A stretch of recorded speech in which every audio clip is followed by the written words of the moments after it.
に行くわけじゃない。あれが本当に生きてるかどうか確かめに行くんだ。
times did you leave the theater like with that feeling like, fuck, I missed it already, and you want to like watch it again? Wish I was in it. Yeah, it's kind of like that.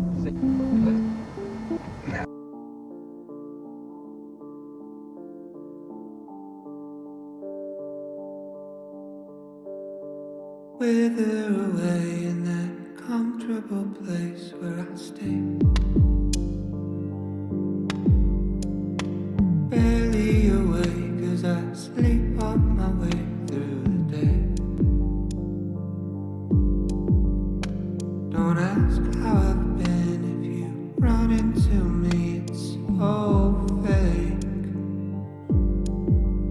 First it's all quite piss poor and that's not the answer that you need. I've lost my appetite for the bait. Time after time it's a waste. Lost my appetite for what you time after time can ever say. Now I don't care for the convo, I'm up in my head, I'm in space. Floating alone, it's the one place I feel incredibly unsafe.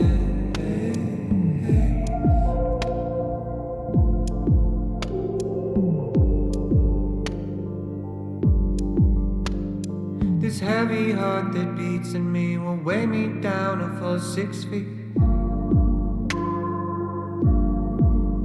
Not these 750 milliliters, one for each of the secrets that I keep. Could you turn it down? Turn it down. It's all too loud. Too loud. Oh. June turned me into a shell. Inhale, God. 6 year exhale. Left a residual self. Scraps of compassion.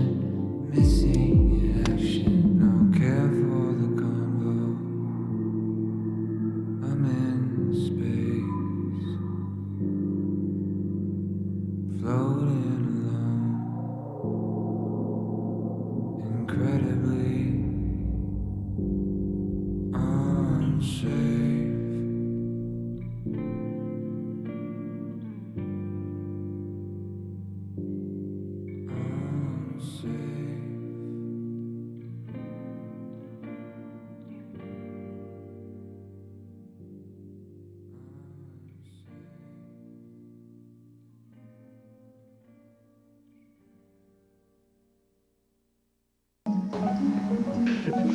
Anyway, I truly feel that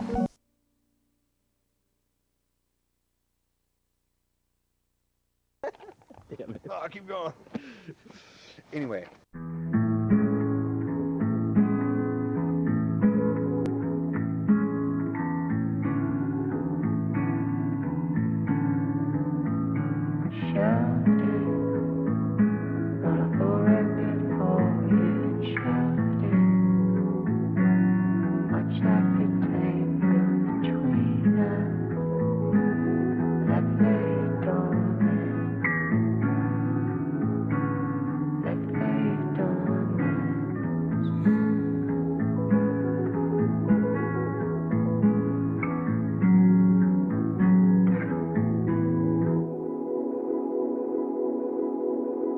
Do I miss you or a memory?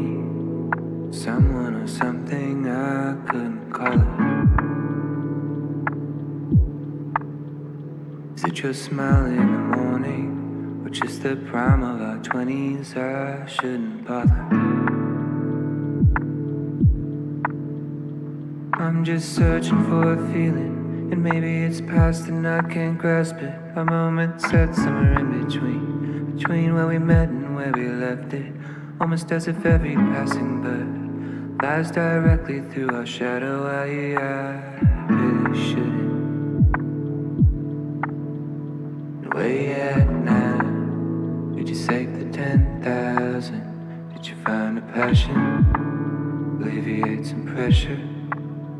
Have you got any new friends? Did you find a new man yet? Does he treat you special? I hope he treats you better than I did.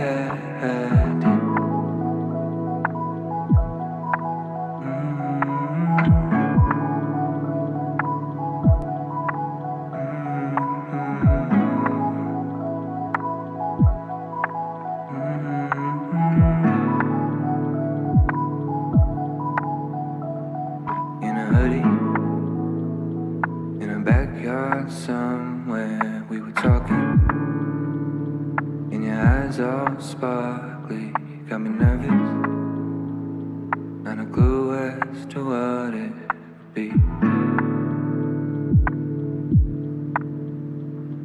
Now you're leaving, few years flew past you, and you worry, didn't quite work out just like you wanted.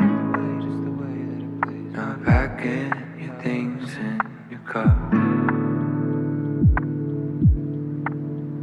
and I'm still searching for that feeling. And maybe it's past and I can't grasp it. A moment set somewhere in between two moments I described it. And now that another bird has passed, I'm stuck thinking not of her but of you. I couldn't help it.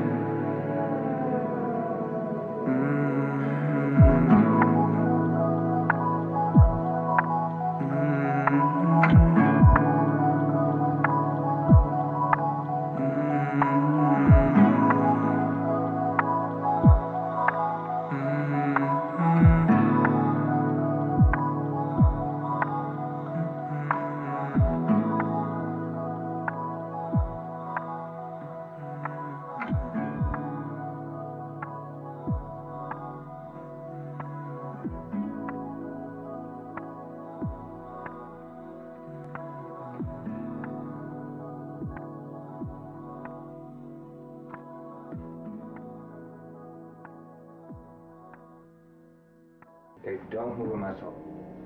Back.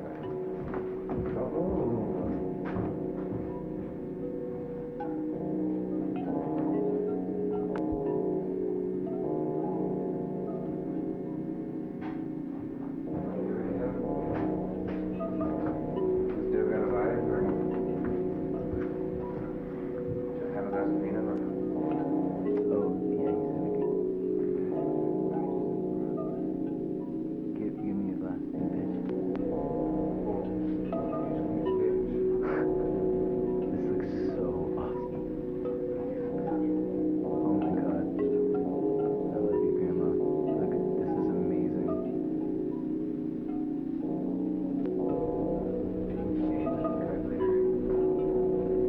Look at your fucking hands. Okay.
Meeting low, hanging low.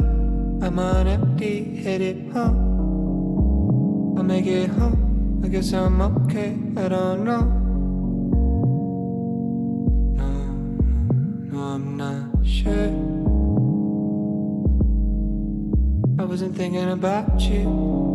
But the piano roll had me feeling cold with memories of you. Yeah, we were younger. I was struggling. We were good, standing still, right beside me. You were good to me. I couldn't say the same we laid the blame to waste. By the wayside you went away. Took the good times, took the bad times, let them breathe. Left in the wake, the space.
A question and an answer and a worry in the middle.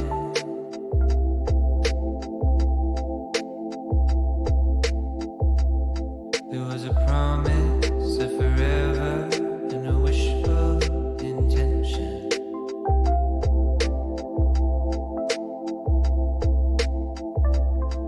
What a world it would be if we all made out like the books we read, all the films we see. It's a travesty.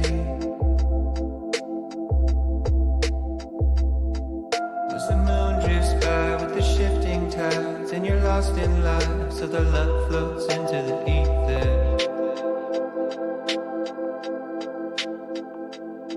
And there was something that you heard and heard, and despite your parents, you placed your bet on love.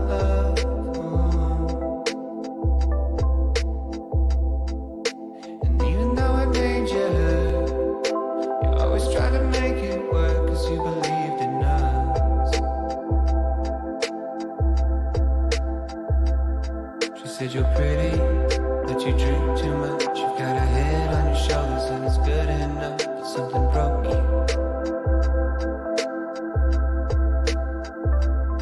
I said I'm sorry, and it's well in advance, but I will hurt you more than anybody has. Yeah, it's a shirt thing.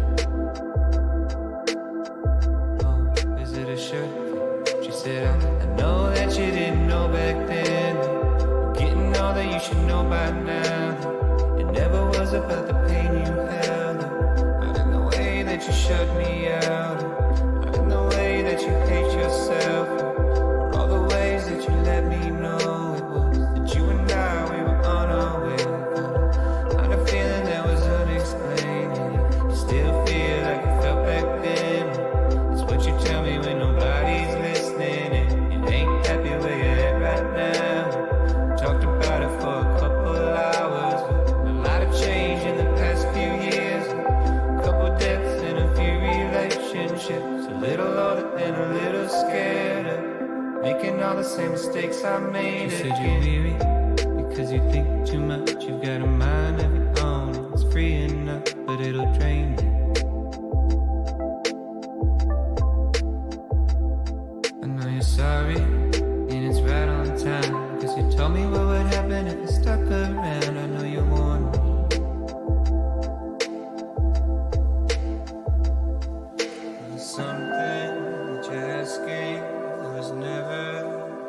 question.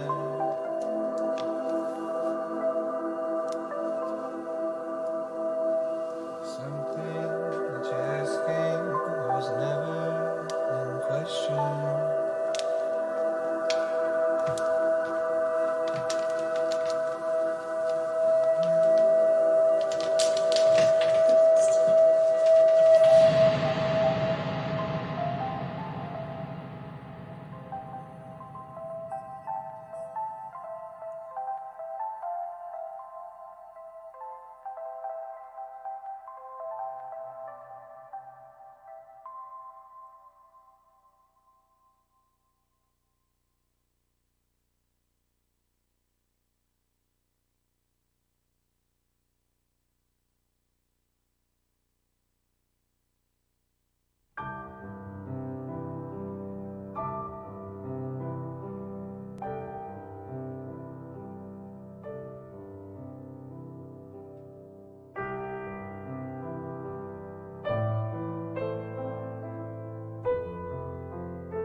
Hello? Hello, hello, hello.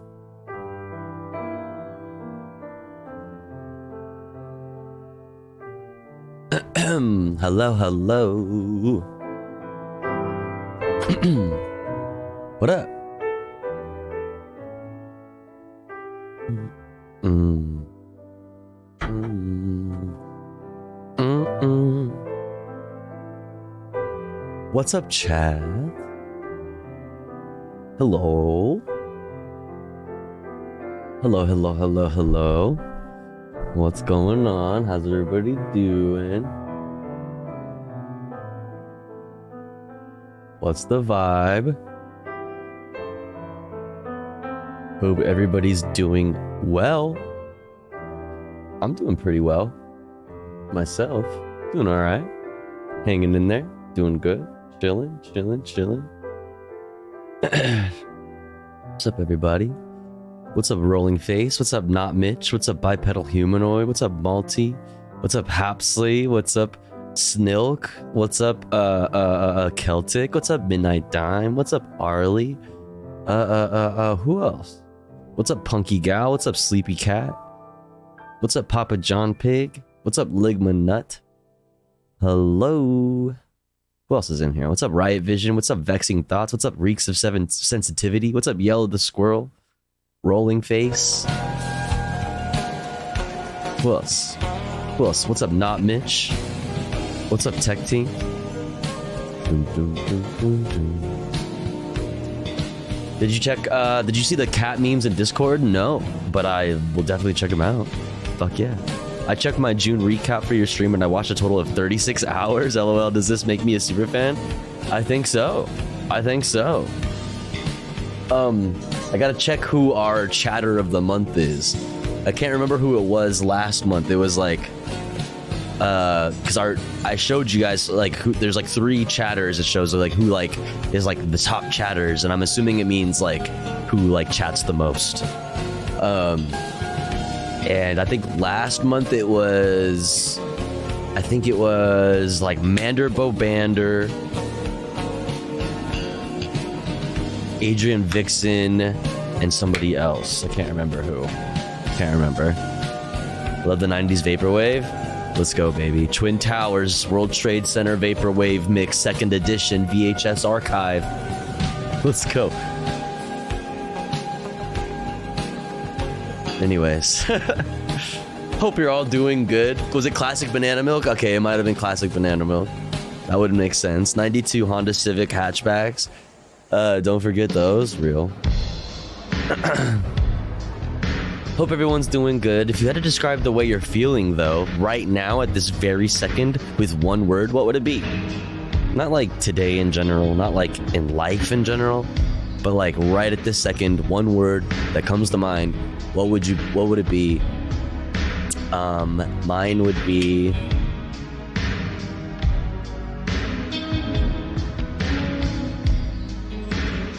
Friday.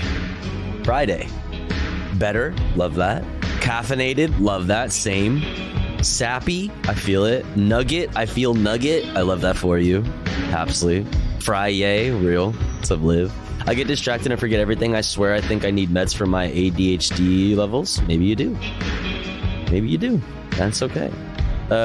Mixed word. Annoyed. Dang. Honestly, I'm not doing that great. I've had a dog shit day. I'm sorry to hear that, Ligman. I hope it gets better. I have a feeling it will. I have a feeling it will. I'm the number 2 Joner, but all the same, Raggy has twice as many messages as I do. Damn, alright, well, I gotta check it then. Let's check it right now. Let's check it right now. Drum roll. Who's gonna be our chatter of the month? Boom, the results are in.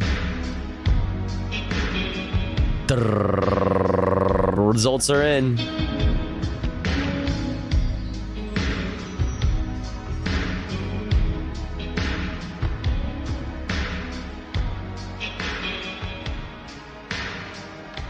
Classic banana milk takes it again. Panda ate the piece of toast, coming in at second place there. Followed by Forlorn 79.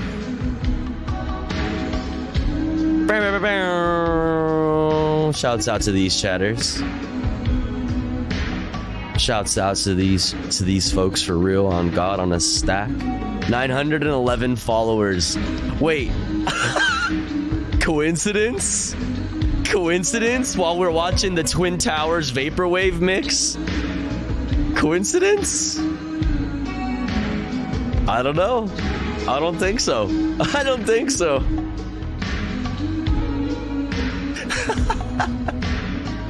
That's fucking hilarious. What's up, Evil Mario? What's up, Rizzer? You're from when Caroline rated you yesterday. Really enjoyed your stream and commentary. Hell yeah! What's up, Beats and Owls? Welcome in. I'm glad you enjoyed the space. Good to have you. Shouts out to these chatters. 911 followers. Totally real. Totally true. Hey yo, Tofu rated you yesterday. Tofu. Tofu rated you yesterday. Tofu. Tofu rated me. That's crazy. Yo, Tech Team, thank you so much for gifting to Beats and Owls. Pog, thank you so much. Thank you for gifting to our new friend. Very, very generous and very kind of you. Thank you so much. And thank you for the total of 62 gift subs to the channel. Thank you so much. Thank you, thank you, thank you. Tofu, you look so pretty. Oh, thanks. Not Mitch. I appreciate that. Very kind of you. Very nice. All right. Let's get the music cracking.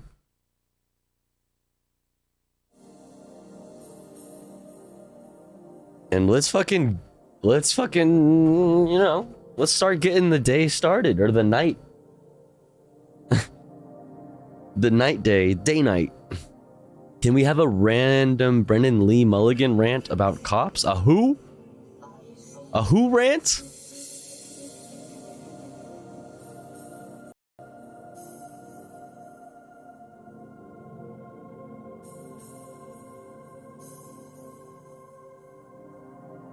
Oh, that's right. Ugh, God, fuck, I always forget that fucking, I have to open up fucking TikToks in a whole ass other fucking browser in order for it to fucking be able to play audio. It's so stupid. So stupid, dude. Why are you like this? Here's the thing. I don't know what you kids are up to, but I do know one thing. Laws are threats made by the dominant socioeconomic ethnic group in a given nation. It's just the promise of violence that's enacted, and police are basically an occupying army. You know what I mean? You guys want to make some bacon? He pulls a mask over his face, pulls a lit Molotov cocktail out of his mailbag, and whew, that was on fire the whole time? Well done, kiddo! That's so great! What's happening? Make some fucking bacon! Oh, look who it is.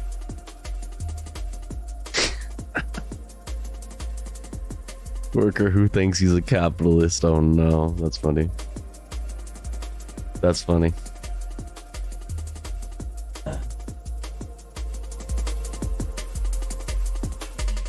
Do do do do do. Oh my god, Tofu Ghost. Do you know Leisha Miller on YouTube? I do. I do know Leisha Miller. I do.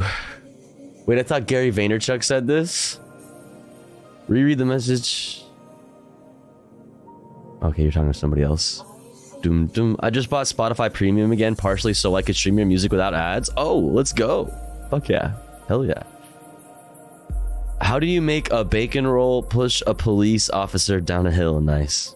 What's up, non-binary superpowers? Did you see the US's ugly vid? Yeah, we watched it yesterday. Very good video. I actually have had for the past few days on our playlist !watching in the chat if you would like this playlist, by the way. We've had the second most recent video by Leisha Miller in our playlist for a few days now. That came out that dropped 9 days ago. So we still have that on the playlist that we could watch today, even though we watched the newest video yesterday. So we have that. Perfect. So !watching and then !listening if you like the music as well. But we should get into it. Let's get into the shits. Doot.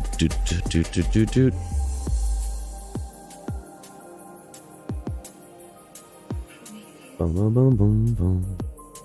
So first off, we don't have any daily dose of internet today. Unfortunately. However, I did find us some very pressing news. Some very pressing news to start the fucking evening off with, okay? You know, at the Tofu Ghost broadcast, I only bring you the most hard-hitting news stories. Predict with Tofu Coin. Oh, is it Nazi Day? Oh my god. Oh my goodness. Before we get into what happened today in history, I have something very pressing, okay? Depressing news, yes. The California sea otter community has joined forces with the orcas of the world and are now attacking humans. That's right. The war, nature's war on humans,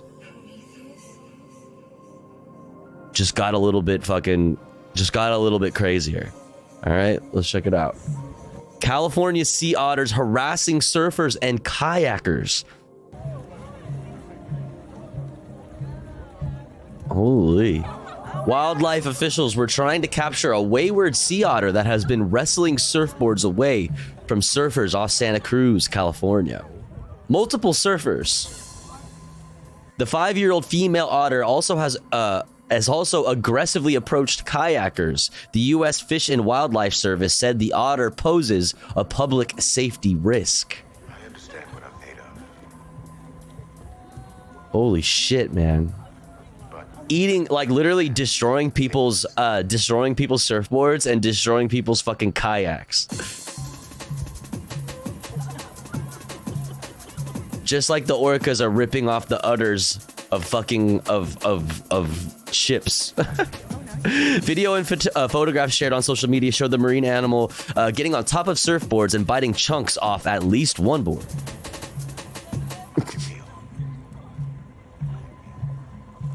I experienced. Federal wildlife officials said the otter's behavior is highly unusual and the exact cause is unknown. But we all know what the real cause is. They've joined forces with the orcas. This is funny. I saw this video a week ago and it was showing the otter being chill and nice with the surfers. My boy got radicalized. Yeah. She's sick of it. So yeah, it sounds like the U.S. Fish and Wildlife Service or department or whatever the fuck is after her. She's a marked otter. Free her. Preemptively free her. All right, now let's get into the fucking actual shit. What happened today in history? Let's check it out.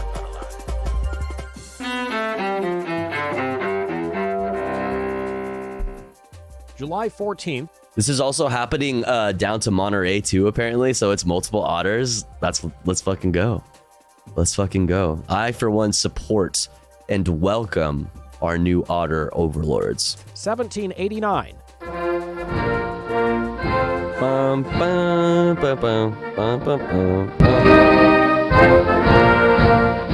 Start of the French Revolution, whose impact is felt shit. across Europe for generations to come. Citizens in Paris stormed the Bastille prison, a symbol of the French monarchy's tyranny, and released 7 prisoners inside. 1881. Damn. Well, this is how Billy the Kid met his fame. William H. Bonney Jr., the outlaw known as Billy the Kid, is shot and killed by Sheriff Pat Garrett in Fort Sumter, New Mexico. 1966. Richard Speck murders 8 student nurses in a Chicago dormitory. He spends the rest of his life behind bars, dying in prison more than 25 years later. Not poggers. 1965. NASA's Mariner 4 space probe flies by Mars, sending back the first pictures of the red planet's surface. And 1912. This land is your land, and this land is my land. From the California to the New York Island. Woody Guthrie, the folk music legend whose songs include This Land Is Your Land, is born in Okemah, Oklahoma. Today in history, Banger. July 14th. Mike Gracia, The Associated Press. Cool. All right. No Nazis today. No Nazis today. That's good. You like, you know, that's a good thing. This is a good thing. This is a good thing. All right, chat. Next up, we got the headlines. We're going to start off with the Reuters 5 top stories we need to know today, according to Reuters. Then we're going to go to Al Jazeera for the highlights for international news. Then we're going to get the news wrap from PBS NewsHour. We also got a First Thought today, biased news from First Thought, followed up by Democracy Now! All that coming up next. After a quick ad break, chat, in order to make sure that there's no ads and pre-rolls that pop up during the headlines, we're going to go ahead and get ahead of it and do our ad break right now, so that does not happen. Okay. And here at the Tofu Ghost broadcast, when we run ads, we run them while the streamer is away from the stream. That way, even if you're unsubscribed to the channel, you don't miss out on any of the content.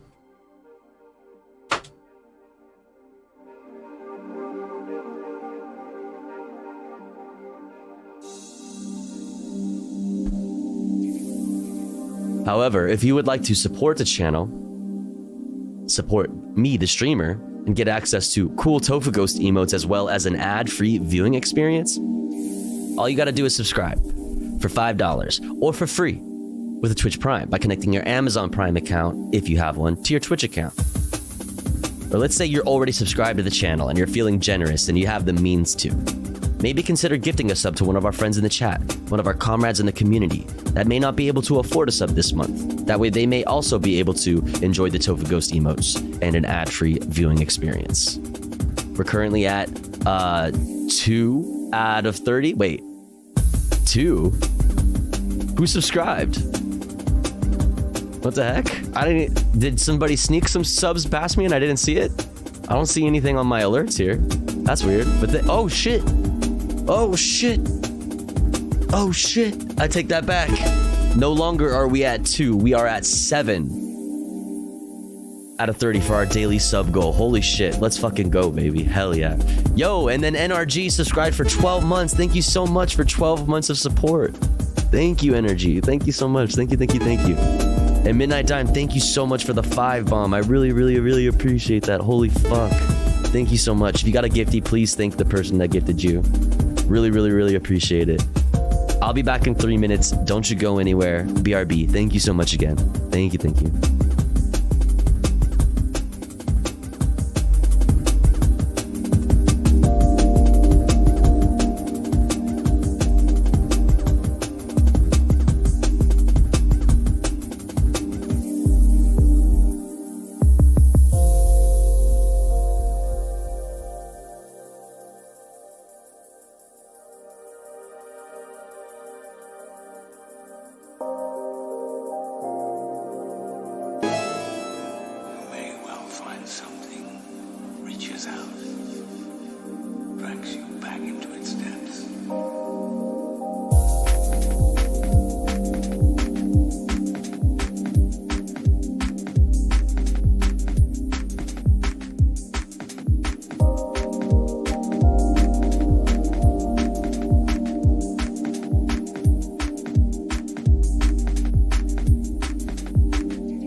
appreciate that. Thank you so much.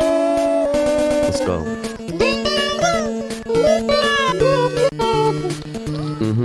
Yeah. Yep. Ba ba ba.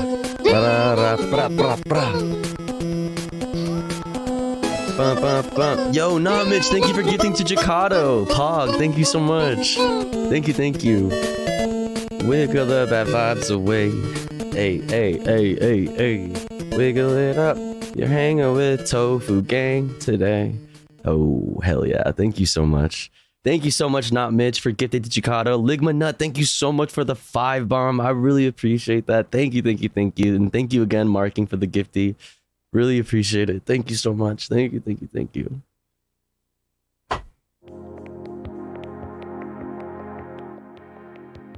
You're all awesome. Thank you so much. We're already halfway through the sub goal, and we just started. Not even an hour in. Not even an hour into streaming. We're already halfway there.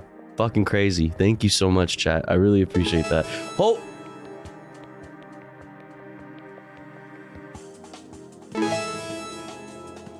I spoke too soon. We are more than halfway there. Mad Cat, thank you for the 5 bomb. Thank you for being a banging ass streamer. Yo, thank you for being a banging ass chatter. I appreciate that. And Mad Cat, thank you so much for the 5 bomb. Please, chat, if you get gifted a sub, please thank the person who gifted you. But in the meantime, I need some funny monkeys. I need them. Where are they at? Any funny monkeys? Mod check? Monkey? Funny monkey. Lovable, I love funny monkey. Funny monkey. Funny monkey. Funny monkey GIF. Funny monkey GIF. Funny monkey GIF. Funny monkey GIF. Look at the monkey. It's a monkey. Look at the monkey. Hey. Monkey nausea. Look at the monkey smile. Hey. Look at the monkey dooney. Look at the money monkey. Got the money monkey. I love Bars. Chat, look at the monkey. Chat. funny monkey. Look at the funny monkey. I said look at the monkey. Look at the fucking monkey. Yo. Funny monkey. Funny monkey. That funny monkey. Say no, look at the funny monkey. Look at the funny monkey. Look at the monkey. Everyone look at the You see that shit? monkey. Look at that fucking hilarious monkey. My god, that's a funny monkey.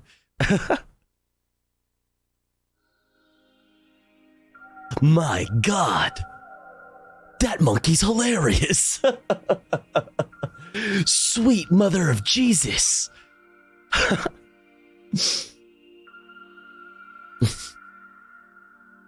Mother of God. That's a funny monkey. All right, chat. Thank you so much for all the support. We are only 11 away from the sub goal. Thank you. I really appreciate all the support. Holy fuck. You're all so nice and so kind. Thank you. Unless somebody else wants to keep gifting, which I could be convinced to keep this party going. I could be convinced. But in the meantime, we're going to start off the headlines. Top 5 stories we need to know today, according to Reuters anyway. Best chat ever? I agree. Let's go. 5 stories you need to know. Number 1, striking Hollywood actors are expected to join film and television writers on picket lines. Let's go. As workers battle over pay in the streaming TV era. Number 2, Disney seeks to toss out a lawsuit filed by Florida State Oversight Board amid a feud between Governor Ron DeSantis and the entertainment giant. Number 3, Ukraine's spy master, what in God's name is a spy master, says Kyiv is beating Moscow in the, quote, information war. 4, Donald Trump will not attend an evangelical forum in Iowa, leaving an opening for other Republican contenders for president to go, I guess. Number 5, Greece briefly shuts down the ancient Acropolis site. to protect tourists from a heat wave enveloping Athens and other southern European countries. Damn. Why would they say that publicly? That seems sus. It seems like a weird... I've seen multiple... Yo, Midnight Dime, thank you so much for gifting to Visual Genius Pog. Let's fucking go. Thank you so much, Spy Master. It seems like a weird thing for a lot of news outlets to like talk about. I don't know. Spy Master? Historical Spy Masters? Name? I don't know if it's secret. Are these just like badass spies?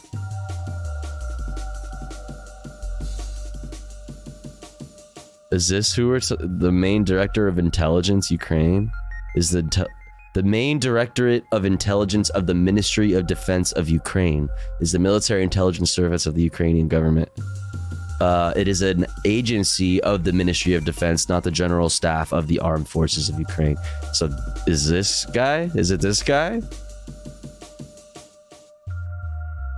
I don't know. It says what it is at the top, does it? Where?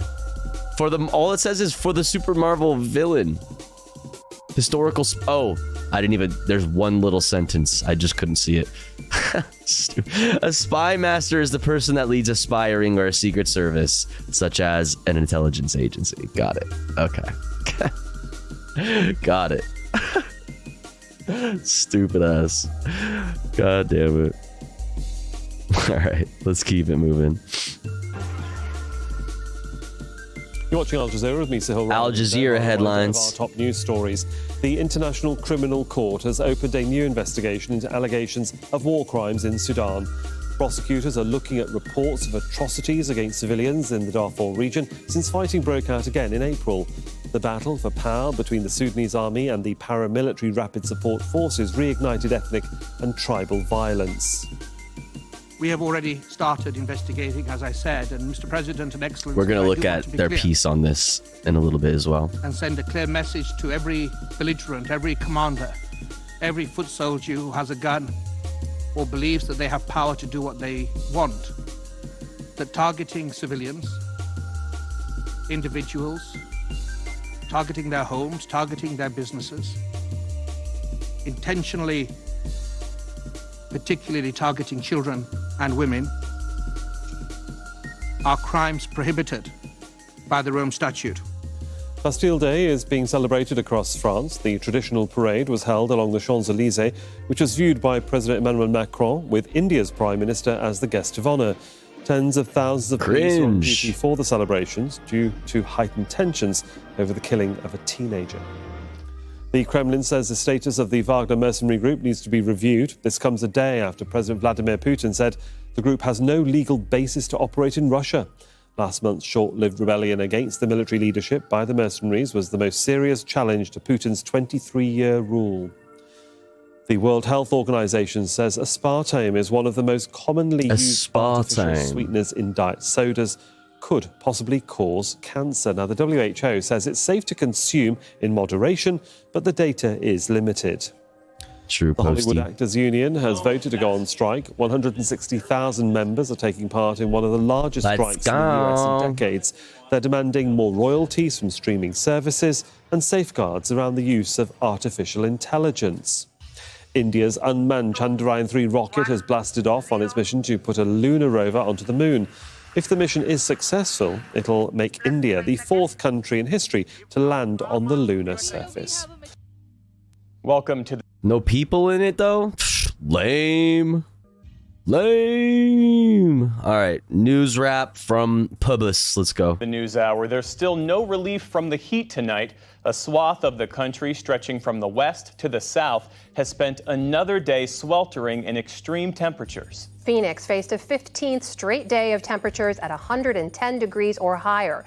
Heat warnings have also taken effect in much of California. But at Death Valley National Park, tourists have turned out to feel the burn. That is despite forecasts that... Yo! What the... Maverick, thank you so much. Thank you for the 5 bomb. Let's go. Chat, we just started. The stream is only an hour in. And we're only 5 away from the fucking sub goal. Holy fuck. Thank you. Thank you, Maverick. I really appreciate that. If you got a gifty from Maverick, please thank them. If you got a gifty from anybody, please make sure to thank anybody who's out there gifting. It's very generous, very kind. Thank you so much. Thank you. Very, very cool. Very poggers. Reach 130 this weekend. We heard when we were in Las Vegas that they all just said, please bring water, because we know that it's so dangerous coming out here, even for maybe even half an hour walk, that you need to have water. Otherwise, what is that accent? Visual. I mean, there's like signs everywhere that says heat kills. Overseas. What is that accent? Hold on. What the fuck? We heard when we were in Las Vegas that they all just said, please bring water, because water. Irish or Scottish? New Zealand? We know that it's so dangerous coming out here, even for maybe even half an hour walk, that a half an hour walk. You need to have water. Otherwise, I mean, there's like signs everywhere that says heat kills. It sounds, there are parts where it sounds like Californian English, and then there's a couple words like water and walk. White girl. Yeah. Mm-hmm.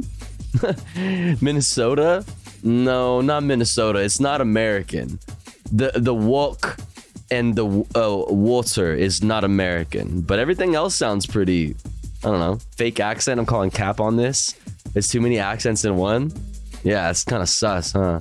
California with a British how do you even say that? I'm too fucking uncivilized to understand how to say this.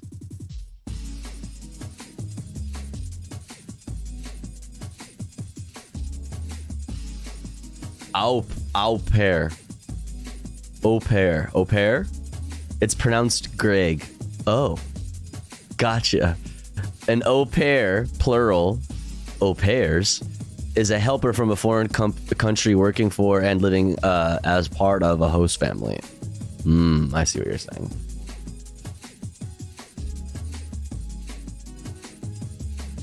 Raised by a British au pair. Au pair. South African.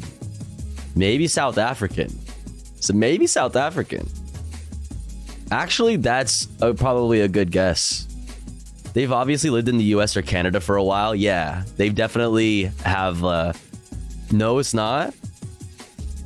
They definitely sound like they've been in California for a bit. Overseas, scorching heat from Africa has pushed into southern Europe. The Acropolis in Athens closed for much of the day to protect tourists from temperatures that hit 104. And in Italy, people brought their dogs to the beaches to cool off. Puppies. In the day's other headlines, the Department of Education announced it's canceling $39 billion of student loans. We have more on this as well later. It affects more than 800,000 borrowers. Officials say their payments were miscounted. In a statement today, Education Secretary Miguel Cardona said, quote, "For far too long, borrowers fell through the cracks of a broken system that failed to keep accurate track of their payments." Iowa formally joined several other states today banning most abortions after 6 weeks of pregnancy. Republican Governor Kim Reynolds signed the bill today at a conservative summit. The state's existing law allowed abortions and I had some clips from this, but I decided that maybe it would just be too stupid to fucking watch anyway. I don't know. Maybe I'll change my mind. A state court ruled next week on whether to block the new statute. In Russia, lawmakers today approved a ban on all medical care for transgender people, including gender-affirming surgery. The bill passed unanimously in its final reading. It would also outlaw marriages involving trans people and ban them from adopting children. The Kremlin says it's meant to protect what it calls Russia's traditional values. The crackdown has drawn criticism not only from trans advocates, but from the medical community as well. An Indian spacecraft is on its way to the far side of the moon tonight, aiming to make up for a failed landing attempt nearly 4 years ago. Crowds in southern India looked on today as the spacecraft blasted off. It carries an unmanned rover designed to explore the lunar South Pole. And back in this country, the Biden administration is free for now to press social media companies about problematic posts ranging from COVID to election fraud. A federal appeals court today overruled a judge who blocked all such contact. A final ruling will await the outcome of a lawsuit on whether the government's actions violate free speech. And on Wall Street, stocks had a mixed So, like, what is that exactly? They just can't. The ruling was original, like that they can't. Election fraud. The federal appeals court today overruled a judge who blocked all such contact. A final ruling will await the outcome of a lawsuit on whether the government's actions violate free speech. So they can't. The federal government can't reach out to social media companies about posts. This story confuses me. What's up, Guitar Zan? And on Wall Street, stock. All right, that's enough. No more from you once you start talking about stocks. Let's get some biased news from First Thought. In today's biased news, UPS prepares for a massive strike. Heat waves scorched the US and Europe. And the US dollar is on the decline.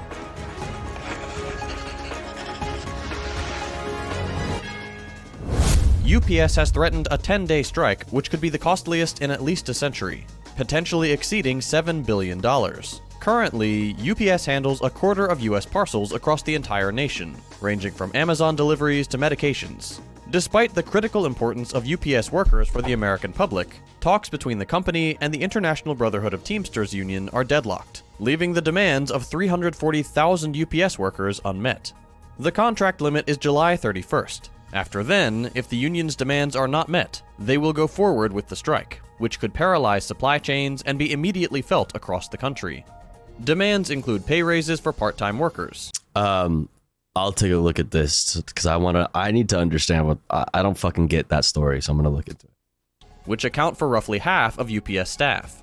The company continues to try to bring the union back to the negotiating table, but union officials stated that if UPS wants to bargain, they have to bring better terms, citing that employees put their own health on the line throughout the pandemic as the company generated record profits. Tell them. Meanwhile, in Britain, pay raises of at least 6% for millions of public sector employees have been won following months of strike action.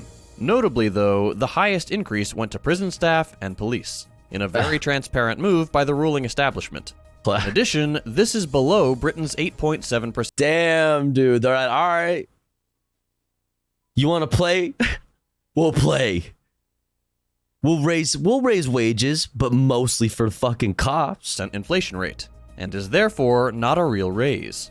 British Prime Minister Sunak said, "This is a significant pay award. It's one of the most significant we've had in decades, and it's costing billions of pounds more than the government had budgeted for, and that has consequences." Aside from the pathetic guilt-tripping of the people in society who do all the work, Unite Union General Secretary Sharon Graham stated, quote, "The government is putting its departments between a rock and a hard place. They now have to choose between paying workers a half-decent salary or cutting services in already underfunded public services." End quote. Junior doctors are still receiving a pay cut even after this offer, and will continue to strike following this action. All this proves is that striking and suspending work is the only language the capitalist class understands. And even then, whatever you get is a limp concession that can and will eventually be done away with to the benefit of profit and against the interests of the vast majority of society. You feeling hot? Feeling hot? Hot. Does Rishi Sunak's £730 million fortune make him too rich to be prime minister?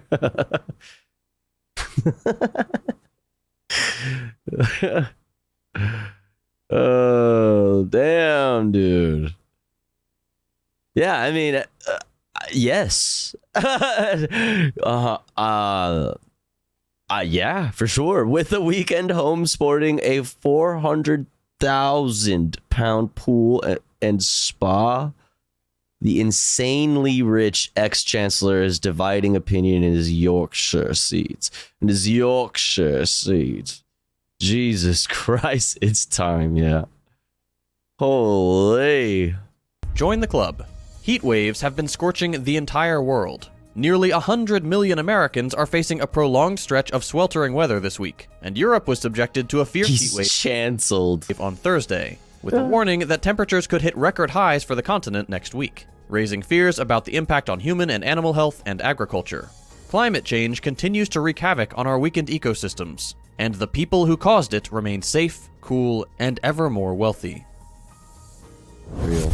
The dollar has reached its lowest level since April 2022, following declining US inflation. The dollar index fell 0.8% to a 15-month low. The euro rose 0.9% to a 16-month high, while the Swiss franc saw the dollar plunge to an 8-year low. The markets are readjusting to the post-COVID Ukraine war shock treatment.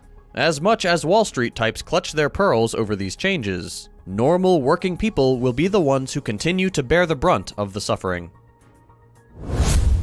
A union representing about 160,000 Hollywood actors is going on strike after talks with major studios and streaming services have failed. This is the first time its members have stopped work on movie and television productions since 1980, after a final day of negotiations on Wednesday did not produce an agreement. No matter the industry... And was it the last time that the actors and writers striked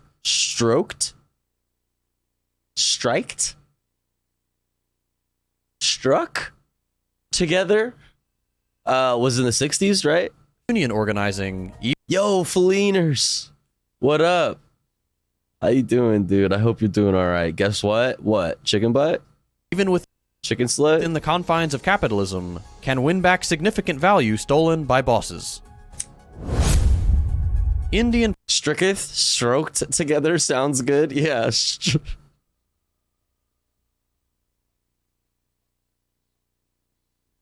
I agree. I'm back, baby. Let's go. Oh, are you all good now? You got all your accounts back or what? You got their account back? Let's go. Stroke together. Remember when we all struck together? Strucketh? You all Gucci now, Fellini? Good to hear. Prime Minister Modi was invited as the guest of honor at France's Bastille Day parade. The visit marks 25 years of partnership in areas like civil nuclear, space, and defense cooperation. Critics in France question the invitation due to Modi's Seems fine, I'll be monitoring though. For sure. Sorry that happened to you, dude. That sucks. Especially at a time when France has seen the greatest civil unrest over ethnic and class discrimination in decades. Russian lawmakers on Friday voted in favor of a bill to make gender reassignment illegal. The lower house said in a statement, quote, "The State Duma banned gender reassignment in Russia," adding that political parties had voted to introduce the new laws unanimously. War always makes for a good opportunity to pass reactionary legislation, and all parties involved in the Ukraine conflict have moved swiftly to do so. According to Ukrainian generals and the Pentagon, Ukraine has received U.S. cluster munitions. Brigadier General Tarnovsky said on CNN, quote, "We just got them. We haven't used them yet, but it can radically change the battlefield." If by change the battlefield he means make huge areas of land a death trap for their own citizens for decades, he's absolutely right. It's worth noting that cluster munitions are banned in over 100 UN countries. Yep. And to finish with some positive news, according to the UN, it's possible that we'll see the end of AIDS by 2030 if countries demonstrate the political will to invest in prevention and treatment and adopt non-discriminatory laws. Let's go. This would have been done much earlier in a not-for-profit driven world economy, but hey, we'll take what we can get. True. The end of a heavily stigmatized disease that has ravaged populations around the world would be monumental. Let's go, baby. That's all for today. We'll be back on Monday with more news. That is good news. If you missed them, be sure to check out our previous episodes by following the links on your screen. Hell yeah. As always, you can support the show and get the news in text form a few hours early. All right, thank you. Thank you, JT. Thank you, JT, for that. Let's go to democracy right fucking now. Welcome to Democracy Now! Oh my goodness. DemocracyNow.org, the War and Peace Report. Amy's out. It's Nermeen. I'm Nermeen Sheikh. Hello. The United Nations warns 1 out of every 10 people around the planet faced hunger in 2020. Yo, Noxel, thank you so much. Thank you for gifting to Bluestone, Pog. Thank you. I really appreciate that. Thank you so much. Two. No Goodman, yeah. What's up? She doesn't love you. Increase of more than 120 million people compared to the year before the pandemic. She does have a great voice. As many as 783 million people went hungry last year. The UN says Africa remains the worst affected region, with 1 in 5 people facing hunger on the continent. The findings come as Russian President Vladimir Putin is threatening to abandon the Black Sea grain deal brokered by the UN and Turkey, which grants Ukraine safe passage to export food and fertilizer. Unless Russia agrees to an extension, the agreement will expire on Monday. In Kyiv, Ukrainian President Volodymyr Zelensky accused Putin of using food as a weapon. It is very important that there are no threats to food security anywhere in the world, and Russia must clearly realize that anyone who increases the threat of famine, particularly in critical regions of Africa, is terrorizing the whole world with hunger, not just someone individually. A senior commander of Russian forces in occupied southern Ukraine says he was fired after he accused Russia's defense minister of betraying troops under his command. In an audio recording posted online by a prominent Russian lawmaker, Major General Ivan Popov, who led Russia's occupation in Ukraine's Zaporizhia region, lashed out at Russian Defense Minister Sergei Shoigu and Valery Gerasimov, the commander of Russia's invasion force in Ukraine. Popov blamed the men for mass deaths and injuries of Russian soldiers and blasted them for not supplying troops with enough weapons and ammunition. Our army has not been crushed from the front by the Ukrainian army, but has been attacked from the rear by our commanding officers. Thank you so much, Noxo. Appreciate it. Thank you again. Villainously beheaded the army in its most tense moment. On Thursday, Russian President Vladimir Putin said publicly the Wagner Group had no legal universal low morale basis and said the private mercenary company's legal status needs further consideration. The Pentagon says it believes Wagner forces are no longer participating in Russian military operations in Ukraine in any significant way, following Wagner's failed June 23rd revolt. The whereabouts of Wagner's former leader, Yevgeny Prigozhin, remain unknown. Russian lawmakers have unanimously approved. You think you got him? You think they got his ass? A new law banning gender affirming and other medical care for transgender people.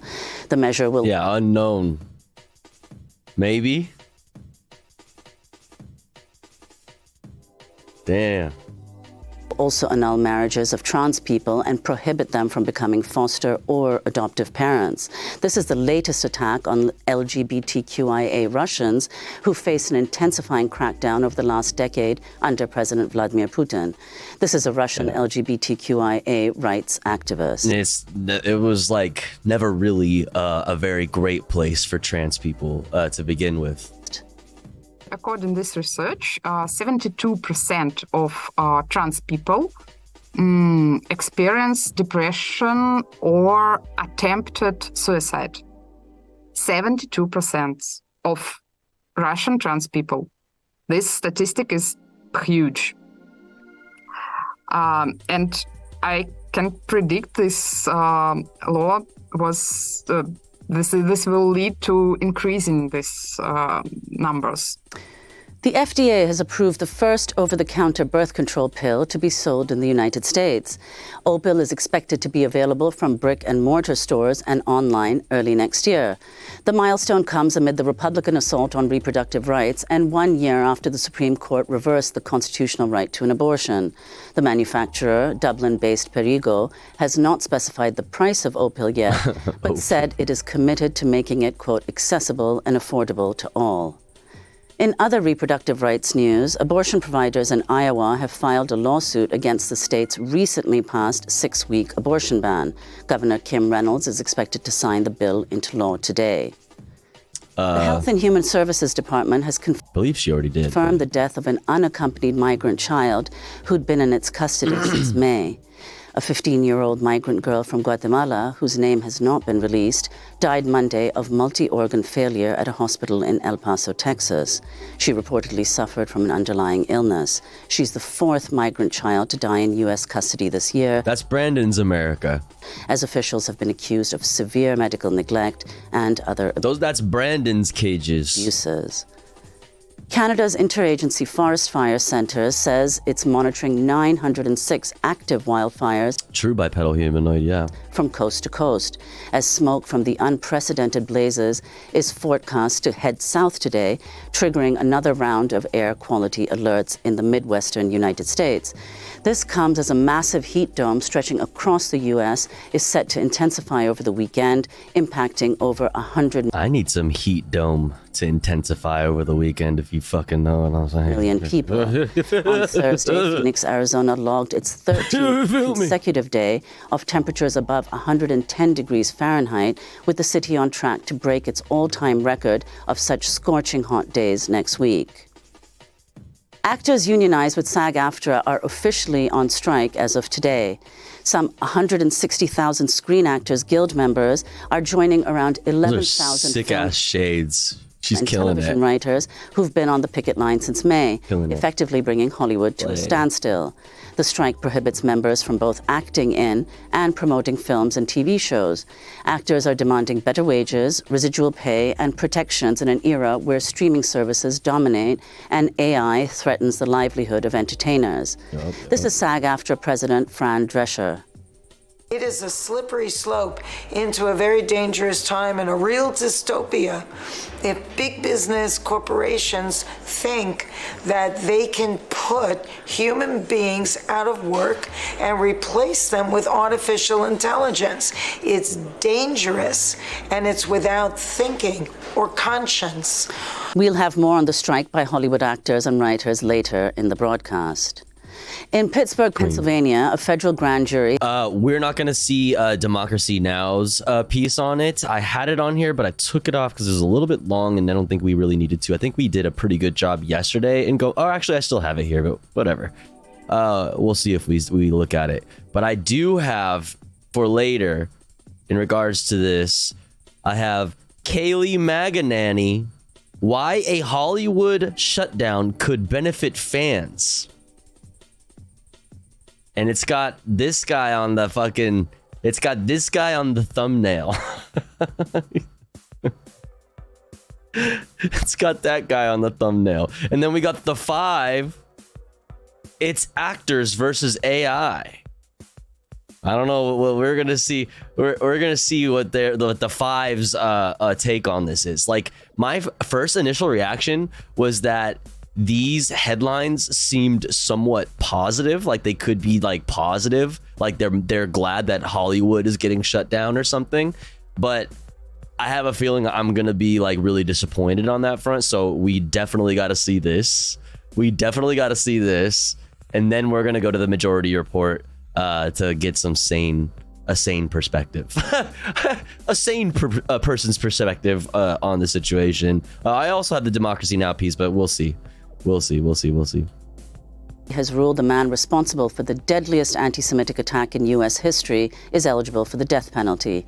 The 50-year-old gunman was found guilty last month on 63 federal hate crime and civil rights charges for his attack on worshippers at the Tree of Life Synagogue in 2018. He still faces state charges, including 11 counts of murder. Writing in the foreword, Beth Kiseleff, the wife of Rabbi Jonathan Perlman, who survived the massacre, Yo! Knoxville donated $69. Hoggies. Nice! Fucking nice! Oh, nice! Damn! Holy fuck! Yo, Knoxville! Fucking nice! Thank you so much, Knoxville. That's very nice. Holy fuck, thank you so much. That's so fucking generous. Thank you. God damn. That is like the nicest shit. That's nice. Nice. God damn. Thank you. Very kind. Very kind. Oh my goodness. Fuck. Nice. Said she was glad the jury found that my face went nice. shooter guilty and eligible for the death penalty, but added, quote, "I hope they do not vote to carry it out. Thank you. The best way Thank to you so commemorate much. those Really lost appreciate is not to focus on revenge, but to find a meaningful way to emulate their deeds and honor them," unquote. Fox News is facing another defamation lawsuit for spreading falsehoods in the wake of the 2020 election. On Wednesday, Trump supporter Ray Epps sued the far-right network after former host Tucker Carlson repeatedly accused him of being an undercover FBI agent who incited the January 6th insurrection at the U.S. Capitol. Epps says he and his family have since received death threats. His lawsuit. What's going on here? Oh my goodness. Wait. Epps says he and his family have since received death threats. What's going on here?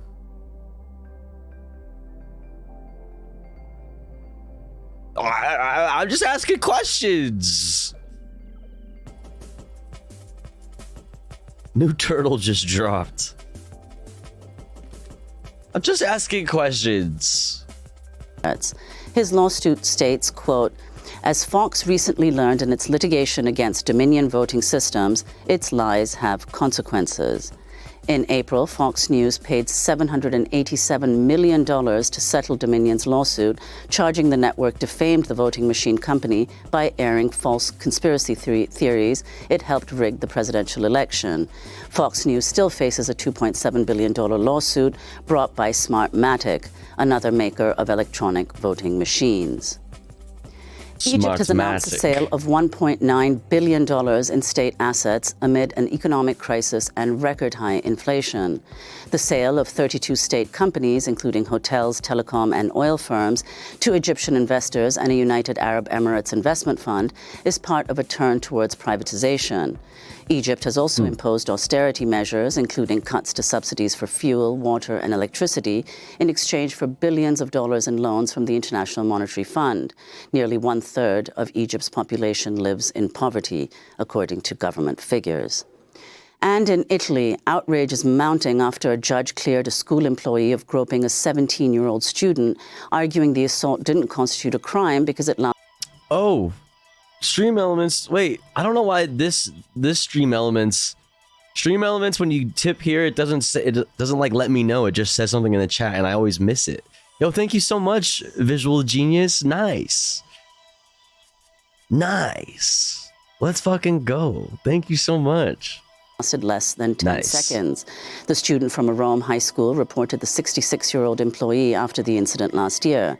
He admitted to touching the student without consent, but claimed it was a joke.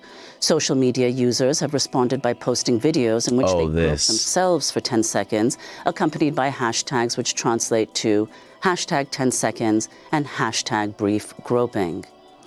And those are some of the headlines. This is Democracy Now!, democracynow.org, the War and Peace Report. I'm Tofu Ghost. Amy Goodman is traveling today, and we'll be back on Monday.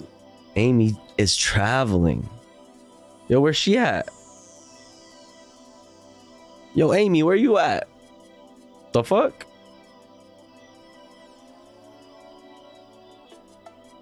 Where's my girl Amy at? Dun dun dun dun dun dun dun dun dun dun dun. All right, next up, chat. We are going to take a look at this LA Times article. LAPD refused to ID officers behind a huge fireworks explosion. Now we have their names. We're gonna go over that. Better believe it. And then we're gonna go over the ICC investigating Darfur violence. We are going to check out West Bank anti-settler protests. We're going to check out the White House for giving $39 billion in student loan debt. Then we're going to go into those Fox News pieces and really just rot our brains out to fucking nothingness. But here's the thing, chat. Here's the thing. It's been just about an hour since our last ad break. And here at the Tofu Goes broadcast, we run our ads about every hour or so, and we do so while the streamer is away from the stream. That way, even if you're unsubscribed to the channel, you don't miss out on any of the content.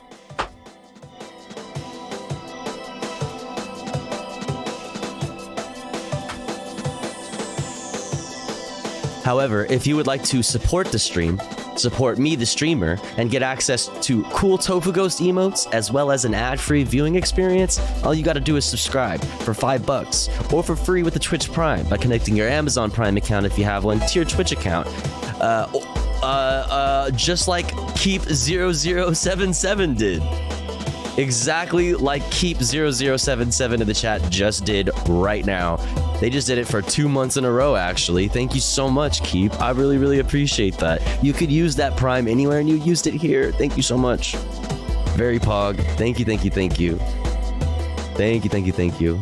Or let's say you're already subscribed to the channel, and you're feeling generous and you have the means to. Maybe consider gifting a sub to one of our friends in the chat, one of our comrades in the community that may not be able to afford a sub this month. That way they may also be able to enjoy the Tofu Ghost emotes in an ad-free viewing experience. I'll be back in 3 minutes. Don't you go anywhere. Thank you again, Keep. Really, really appreciate it. BRB.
Alrighty.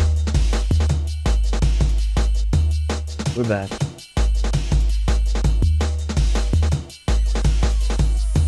We are so back. Let's get back into it. Let's start off with these Al Jazeera pieces, some international news. The International Criminal Court says the current violence in Darfur falls within its existing mandate investigating alleged war crimes and crimes against humanity in the region. Prosecutors are said to be closely tracking reports of extrajudicial killings, sexual violence, the burning of homes and markets, looting, and the displacement of civilians in West and North Darfur. We have already started investigating, as I said, and Mr. President and Excellencies, I do want to be clear and send a clear message to every belligerent, every commander, every foot soldier who has a gun or believes that they have power to do what they want, that targeting civilians, individuals, targeting their homes, targeting their businesses, intentionally, particularly targeting children and women, are crimes prohibited by the Rome Statute. Khan specifically mentioned reports from the UN Human Rights Office that the Rapid Support Forces and their allied militia had killed at least 87 ethnic Masilit, who were subsequently buried in a mass grave. Observers say it's part of a coordinated campaign of ethnic cleansing. And there is ample evidence of the fighting in Jenin not being a battle between the army and the Rapid Support Forces and militias supporting the Rapid Support Forces, but rather a campaign of ethnic cleansing at a massive scale with the Rapid Support Forces fighters and militias aligned with them, going door to door, asking people about their ethnicity, executing entire families based on their identification as Masali, the predominant indigenous tribe in West Darfur. However, the ICC said the Sudanese government was no longer cooperating with its investigation. Nor does the ICC have any investigators on the ground in Sudan. Nonetheless, the prosecutor warned national, regional, and international actors that there would be no impunity for crimes currently being committed in Darfur. Shia Britansi, Al Jazeera, the United Nations. Now, Palestinians... Damn, you think that their audio would be better. It's just so crazy that I always have to adjust. So crazy. Protesting against the expansion of settlements. All right. West Bank anti-settler protest. Israeli forces tear gas peaceful protesters. Have been attacked by the Israeli military. Villagers in Safa, north of Ramallah, say that soldiers beat dozens of demonstrators and used tear gas and stun grenades to disperse them. They had gathered there to stop settlers from seizing their land. Well, let's speak to our correspondent on the ground, Laura Khan. She's in Ramallah. Laura, talk us through what's been happening there in Safa. Absolutely, Nastasia. Now, I'm currently in Ramallah. This happened about 12 kilometers away on the outskirts. Yeah, true, Snoke. Unlike the U.S., unlike the Giga Chad United States that doesn't recognize the International Criminal Court. We've spoken to the village council today. Now, they said that a number of activists had come to join them internationally and from Israel in order to support them in protests against a new illegal Israeli outpost that was set up on the hills just outside of the village.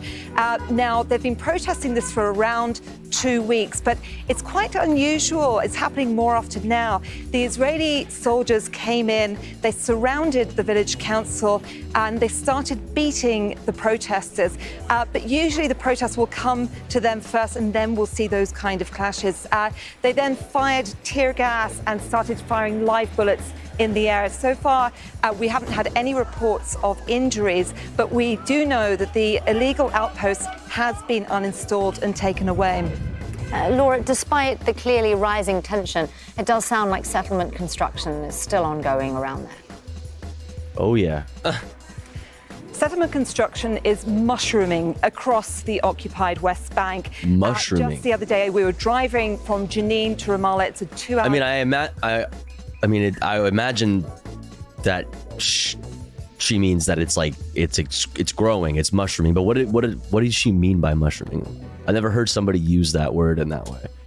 Drive, and we're seeing settlements on almost every hill. There are around 700 1,000 settlers living inside the West Bank. These settlements are illegal under international law and the outposts under Israeli British? law. So it's certainly become a fact on the ground, and also the settler attacks are becoming more and more frequent. We're seeing people coming down into the villages. Houses have been burnt in the last few weeks, and also there's been an increase in Palestinian attacks against settlers. So it's all part of the escalation that we've seen this year. But according to the Israeli Growing NGO, quickly? Oh, okay. Okay, I see. we're seeing a record number of settlement units approved across the occupied West Bank. Laura Khan there with the latest for us from the ground in Ramallah. Thank you, Laura. Thank you, Laura. Thank you, Laura. All right. Should we get into this one first, or should we get... Let's check out this little NBC piece here. White House to forgive $39 billion in student loan debt. Then we're going to check out this LA Times piece about the LAPD. Let's check it out. News from the White House this morning. The Biden administration has announced that it is automatically forgiving $39 billion in federal student loan debt for thousands of borrowers. NBC News senior White House correspondent Kelly O'Donnell joins us with this breaking story. So, Kelly, this news comes about 2 weeks after the Supreme Court rejected President Biden's debt relief plan that would have forgiven up to $20,000 in student loans for more than 40 million people who have been impacted by that. So what do we know about this new announcement from the Biden administration? Well, Joe, when the Supreme Court put that plan from the Biden administration on the shelf, saying that was not lawful, they could not go forward, the president and the... Oh, which was some bullshit. Stating precedent that was literally just some fucking bullshit. Department of Education were looking for other ways within the law that they... Debate lording like the meaning of certain words and whatever. Just complete bullshit. Could argue where they have authority to try to relieve some of the burden. And so the Department of Education today is announcing this plan, which looks at a system that connects repayment of loans to people's income level. And it found that there was an administrative flaw, they say, in the system over the years that needed to be updated and fixed. And this is under the powers under the Higher Education Act and within the authority of the department secretary. And so what they've been able to do is grant this loan forgiveness for those people who qualify under this program, and it's a considerable number, and it is much smaller than the sweeping plan they talked about, but it's one of the tools that the administration and the president have said they 804,000 would be trying to deploy, looking for ways within the law, within the system to provide relief. And so they argued that there were credits that those borrowers who'd been paying back their loans over years were not properly given. And under the law, those who had paid their loans over a sweeping period of 20 to 25 years were supposed to have forgiveness. And the math on that had not been kept up to date. And so this is part of trying to make this administrative fix. And the result will be giving a reduced burden of debt and a real windfall for those who qualify. Not a full piece, as the president hoped, but a step in the direction of providing relief for student borrowers. Just like $39 billion sounds like a lot, but then you think about how it's only 804,000 when before we were talking about 40 million, which is still not even enough. Now think about how much money that is. Like, that's so much money to be owed. Trying to get it through without pissing Republicans off. Yeah, and I honestly, I fuck with it. I fuck with at least something happening, right? You gotta, like, I guess, you know what I mean? Say, okay, cool, yeah. But I wish, you know, we would do something about the fucking Supreme Court. You know, obviously we can't have what we want. We can't have what we want. Can't always have what we want, but, you know, I don't know. Whatever. Joe? Kelly, we want to 804,000 borrowers, which is good, but it's like, man, think about how much money we could pump back into the fucking economy if we were ending student debt for 40 million plus more than that, 40 million or plus people. Incrementalism gone wild. But if you try sometimes, what's up, Lainey? Ask you another story about that building behind you there, a major development in a story we've been following. That building behind you, ever heard of it? Announcing they've closed their investigation into the cocaine that was found at the White House. What are they saying? What's the reaction?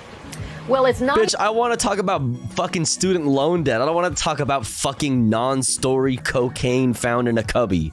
Even quite 2 weeks yet since that small baggie of cocaine. I do not fucking care. I wanted to talk about student loans. Whatever. I mean, okay, at least it's something, but obviously, it's hard to really give too much props. You know, it's hard to really give props when you know that this kind of shit is only like, this is what we get because of the fact that Democrats don't want to fight harder on other fronts. So hey, whatever. It is what it is, but shouts out to those 804,000 people that are getting their student loan debt relief. That's pog. I would like to know where to find the cocaine next time I'm at the White House. I guess the Cubbies. Check out the Cubbies or whatever. A little cocaine is a treat. Yeah. We've closed our investigation of the cocaine as there is none left. Oh, bummer. Have you heard they are bundling the student loans into asset-backed securities like called slabs like they did in 2008 with mortgages before the meltdown? Have you heard they are bundling the student loans into asset-backed securities called slabs like they did it? No, I haven't heard that. No, I don't. No, I don't. I haven't. Cops were, quote, exposed to cocaine and hospitalized, reported today or recently. Wait, really? At the White House? Or somewhere else? The whole article was like 2 sentences. Boom, boom, boom, boom, boom. Somewhere else, somewhere else. We're going to have another crash soon, aren't we? Yeah. Yeah. Probably gonna be pretty bad. Anyway. Let's move on. LAPD refused to ID officers behind a huge fireworks explosion. Now we have their names. Now this is in reference to a couple years ago now, I think, when the LAPD raided a house in South LA that had a bunch of fireworks in it, and then they decided to bring their bomb squad truck into the street, the neighborhood, and fucking were very careless, and an explosion fucking happened, and they blew up a bunch of fucking houses, and a bunch of poor people are still dealing with this. Still not, some people are still not back in their homes. It's a fucking mess. And this was a couple years ago now that I believe. And the LAPD was refusing to ID the officers that were responsible. But apparently we have their names now. So let's talk about it. Let's look at it. Let's talk about it. The bundling of student loan debt is so normal. There is a fucking Investopedia page about it. The fuck is Investopedia? Student loan asset-backed securities, safe or subprime? Student loan asset-backed securities, safe or subprime? I don't know what any of that means. With a global economy in which liquidity is increasingly important. Okay, explain this to me like a stupid fucking idiot. Like you're explaining it to a stupid fucking idiot. Somebody. Cliff Notes. Explain it like you're explaining it to the stupidest motherfucker you know, aka me. This is nerd shit for nerds with money. I am neither of those things. I am not a nerd, nor do I have money. Okay? TLDR, you're fucked. Explain it like you're talking to Hassan, except stupider because it's me. Okay? Well, you know where safe or subprime is leading.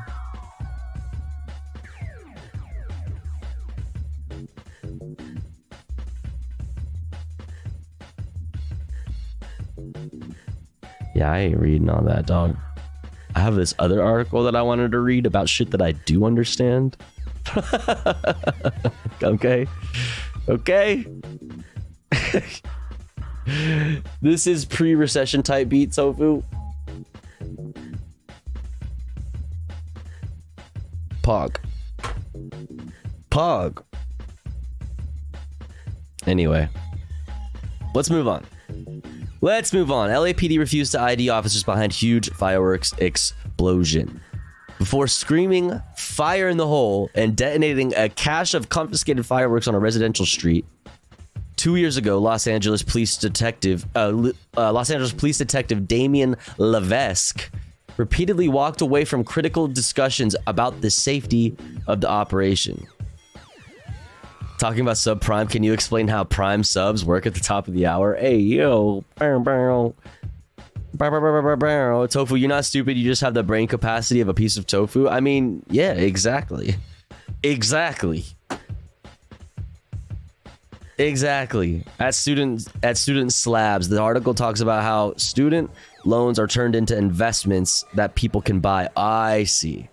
But there are concerns about whether it's safe for investors and if borrowers will be able to pay back their loans. Got you. Yeah, we need to just get rid of the we need, if we don't get rid of this, student loans being student loans, it's bad news bears. So it's mortgage meltdown too. What happened with the mortgages in 2008, 2009, but with student loans. Got you. See, thank you. I just need somebody to explain it like they're talking to a stupid person. Okay. All right, let's get back into this one. He was the supervisor on the scene, he being Detective Damien Levesque. He was a supervisor on the scene, yet he brushed off a warning from a senior bomb technician that too many fireworks were being discharged at the same time. Fireworks, a cache rules everything around me. True. What's up, Tavert? According to the Los Angeles Police Department Inspector General's report, which referred to Levesque only as, quote, supervising Detective A. The resulting blast destroyed much of the surrounding South LA neighborhood and displaced dozens of people. Levesque was later moved out of the bomb squad, reassigned but not fired. Despite repeated demands from residents who lost their homes to the blast, Levesque's name and formal discipline in the matter had largely remained veiled, thanks to LAPD's secretive disciplinary system and its refusal to discuss personal matters. Other members of the LAPD who were involved in the disaster have also remained anonymous, their discipline under seal. A sequence of images. Oh, that's what this is. Mel Hogg, the lead technician. Wait, their name is Hogg? No fucking shot. Mel Hogg. Why? Wait, we've talked about this before. Like, when cops have like the perfect fucking cop name, that's like literally assigned cop at birth type beat. Like, Mel Hogg, the lead technician, aka Bomb Tech A, had been on the bomb squad for less than 3 years. Following standard bomb squad practice, Hogg did not weigh the powder from the fireworks the team intended to detonate in the LAPD's containment vessel, and instead grossly underestimated its explosive power, according to the Inspector General's report. He is now with the department's training division, according to a recent roster. Fuck yeah. Mark Richardson, Bomb Tech B, helped Hogg x-ray samples of the explosives, the Inspector General's records show. Richardson still works in the Emergency Services Division, which houses the bomb squad, but it is unclear in what role. Brendan McCarty, Bomb Tech B, had 18 years of experience on the bomb squad and warned his fellow technicians in Levesque that the plan was not safe, the report said. McCarty has since retired from the force. Thomas DeLucia, Bomb Tech D, arrived on the scene that afternoon and helped load the commercial fireworks discovered at a home on East 27th Street onto pallets to transport away from the scene, the records state. DeLucia has also remained in the Emergency Services Division, although it is unclear what his role is. And finally, there was 12-year bomb squad veteran Stephanie Alcoker, or Bomb Tech E. Alcocer or Alcoker, whatever the fuck that says, was primarily responsible for constructing a countercharge, the report shows. The explosive used to detonate the fireworks inside the department's total containment vessel, which failed in the blast.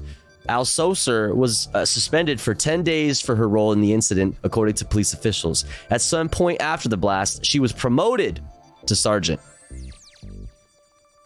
The police department on Wednesday declined to respond to details to a detailed list of questions, saying in a statement that the state law bars it from discussing discipline against individual officers in most cases, which is complete fucking bullshit. Thanks to the only union we do not support being the police unions. State law allows the department to name officers who use force that results in great bodily injury. Although the blast seriously injured 17 people, the LAPD still has not named the officers, which we are doing now. The Inspector General's office declined through a spokeswoman to comment on the names. 4 officers tied to the incident have been disciplined, according to the LAPD, but police officials declined to say whether those the times identified were among the group facing consequences for the explosion. The only disciplinary action they've disclosed is Alcocer's 10-day suspension, although they did not name her. The total cost of the blast to the city remains unclear, but it is estimated that that Los Angeles has spent more than $5 million to settle claims and house residents whose homes were badly damaged, according to city records. More than 100 claims have not been settled, and that's what I was talking about earlier. There are still people who are not back in their homes because the houses have not been fully repaired. Transparency around officer discipline is important because it provides the public a necessary window into how and whether individual officers are held accountable for alleged misconduct, including in cases where the conduct harmed citizens. It is also the public. It also allows the public to raise questions about officers who have been accused of repeatedly violating department policy. The latter category would include Richardson, who was among the officers allegedly involved in the Rampart scandal that broke in the late 1990s and shook the department. I'm not sure what that is. 6 Los Angeles police officers have been charged with misconduct for allegedly attempting to cover up their roles in a shooting 4 years ago in which a 21-year-old man was killed and 2 others were wounded. Oh, not very pog. Not very pog. Classic LAPD shit, though. I live in St. Paul, and we had a police chief named Paul Paulos. Nice. Rampart, it was a movie? Really? What's up, Wheatley? Welcome in. 5 milli seems so low.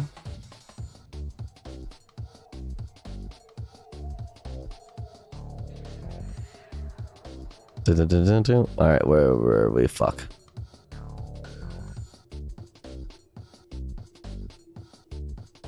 All right, there we go. According to a source familiar with the department's investigation, at least some of the accused officers appeared before a disciplinary review panel known as a Board of Rights. Officers appear before such panels when they are facing termination or if they request a panel review of lesser punishments such as suspension or demotion. The panels can, and often do, reduce punishments sought by police commanders. The results of those panels are unclear. Levesque and DeLucia declined to comment. McCarty did not respond to several requests for comment. Hogg and Richardson declined through the police union to respond to questions about the incident. When 2 Times reporters knocked on Alcocer's door seeking comment, she denied she was the bomb squad tech and asked why the newspaper was pursuing the story. Officials later confirmed her identity. Damn, so literally lying. Literally fucking lying. Nice.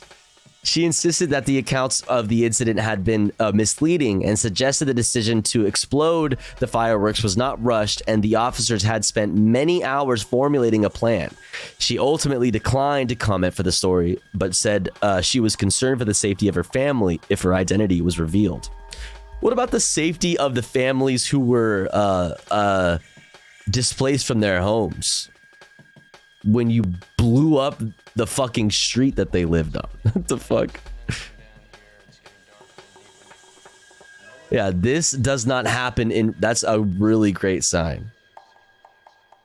And a very great point. This does not happen in rich areas. If this happened in a rich neighborhood, there would be fucking hell to pay.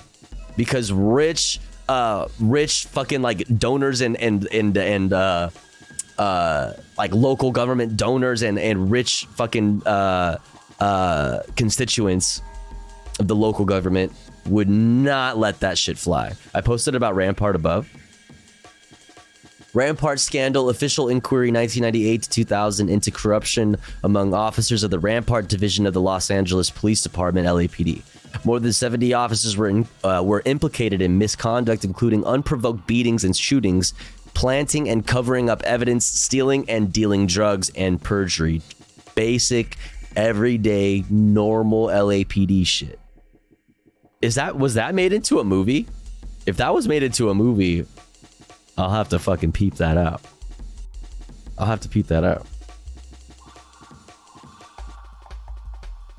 They must have made it legal after that scandal. The Inspector General's report issued last year did little to help affected residents make sense of the explosion. Big questions remain about the destruction that uprooted their lives and devastated their neighborhood. As recently as April, residents gathered outside LAPD headquarters to denounce Al Soser's 10-day suspension as being too light. Among them was Rosalba Beltran, who is still living in a hotel. She had a sign with 3 demands: fire the officers, release their names, criminal charges now. We want to know the names of all the officers responsible for this explosion. Ron Gochez, a community organizer with the Union del Barrio, who has helped organize residents, said at the protest. If I do something bad in my job as a teacher, my name is going to be published. You'll see my face on the news. Why are the police treated differently? They don't protect our community. They protect themselves. No lie detected. On the day of the blast, Levesque had been a bomb squad supervisor for less than 3 years. He had previously served a 5-year tour of duty as a bomb technician before transferring out of the unit, according to the Inspector General's report. He briefly worked in internal affairs and then moved over to then Police Chief Charlie Beck's office for several years before returning to the squad in 2018, according to depositions in a retaliation lawsuit filed by Anthony Doyen, a former LAPD bomb squad officer. Woody Harrelson is in the movie? Oh shit. I only remember he needs coffee and crullers. We gotta get him to Rampart Stat, the donut shop in the beginning of Wayne's World.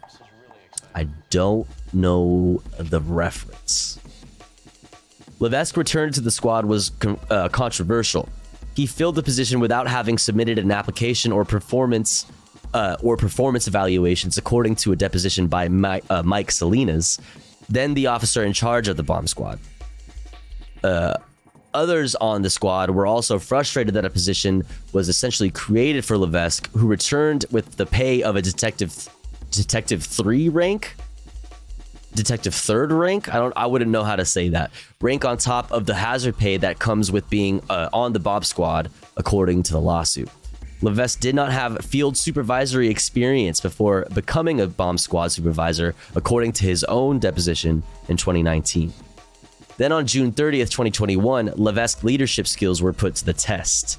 Police had received a tip shortly before 8 a.m. that someone was selling illegal fireworks out of an alley in South LA. Responding officers found dozens and dozens of boxes behind a pink house on East 27th Street. Levesque dispatched Hogg and Richardson to the scene. Hogg had prior experience on the bomb K9 unit, but he was still relatively new to the bomb squad. Richardson had been on the squad for close to 9 years. The substantial volume of fireworks prompted Hogg to call Levesque, who arrived soon after. They later discovered improvised explosive devices. Homemade fireworks believed to contain flash powder. IEDs? Jesus Christ. We dispatching Hog. Yo, hey, yo. Levesque initially focused on the removal of the commercial fireworks, but as he neared completion, he gathered the 5 technicians who were on the scene and instructed them to come up with a plan to deal with the homemade devices. He asked them to let him know what the plan was, but rather than listening to the discussion, he stepped away from the group, according to the Inspector General's report. I tried not to oversee and stand in on the discussion, Levesque later told investigators. If you were present, he said, the technicians might be scared to, quote, ask a dumb question or to say something that would indicate they were ill-informed about certain technical aspects of the work. As the bomb technicians conferred over how to proceed, they agreed the explosives should be detonated on site rather than transporting them away because many of the fireworks were leaking. Leaking. Like powder was falling out? Leaking? According to the Inspector General's report, Levesque agreed. The decision was made by Captain Jeffrey Bratcher, the incident commander who was a higher up at Newton Division, where the blast occurred, the report stated. The Inspector General's office later noted it was common practice for the bomb squad to do detonations on scene.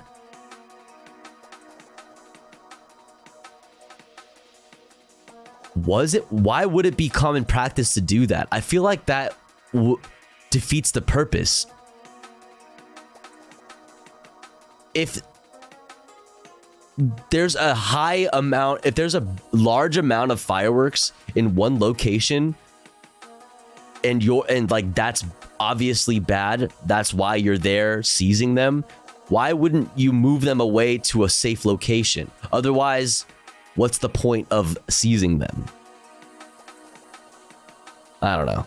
I guess I'm no fucking expert on a bomb expert, but I mean, it just seems silly. Like, of course you would want to take it to someplace safer. I don't know.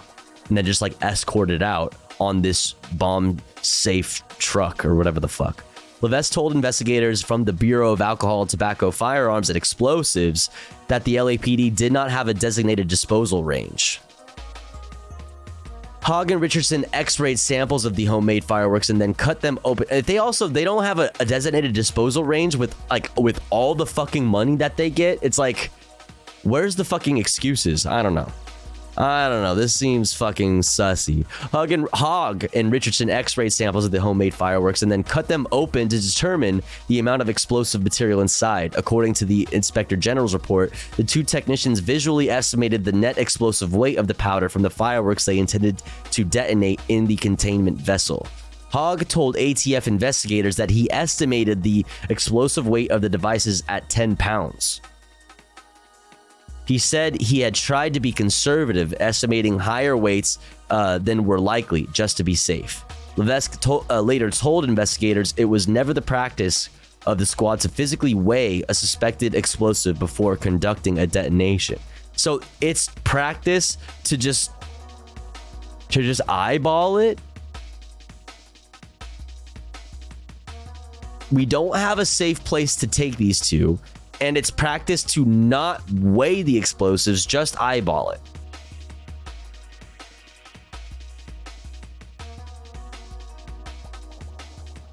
This motherfucker is just forklift. Yo, forklift simulator. Yo, Tofu Ghost on the forklift simulator fucking game for PlayStation 5.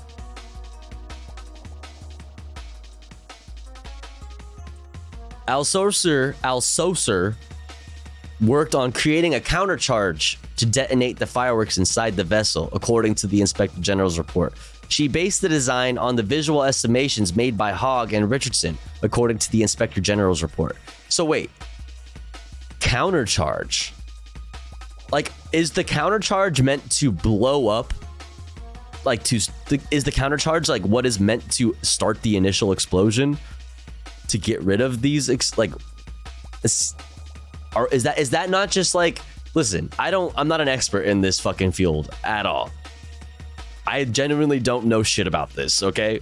But like, is that not just adding on to the amount of explosives there are? I don't know. Please tell me if anybody understands this kind of shit. How did they not have a dedicated disposal range? This fucking there's fucking quarries everywhere at least. That's where I learned from Mythbusters. I mean, I don't know, man. The amount of money that they have, you'd think that they would have something.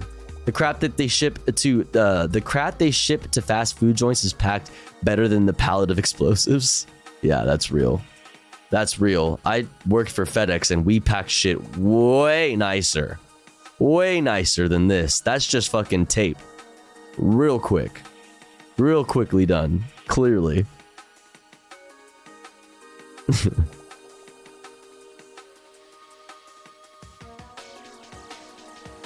Alright, Alsosa worked on creating a countercharge to detonate the fireworks inside the vessel, according to the Inspector General's report. She based the design on the visual estimations, just the eyeballing, made by Hogg and Richardson, according to the Inspector General's report.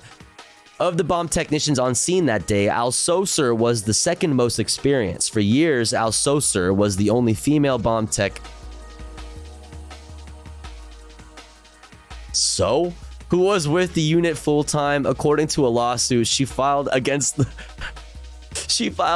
city, alleging that she was sexually harassed by a male colleague whose advances she'd repeatedly rebuffed. I mean, that I absolutely believe that happened. To be fair, I absolutely believe that is the case. For sure. Okay. In a 2013 interview with Marie Claire, she spoke of beating out 39 officers for her spot on the bomb squad. She described it as an elite post that requires an intensive year of training. We have a saying: in order to beat the bomber, you have to make the bomb. I built a pipe bomb first. After that, I moved on to an improvised explosive device, or IED, by creating a circuit that led to the explosive, then attaching a timer, she said in the interview. Blowing things up gives me an adrenaline buff and always has? Okay, who asked? Okay, I don't remember asking. Wait, what? Any askers? Is this supposed to be like making her look cool? Like, listen, here at the LA Times, we want to make sure we hold authority to account. Yeah, right? You know, we want to hold authority accountable and report on, corruption and, just fucking, the fact that they're shitty at their jobs over at the LAPD. Like, we want to report on that, except for when they're girl boss officers. Okay, who fucking worked from the bottom and beat out hella men in the field to become the bomb squad's top bomb technician, responsible for displacing dozens of families from their homes in South LA. Like, what are we doing here? I don't care. Adrenaline buff? Like, who the fuck cares? She's not like other cops. Yeah, okay. So, what does that have to do with anything? Blowing things up gives me an adrenaline bump and always has. It seems like the quote you might not want to give to the LA Times, I would say, when talking about how like you're responsible for blowing up a neighborhood in LA. That's kind of weird. The day on 27th Street, the only person with more bomb tech experience than Alsosa was McCarty. A seasoned tech, McCarty was tapped to teach courses on bomb disposal, once running a session on identifying and handling homemade explosives. As he helped Alsosa with the countercharge, he said he voiced concerns about the amount of material being loaded into the containment vessel, according to his and Levesque's interviews with investigators. Well, shit. Levesque later told investigators he felt McCarty was not specific with his concerns. Okay, so now they're pointing fingers at each other. The girls are fighting. He told McCarty and Alsosa to hash it out, to quote, hash it out, and again stepped away, according to his interview with ATF investigators. This sounds like a fucking bunch of like... The safety of citizens, like...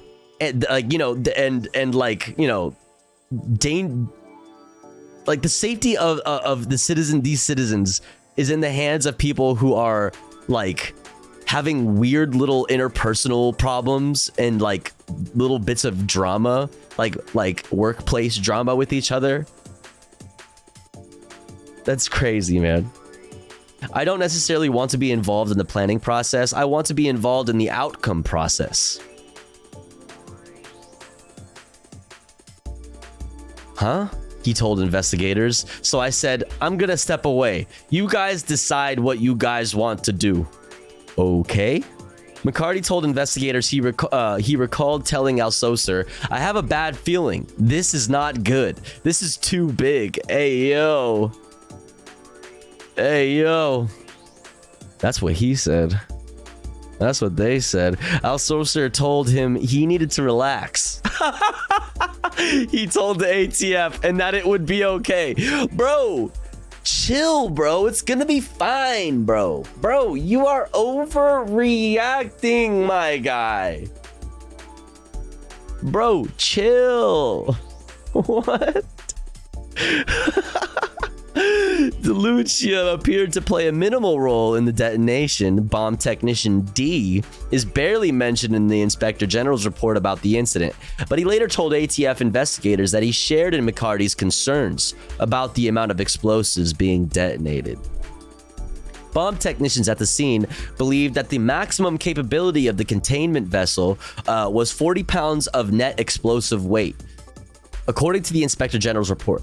But the vessel actually was rated to handle only 33 pounds of explosives.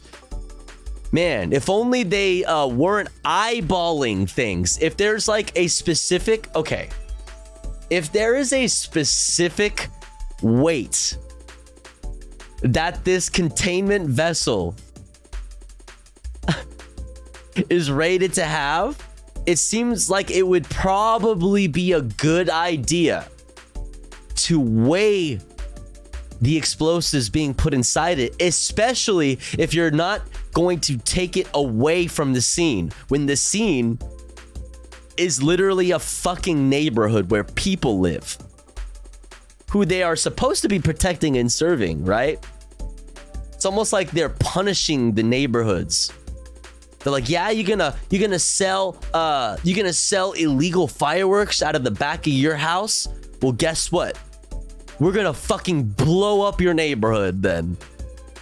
We're gonna put it in a vehicle that I assumed was rated for 40 pounds of explosives, but is actually rated for 33 pounds of explosives, and I'm just gonna fucking eyeball it too. I'm not even gonna actually weigh it.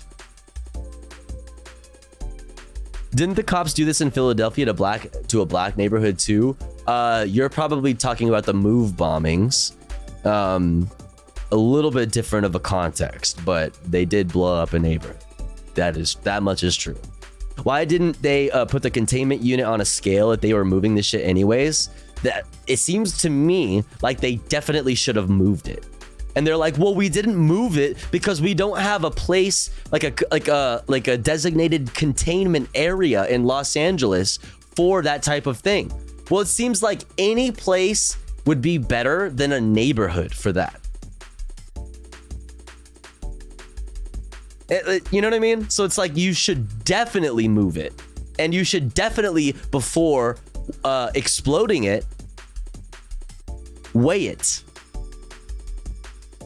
or at least break it up into multiple smaller explosions, or maybe get multiple containment vessels. It seems like an organization like the Los Angeles Police Department, who got $13.1 billion last year,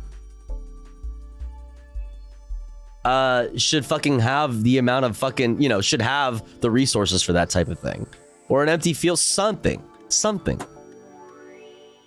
Just at the very least, make multiple trips. At the very fucking least. Ay. All right. The ATF would later determine that the bomb squad had loaded the vessel with 39.8 pounds of explosives. That amount includes the countercharge, which is what I was saying. Okay, so I'm not crazy when I was saying that. I feel like adding a counter charge, which may, as far as I know, because I don't know how this stuff works, I'm not a fucking bomb expert, but it seems like to me that a counter charge is literally just adding explosives to the overall like cache of explosives. So if it's 39.8 pounds of explosives and you're adding to it and you assumed it was 40, you knew that even if it was 40, you were going above it by adding the counter charge. But it was only rated to handle 33 pounds. And you didn't move it out of a fucking neighborhood where children and the elderly and just generally poor people live. Like, that's fucking crazy. That's fucking crazy. Before the detonation, McCarty raised more concerns and called for the team to hold off until people could be moved farther back. We are not here for the media to get a good shot, he recalled saying in a later interview with investigators. This is about safety. Yeah, okay. This time, his colleagues listened. At about 7 p.m., officials expanded the perimeter on each side of the containment vessel and directed a media helicopter to move to a higher altitude.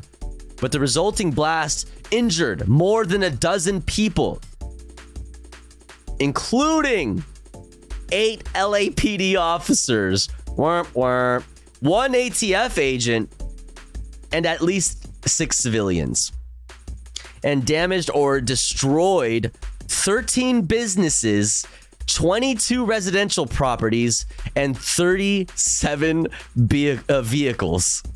Holy fuck, dude. Holy fuck. More than 80 people were displaced, and several are still living in a hotel. Still. Not the businesses. Hey, listen. Liberals love businesses, right? So, you know, it's good to mention it. Yo, my dude, what's up?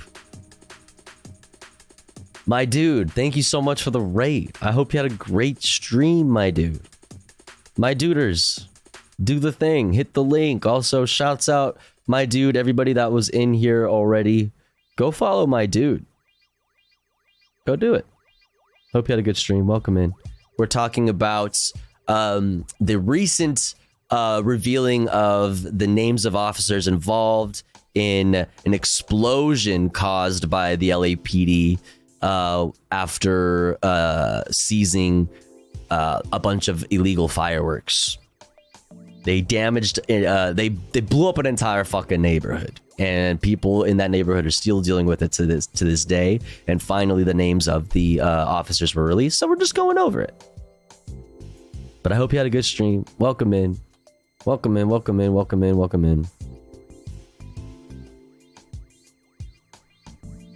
Dum dum. The Inspector General's report later noted a lack of active supervision of bomb squad personnel that day. Levesque, quote, took a hands-off approach to his duties in an attempt to make his subordinates feel more comfortable, the report stated. Jesus. In his interviews with the ATF, the report stated Levesque recognized McCarty's expertise, but according to investigators, he, quote, did not take action based on the concerns that McCarty raised. It is the opinion of the OIG that Levesque failed to recognize numerous indicators that this incident required a higher level of supervision than that which was provided, the report stated. The Inspector General's report detailed other missteps. The 46-page document pointed to a breakdown in decision-making with no clear sense of who was in charge during the operation. A review of the previous 5 years of training for the entire bomb squad revealed that its training hours had gradually declined. Meanwhile, Alcocer, one of the techs with the most experience, didn't meet the minimum training standards for any of the 5 years prior to the blast, according to the report. Furthermore, in the past, the bomb squad included a sergeant who functioned as the officer in charge, but the position was vacant at the time. Speaking to the police commission about the report, department officials acknowledged what Chief Michelle Moore described as, quote, systematic failures that led to the botched detonation. Moore noted weaknesses in the level of supervision and pointed to what he said were wholesale changes to the unit's practices. Another senior commander told the commission that the incident resulted in leadership changes. But a review of personal records shows that some in command that day have since moved up in the ranks of the organization. Upwards, more money, promoted. David Kowalski, a commander who oversaw the bomb unit at the time of the incident, which is such a cop name, Kowalski. Kowalski. A commander who oversaw the bomb unit at the time of the incident was later elevated to deputy chief. Captain Brian Morrison, another supervisor who was present that day, has remained in the Emergency Services Division. Bratcher, the incident commander, has swiftly risen up the captain ranks. Life for the residents of 27th Street has not been as good. About 50 people are living in a hotel still to this day. Houses remain boarded up. Justice seems far away. From her hotel room this week, Beltran said she was pleased the officers responsible for the blast would be named by the Times. They were ignoring us, like nothing had happened, like we meant nothing, Beltran said. They ignored us for 2 years, not even realizing all the damage they did to us. Now it would be clear, she said, whom to hold responsible for blowing up their lives. Nice. Okay. All right. Listen. Okay. For blowing up their lives. All right. Relax. Okay, LA Times, relax. Jesus fucking. You just had to throw that in there. You just had to. Fucking shit. Anyways. Thank God I've never lived in LA. This is awesome. Fuck you, Posty. The fuck? Destined to be a cop with that name. Yeah. What's the meme here? Kowalski analysis? I don't get it. LA is the shit. Listen, I'm fucking born and raised. I've been everywhere, and this place is just like where I belong, okay? This place is just where I belong. I am fucking, even to a fault, I will admit, I'm very much a fucking Angelino. Very much an Angelino. It's the Madagascar Penguins? Oh, really? Okay. Right over my fucking head. All right. Let's see. Next up, chat, we are gonna get into some SAG-AFTRA updates, and we're gonna start off our SAG-AFTRA segment with two pieces from our really good friends over at Fox News. Starting with my favorite, Kayleigh Maganani, why a Hollywood shutdown could benefit fans. And on the thumbnail, it's got this fucking dude from The Sound of Freedom or whatever the fuck. Okay. Yep, that's right. And then after that, chat, as if that wasn't enough brain rot for you, we're gonna go head over to our friends, The Five. It's actors versus AI, with a picture of the SAG-AFTRA strikers. So we're gonna see what they have to say about the strike, and then we're gonna go after that with a nice chaser. Shot and then chaser. Greedy Hollywood producers exposed as actors and writers go on strike with the Majority Report, Sam Cedar and friends. I also have this Democracy Now! Piece on it from today. Depending on how long these 3 videos takes, we may or may not get to that video, because we have a bunch of other stuff as well that I'd like to get to. But here's the thing, chat. Before we get to that, we gotta run an ad break, because it's been about an hour since our last ad break. And here at the Tofu Ghost broadcast, we run ads about every hour or so while the streamer is away from the stream. That way, even if you are unsubscribed to the channel, you don't miss out on any of the content.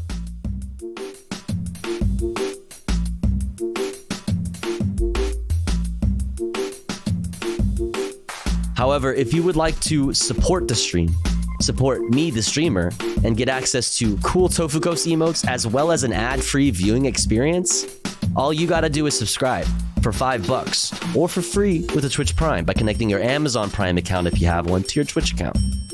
Or let's say you're already subscribed to the channel and you're feeling generous and you have the means to. Maybe consider gifting a sub to one of our friends in the chat, one of our comrades in the community that may not be able to afford a sub this month. That way they may also be able to enjoy the Tofu Ghost emotes in an ad-free viewing experience. We are only 3 away from knocking the sub goal out. Just 3 subs away. Can we do it? Can we destroy the sub goal? We'll find out. Holy.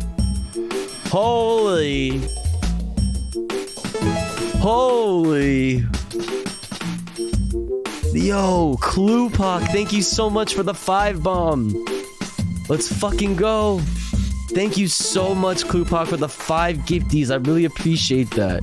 We have now, oh shit, and also Noxel. Noxel, thank you for the gifty to Sidewalk Connoisseur. Pog Chatter to Pog Chatter, thank you so much. I really appreciated it. I finally got paid.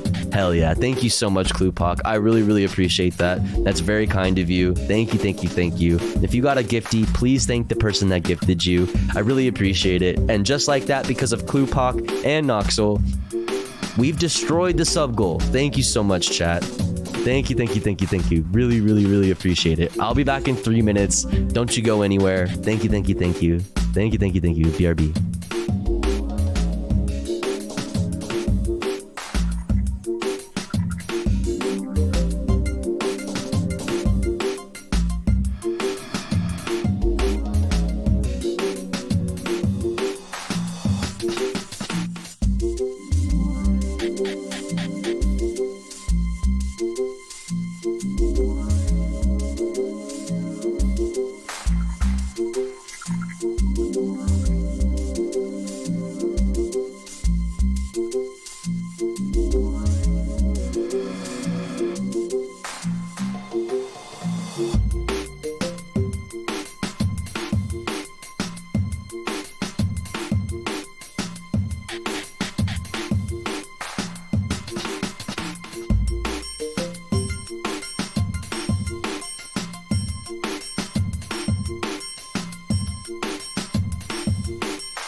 Alrighty. We're back, baby.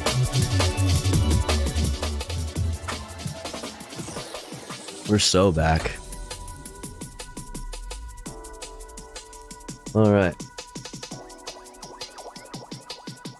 We're so fucking back. Oh my god. Alright, let's get back into it. I think I had that tape as a kid, Tofu. Really? That's tight. Hell yeah. That's tight. Super cool. Dun, dun, dun, dun, dun, dun, dun, dun, dun. Found it thrifting. Actually, when I went up to help Mari move down from Washington, move down to her place in LA, we stopped by a thrift store in the area, and we found that there.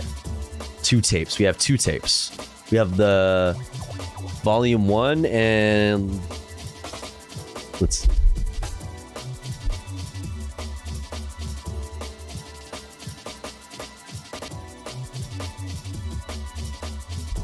Volume 1 and Volume 2. The green and purple ones. Yeah, I had a lot of VHS tapes of old animated shorts. Nice, that's cool. Very cool, very cool. All right, let's get back into it. What do you say? Time to take in some brain rot chat. Hello, that's right. Kaylee Maganani. Why Hollywood shutdown could benefit fans. I have a really bad feeling about where this is gonna go. And then after that, we're gonna check in with the 5. It's actors versus AI.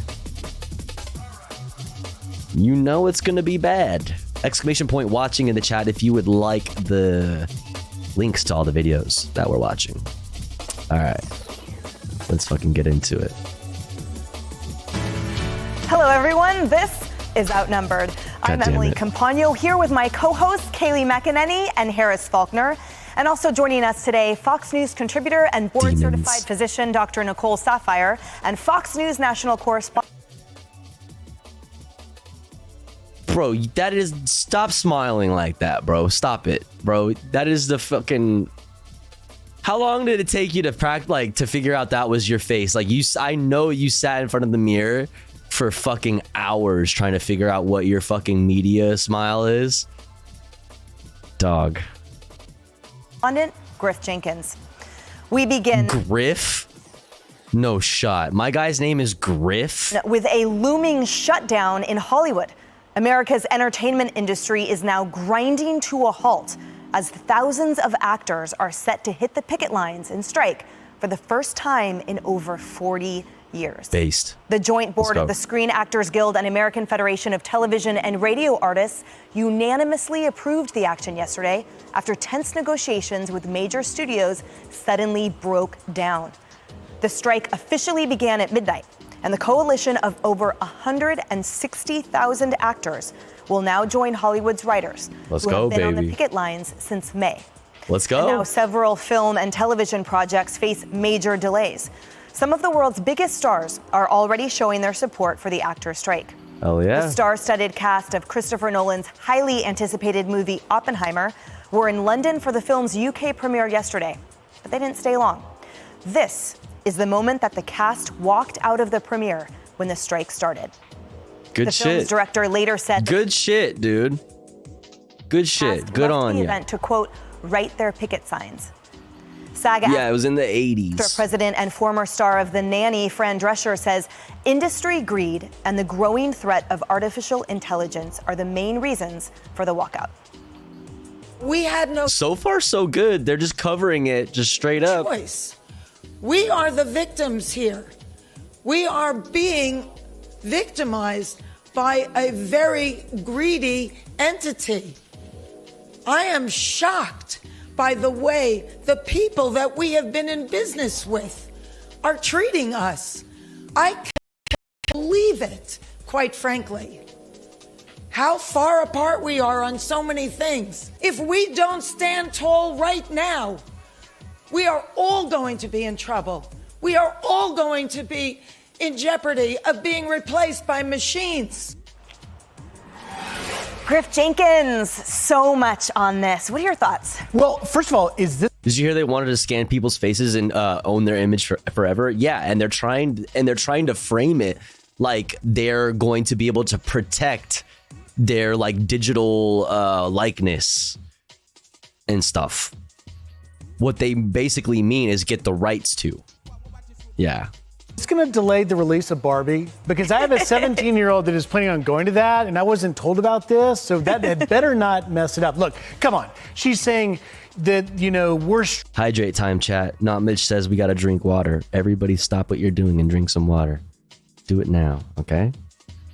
Struggling, it's going to impact us. It's not going to impact her. It's not going to impact Meryl Streep. She's worth millions and millions of dollars. And so it's a little disingenuous to have these actors coming out and trying to stand with people who need that paycheck.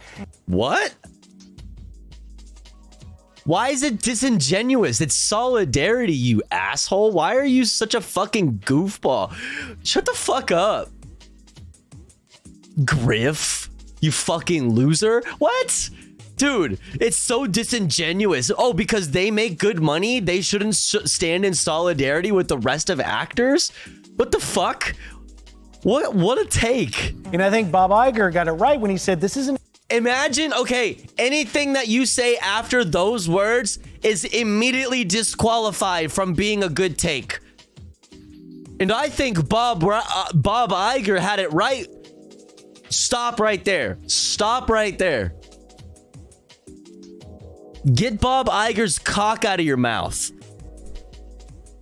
Yeah, imagine thinking Bob Iger is right about anything, especially when it comes to just like the basic concept of like who's getting the fucking money that is generated from the work that these people do.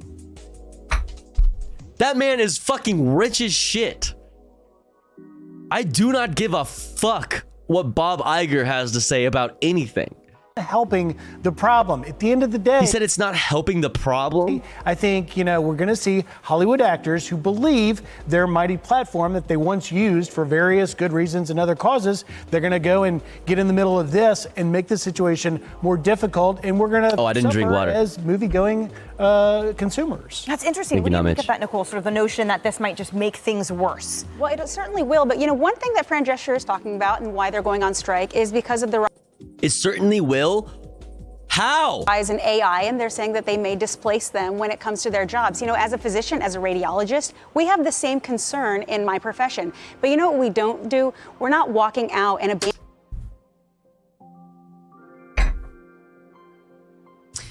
You know what? But you know what we don't do? We don't fucking take the uncivilized route. Yeah, you know what? Us surgeons, what did she say? and they're saying that they may displace them when it comes to their jobs. You know, as a physician, as a radiologist. A radiologist? Yeah, us radiologists, we're civilized. We would never walk out like that. Listen, we share the same concerns about AI. She didn't follow up her point. She started off by saying, yeah, the strike will certainly make things, the situation for them, for the workers, the actors, worse. But she doesn't even fucking follow up with why or how that's the fucking case, and then goes straight into saying, well, listen, AI, yeah, that's a big worry for a lot of people, but striking about it, ugh. She's a doctor, but she appears on Fox News. Yeah, it's also like, who are you to speak for radiologists when you're here on Fox News not doing radiology? When was the last time you fucking did an X-ray? Concern. Yeah, and also that's a good point. That's a good point. Your specific profession, maybe it's like better that specific one is not done by humans. You know what I mean? Whereas actors, it's like, hello. That's not it's not the same thing. Yo, not Mitch. Thank you so much for gifting to that weirdo over there. That's kind of a funny thing to say. My dad's a radiologist, and he would definitely join a strike based, as he should. Not Mitch. Thank you so much for gifting to that weirdo over there. I'm sure they're not all that weird. Let's fucking go. Thank you so much, not Mitch. I really appreciate it. X-Ray D's nuts. Got him. What's up, Ian? In my profession. But you know what we don't do? We're not walking out and abandoning our patients. What we are doing is we are coming up with ways to work in parallel and tandem with AI. Also, like, that's also disregarding, like, the labor action that's been going on in the medical, you know, in medical fields, medical industry. Like, that's a thing. Also, look at what's happening in the UK right now. So that people are not harmed by it. And Griff made an excellent point. I looked it up in 2020. Did Griff make an excellent point? The average TV crew member in the United States makes $20 an hour. Meryl Streep, on the other hand, is worth $160 million. Mark Ruffalo, another. So what is that? That doesn't have anything to do with anything. Why does that render the point of the strike meaningless? What does that? She's saying that the average wage by these actors is $20 an hour or something. What did she say? Let's run that back. With AI, so that people are not harmed by it. And Griff made an excellent point. I looked it up in 2023. The average TV crew member in the United States makes $20 an hour. Okay. Meryl Streep, on the other hand, is worth $160 million. Mark Ruffalo, another person, made $30 million on his last two. Like, all the more reason for them to fucking show solidarity. You know what would actually be bad? You know what would actually make that bad? If they didn't say shit. That's what actually would make your point valid of pointing that out. The difference, the disparity in their incomes. That would be the only way. The fact that they make that much money and that much more money than the average actor or the crew member or whatever, that shows that is a good thing, that they are standing up with everybody and showing solidarity. That's fucking ridiculous. What an insane thing to say. How is that a bad thing? Also, what are you doing? Are you shaming rich people? Are you gonna say that they didn't earn what they make? That they aren't, that they, you know, didn't work hard under this capitalist system and climb the rung? Like climb the ladder, climb the rung. It's so fucking stupid. On one hand, if it were a different topic, they would be fucking sucking rich people's cock at every fucking opportunity. And now they're pointing out the fact that some people make a lot of money as if it's a bad thing. It's fucking ridiculous. It's insane. The fuck? Greetings, not exactly sure how I got here. I think Twitch rolled me to your channel after my dude's live ended, but holy crap, I'm in love with this channel's vibe. Hell yeah, Violet, welcome in. Good to have you. I'm glad you like the vibe. Welcome in, welcome in. Ban that bot? What? Is there a bot? What bot? Who's a bot? Not sure how I got here either. What's up, Manderbo Bander? Have you seen this yet? Imagine bragging about being a scab. Oh, Jesus. What? Strike nurse? What? Oh. I can't fucking hear the fucking audio, bro. Is there audio? A day in the life?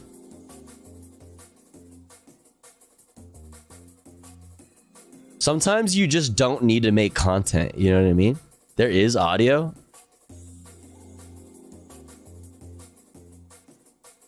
Oh, hello.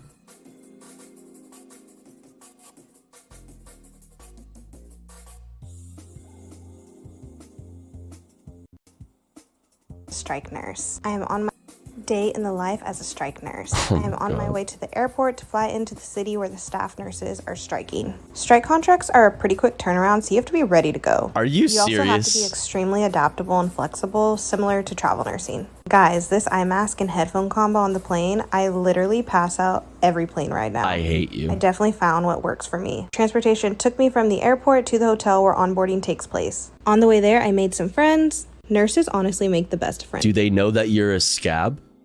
Don't tell me otherwise. Onboarding was super organized, which I love. Is this a room full of scabs? And my nurse bestie that drove in to work the strike picked me up for dinner. To bed I go for a long day in the life as a bro. strike. Bro, this is what?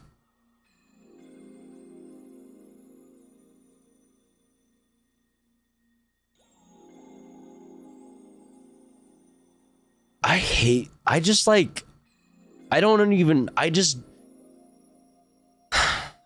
understand. How does this happen?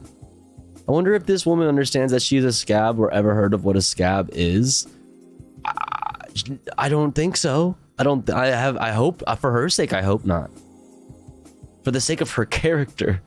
We used to be a proper country. Day in the life as a strike nurse. I am on my way to the airport to fly into the city where the staff nurses are striking. Strike contracts are a pretty quick turnaround, so you have to be ready to go. You also have to be extremely adaptable and flexible, similar to travel nursing. Guys, this eye mask and head. Why would you include that in your content? Why do you need to make content about that? That's just so weird. Why would you do that? I'm a UPS driver and hearing the company's propaganda is hilarious. Yo, what's up, Mandalore? Welcome in. Yeah, I used to work for FedEx. And they used to make us, watch anti-union videos and make us and do mandatory meetings and shit. It was terrible. I wonder if someone paid her to make that, but it's who? I don't know. Who would? There's it's not like Big Scab is out there trying to up their PR game. You know what I mean? There's not an association of scab workers. Is there? I don't a scab union. A scab union. Oh my. Cursed. BRB starting the scab union. You know what I'm saying? So that's what I'm saying. The scabs are on strike. So it's since there is obviously no big scab, who would be paying them to be pro scab? It's just that everybody wants to make content, right? And I say this as a content creator, of course. Everybody wants to make content about be an influencer and just I guess document their lives and be yeah, this is me, a day in the life of a scab. Woohoo. I don't know. I have a big scab on my knee. Big scab running the government from behind the scenes. Yeah. She presumably works for some nursing staffing agency. That, right. But I don't see a nursing staffing agency. And maybe I'm wrong. Maybe we're in 2023. It's a new world. And nursing staffing agencies are paying people to be influencers. I don't know. Maybe. She made a response in the comment. Oh, man. All right, fine.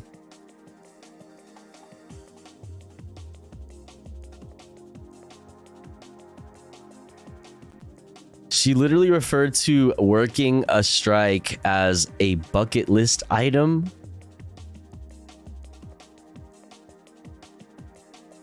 What?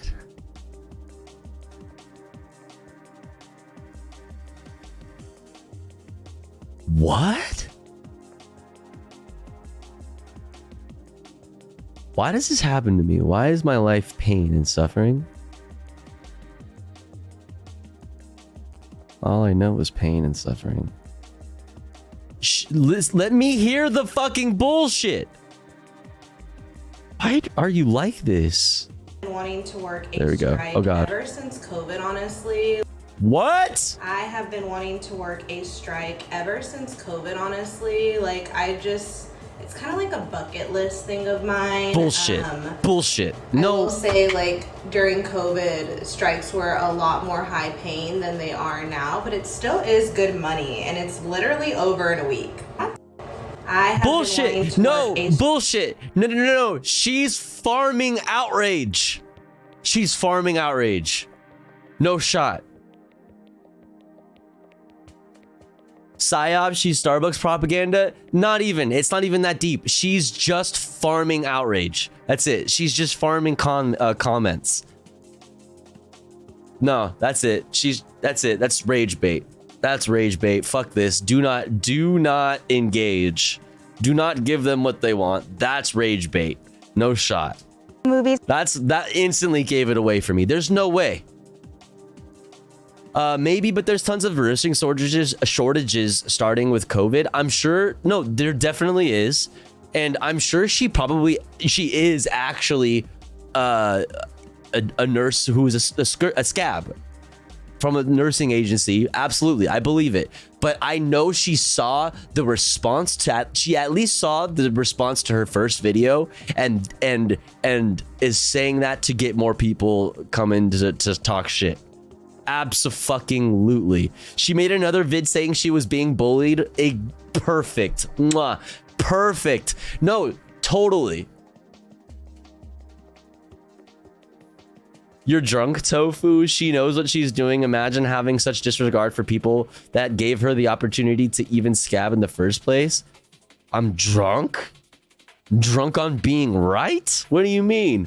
She definitely is a grifter, cunty baiter, but she looks like she has a comfy bosom to nuzzle my head.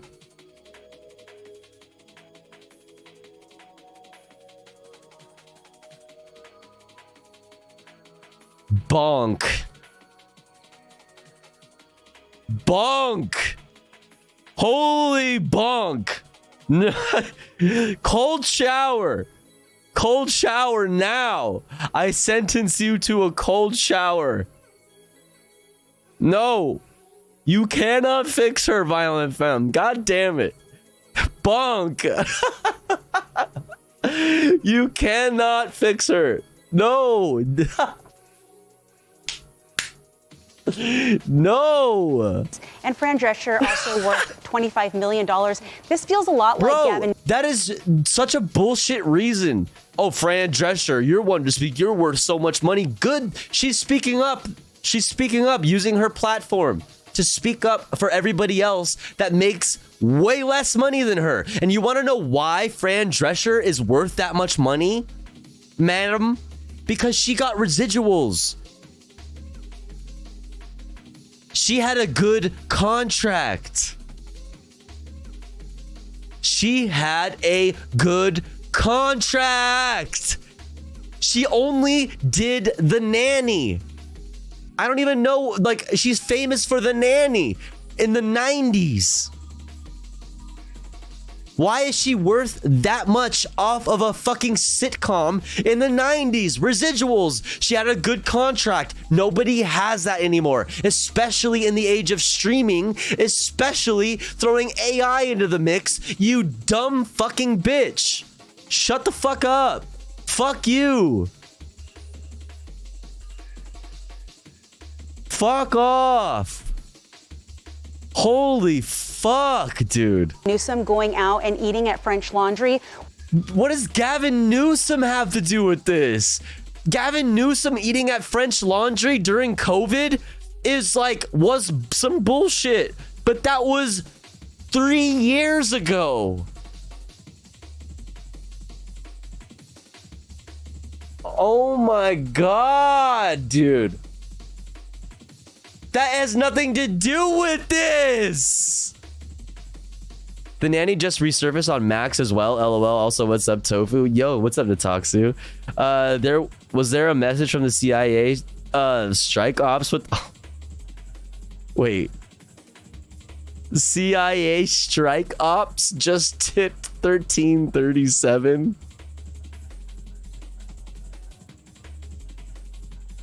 Y'all stop using CIA CIA agents. Stop using this Stream Elements link on stream if you want to disrupt the fucking stream with some TTS. If you're meaning to use TTS, you have to use the different one. I need to set it up so that one does TTS too, so that it doesn't have it. But yo, shouts out to CIA strike ops. Shouts out to y'all for real. while God. his constituents were in lockdown and not able to go out. You have these high-paid Hollywood actors who are going What does that have to do with on anything? strike and making this big hoopla, but there are a lot of people suffering. This is very sad. One of the arguments for it, Kaylee, is that those with the big names and the big paychecks are the ones that have the biggest reach. So by them doing something they haven't done in... Good point. Dude, how is Emily Campagno? Wait, is her first name Emily? I know her last name is Campagno. How the fuck are you gonna let her have a good point? Maybe I can fix her after all. Maybe I can fix her. 40 years, it sends a message, arguably a strong one, that those people making less than 20 an hour that work so hard on their behalf so they can make their 160 mil, that they are on their side. Yeah, that's a good point. Wait, what is going on? Tofu, you fixed me. You're welcome. Can I fix Emily Campagno? A good point from Emily? You know, the crew members, the caterers, that's who I worry about here. I don't want these guys to be out of a job because of a strike. So that's my point of view. Okay, so she now fucking Kaylee Maganani's coming in saying that these fucking selfish ass actors are putting all the caterers and the makeup artists and stuff out of work when most of them in those industries are either also striking or also withholding their work in solidarity. It benefits everyone. This kind of thing benefits workers in every fucking in every industry, especially one that has so much attention, media attention, like the actors and writers strike, like Hollywood. Hollywood is the media, so you're gonna have tons of eyes on it, especially with a bunch of really rich and famous fucking actors. No shit. This helps everybody. Dr. Sapphire, you were among the heroes, our healthcare workers who, shut the fuck up, in the middle of a pandemic, put your lives at risk, and you showed up to work. That's who I care about, the meat packers who showed up to work, who kept this country going during our hardest. What about the like NHS strikes?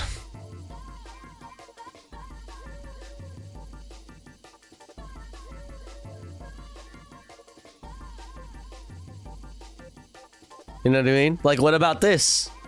Like, people, what the fuck is this? Like, I don't know what the hell this site is. This is the NHS, whatever. Like, there are people in that field striking.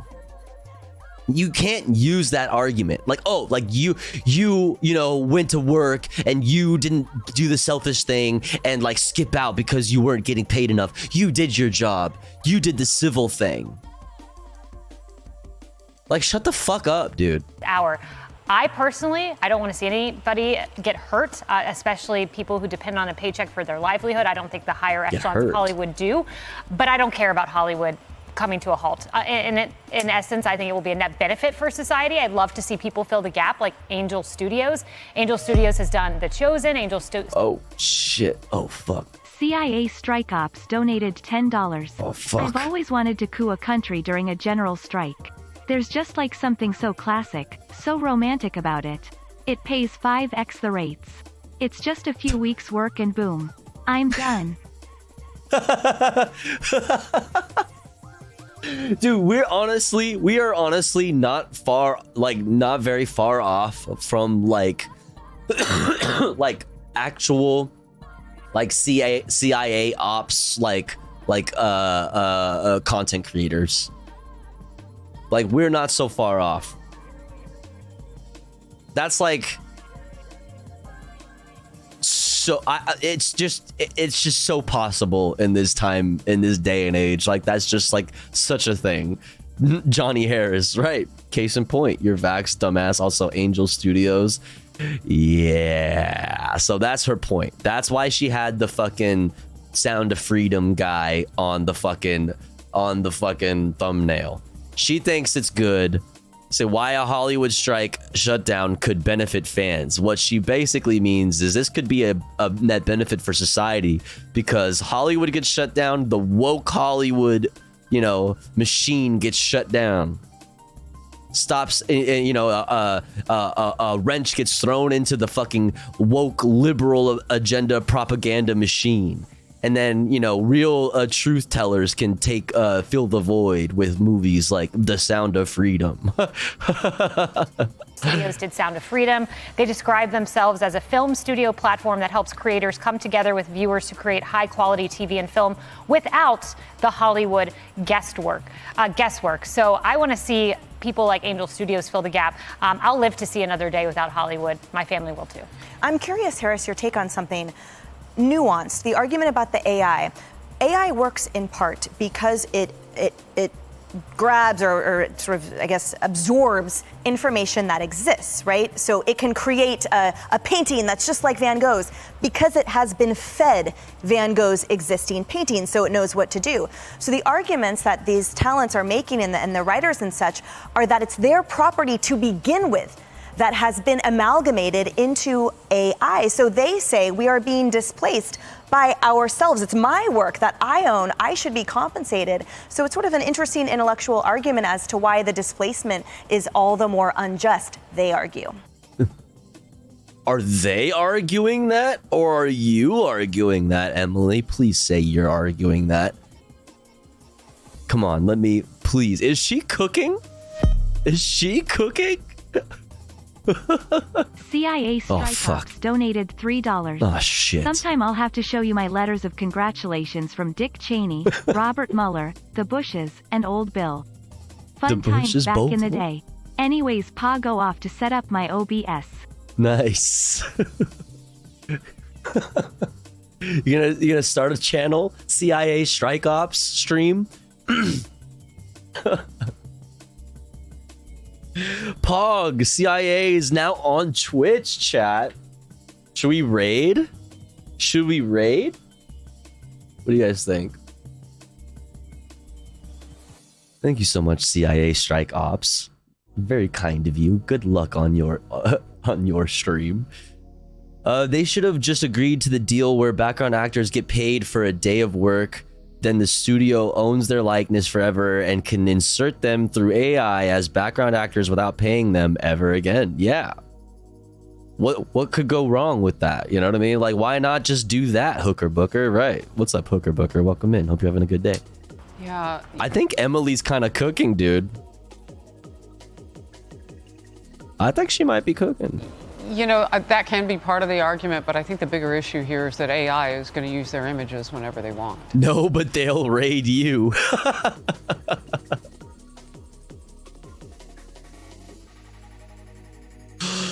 Fuck, dude. Knock on wood, dude. I do not need that. I don't need that in my life, bro. Ay. And the question then becomes, who belongs to that face on the screen? The person behind the face or the people who captured it for what? AI? That is... Yo, Celtic, thank you for gifting to my employer, the Central Intelligence Agency. Thank you so much, Celtic. I appreciate that. Wait, I didn't see this.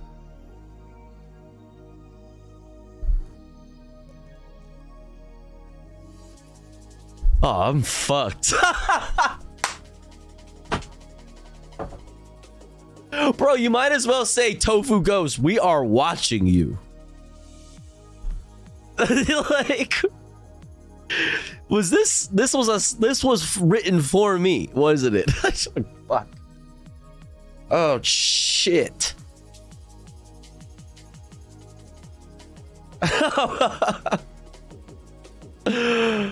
What? Keeping an eye on... Oh no. They know. Oh god.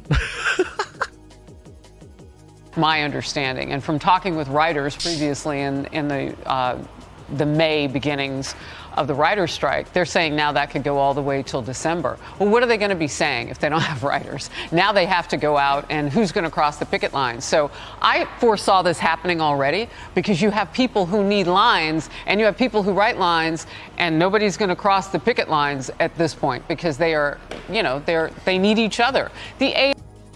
Yeah. Yeah, and they're all working class and they have solidarity. It's almost like we're all like connected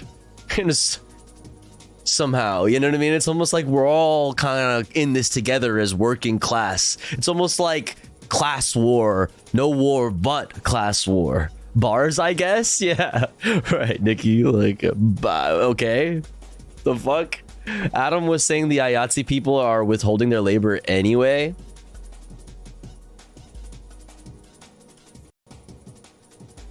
Oh, fuck. I hate that this... I need to figure out why... why... Firefox doesn't like TikTok specifically.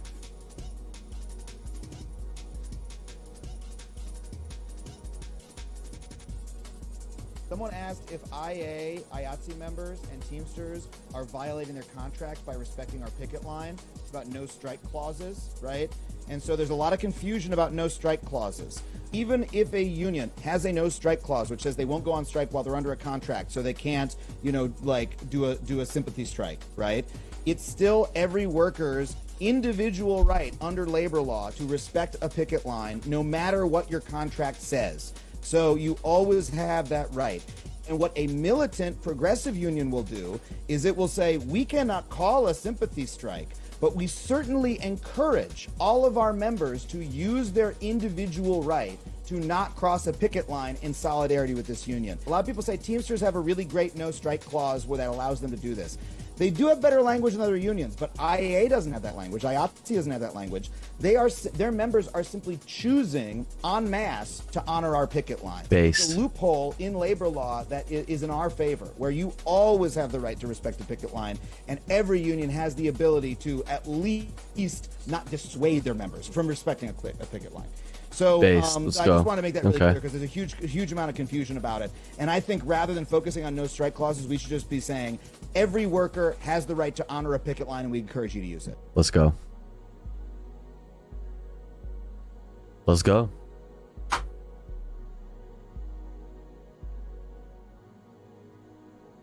Our portion of it, though, I challenge Hollywood to do what every other industry like yours, which saves lives and doesn't save us from more sleep by keeping the entertainment going, which is technically what Hollywood does. But I challenge them to come up with a way to be symbiotic with artificial intelligence. Maybe it can enhance the movie-going experience. Maybe it can clean up the casting couch. Maybe it can...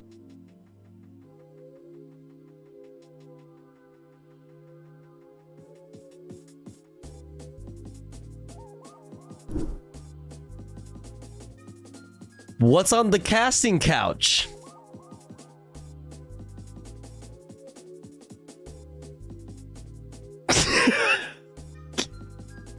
What's on the casting couch?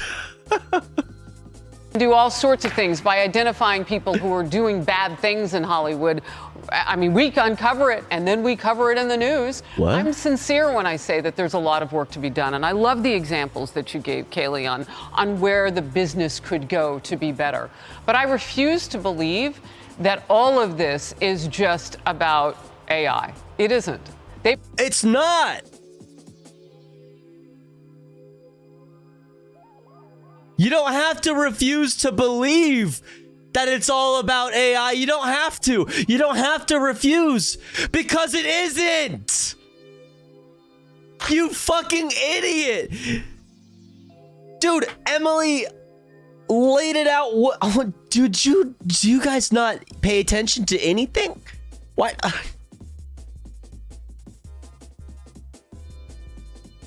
Are you kidding me? You've got to step up and move forward with the technology. It is about images and who owns your image, and those are contract negotiations, and they better get better at it. But they want more money.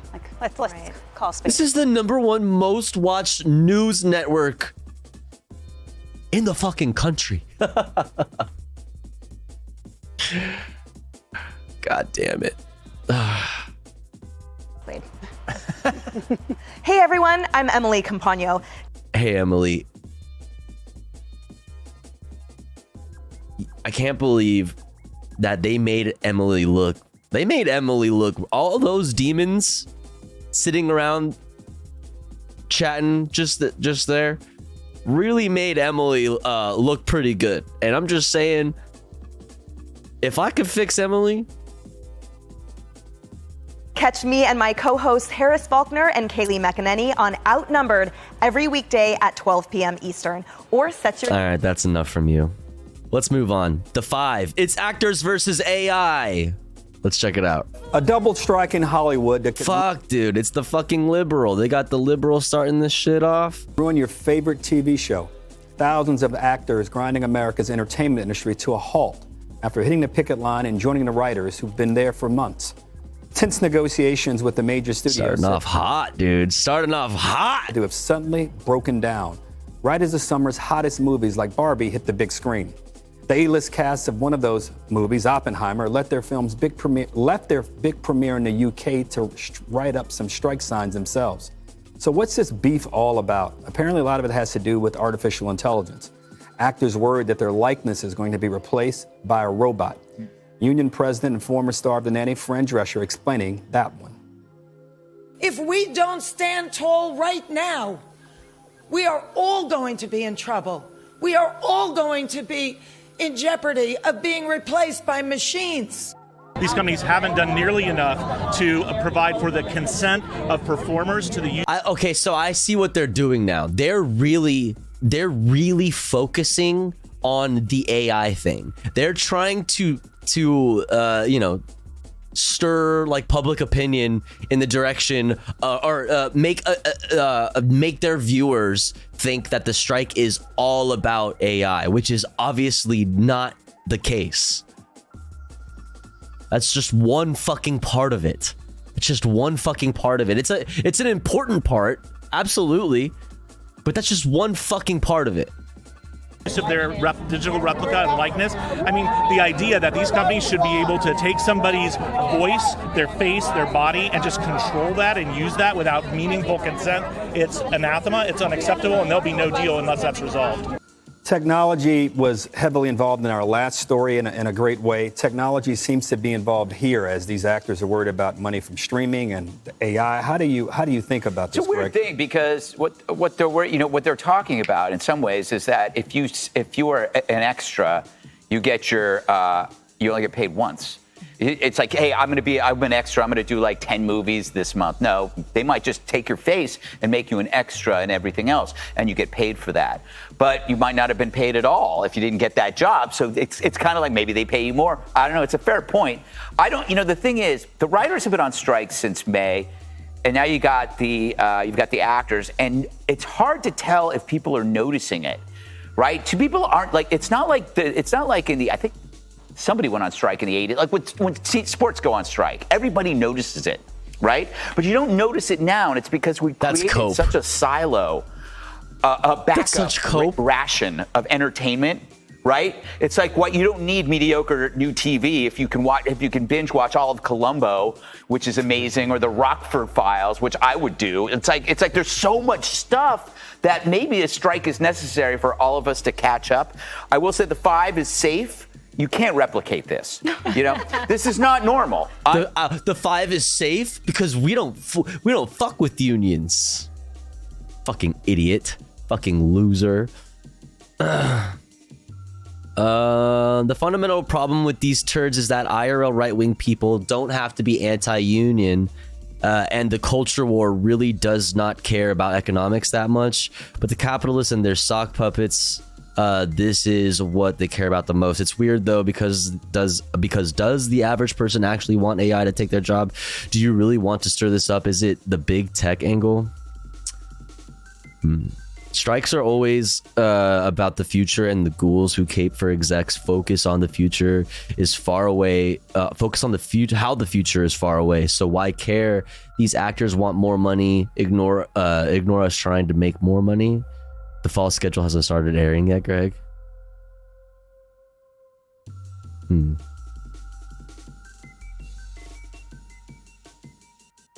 not normal. Harold, you are not. Yeah, not a lot of them are, Nataksu. Because AI is based on predictions, being able to best predict human behavior and do it as mathematically, as fast as possible. And you can't. We're too unpredictable as humans.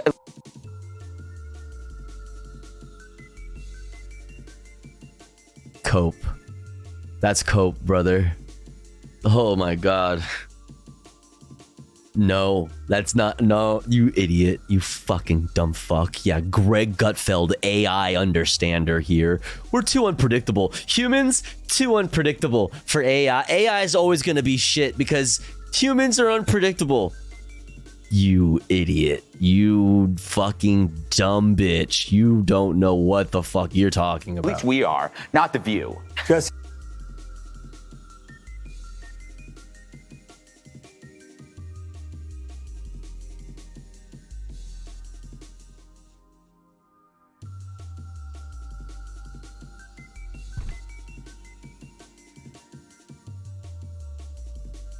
fucking dies of cringe. I just died of cringe. Run that back for me. What a fucking loser. We're too unpredictable as humans. At least we are, not The View. Yeah, not The View though. Shut the fuck up, Greg. Oh my God, I hate this so much. 1960 was the last time the writers and the actors went on strike together. But as far back as that was, 60-something years now, it was all over movies playing on television and how actors would get paid for it. Here we are now dealing with a similar thing. How do you think about this? Some people have told me that my timing is impeccable. Days before I go to 8 o'clock, every writer and every actor in America goes on strike. I have no competition. All scripted shows are going to be stale. You have to watch me now. I'm just saying, I'm just a very fortunate person. I remember years ago when people all throughout the heartland Jessica Waters were complaining that their jobs were being taken away. Their jobs were going to China, Indonesia, Mexico, and all of these factories were leaving. And doesn't actually believe or propose or fucking have any ideas for what would actually bring jobs back to the United States. Just more deregulation. No one in Hollywood said a damn thing about it. They just watched these people lose their jobs and their... These actors said nothing when other people lost their jobs. What a fucking... Dude, did you just make up that? You just made this. He came to the table today with no talking points and he's just winging it today. He's just winging it. I didn't see Fran Drescher saying anything about farm workers, about anybody else striking, about train workers, livelihood, UPS Teamsters. And Donald Trump came along and he said, let's bring these jobs back. And they hated Donald Trump for that. And he didn't do that. And he didn't do that. And if you read Fran Drescher, she's saying the exact same thing Donald Trump said. She's out there saying, this is a moment of truth. These big businesses and this new technology is taking these jobs away. Yeah, because that's not her field. Either way, like we were saying earlier, this, especially with something like, they're coping on this. They're fucking coping on this. But like, especially a fucking industry that has so many fucking eyes on it. They're saying that I don't think anybody cares. I don't think anybody's paying attention to this. Because you could just like go on Netflix and watch like old shows and stuff. Like nobody cares. Like, it's this crazy amounts of cope there.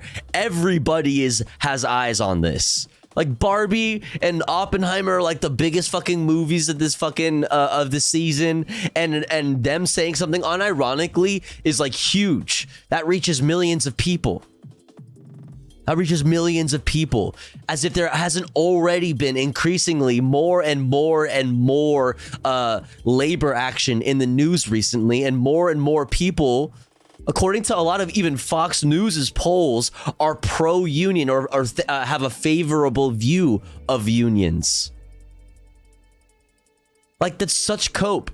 There's more and more attention on unions. And now, on top of all of the labor movement that's been going on in the past couple of years, which has been a lot, you're seeing an industry that literally has the world's eyes on it. It's Hollywood.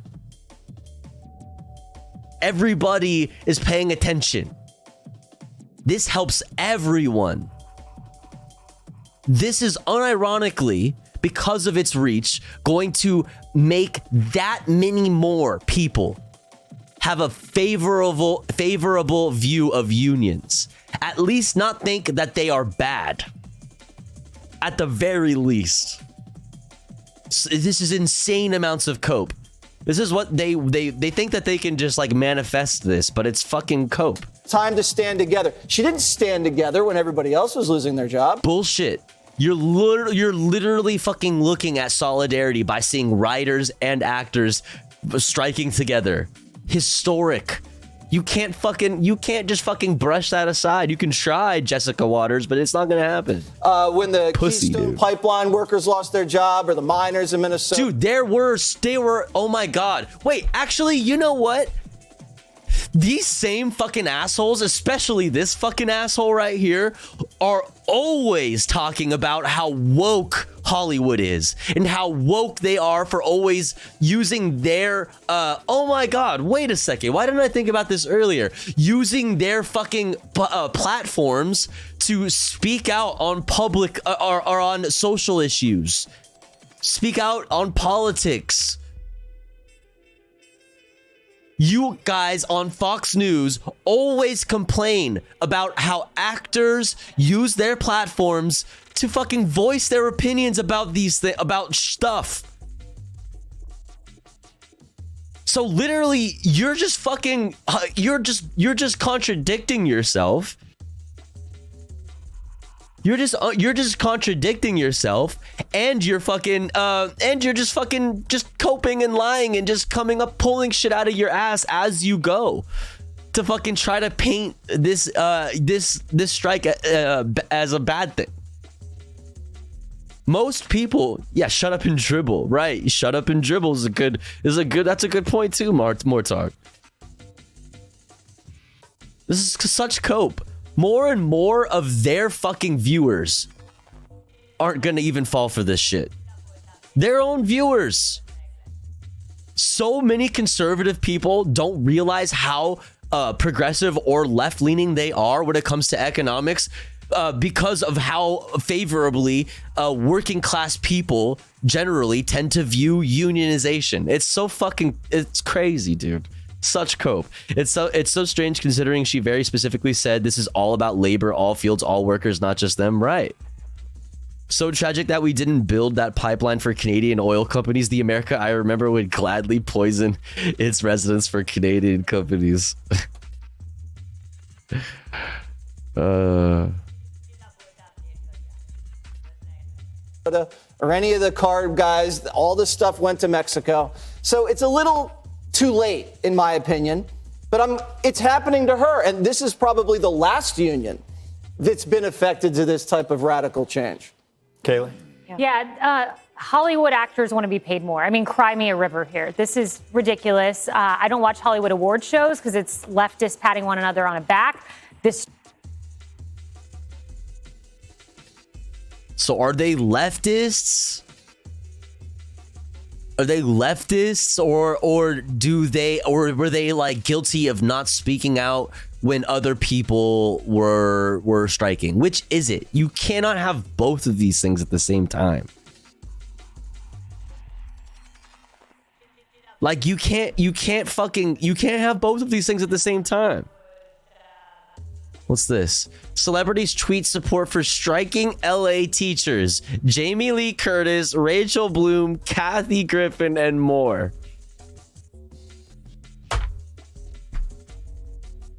Thank you, she doesn't love you.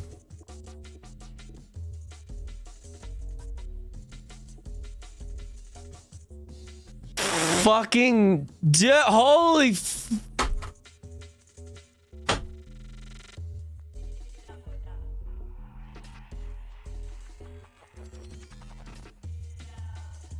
there you go, dude. Dude, oh my God, dude, these people are so full of shit. These people are so fucking full of shit. strike is just leftists infighting. That's what this is. It affects leftist infighting. Holy fuck. Yo. Yup, totally. Leftist infighting is when actors and writers beef it with huge corporations like Disney and Netflix. Yeah, and Sony and Paramount. Yeah, dude, classic leftist infighting, dude. Oh, the best example of leftist infighting. Yup. Yeah, and big tech. Disney, Netflix versus versus the actors and the writers. Classic leftist infighting. You fucking idiot, dude. Words don't mean shit. Words don't mean a thing, dude. Words don't mean a fucking thing. What's up, Galaxia?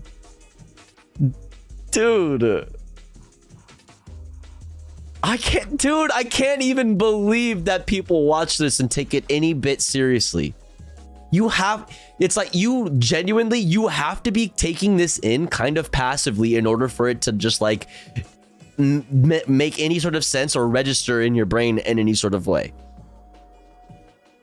You have to like kind of just be like having it on in the background and doing stuff and like whatever, you know? Oh my God. The caterer most. It affects the crew members most, the people who depend on their paycheck, all because who are also either in these same unions or striking still in solidarity because this helps everybody. The people at the top want more money is what it comes down to. The people at the top want more money is what it comes down to. That argument right there, if you actually cared about that argument right there, then you would give a fuck about Bob Iger making millions and millions of dollars, about Netflix and all of these companies making millions and millions and millions and millions of dollars while paying a lot of these actors and these extras who are not like Fran Drescher and not these big name actors. There's a bunch of actors who are in the background doing small roles, TV roles, things like that, who don't get residuals, who don't make shit, who get paid one time. So if you actually cared about people at the top making a bunch of money and it was all about their interest in making more money and maintaining that, if you actually cared about that, you would support the strikers. But you're a fucking reactionary who doesn't actually believe in anything, so you're willing to come up with any argument on the spot to support whatever bullshit fucking take you have in that moment. It doesn't matter if you're hypocritical and you contradict everything you say in other situations. It doesn't fucking matter. I think it's crazy. Not only that, they say we can expect further delays in upcoming. Nobody has ever heard of Fran Drescher. She is doing this for clout, says Frank Drescher. Wait, who's that in your profile pic? Wait a second. Film releases. Okay. Upcoming film releases. My Family Will Survive. We don't need Hollywood. But you know what we couldn't have survived? The essential workers, the healthcare workers showing up during the pandemic, the meat packers showing up during the pandemic. Yeah, but what happens if they fucking strike? Are you gonna come out and support them this wholeheartedly? No fucking shot. You fucking you're full of shit. You don't give a fuck about those workers, Kaylee. Kaylee, you don't care about them.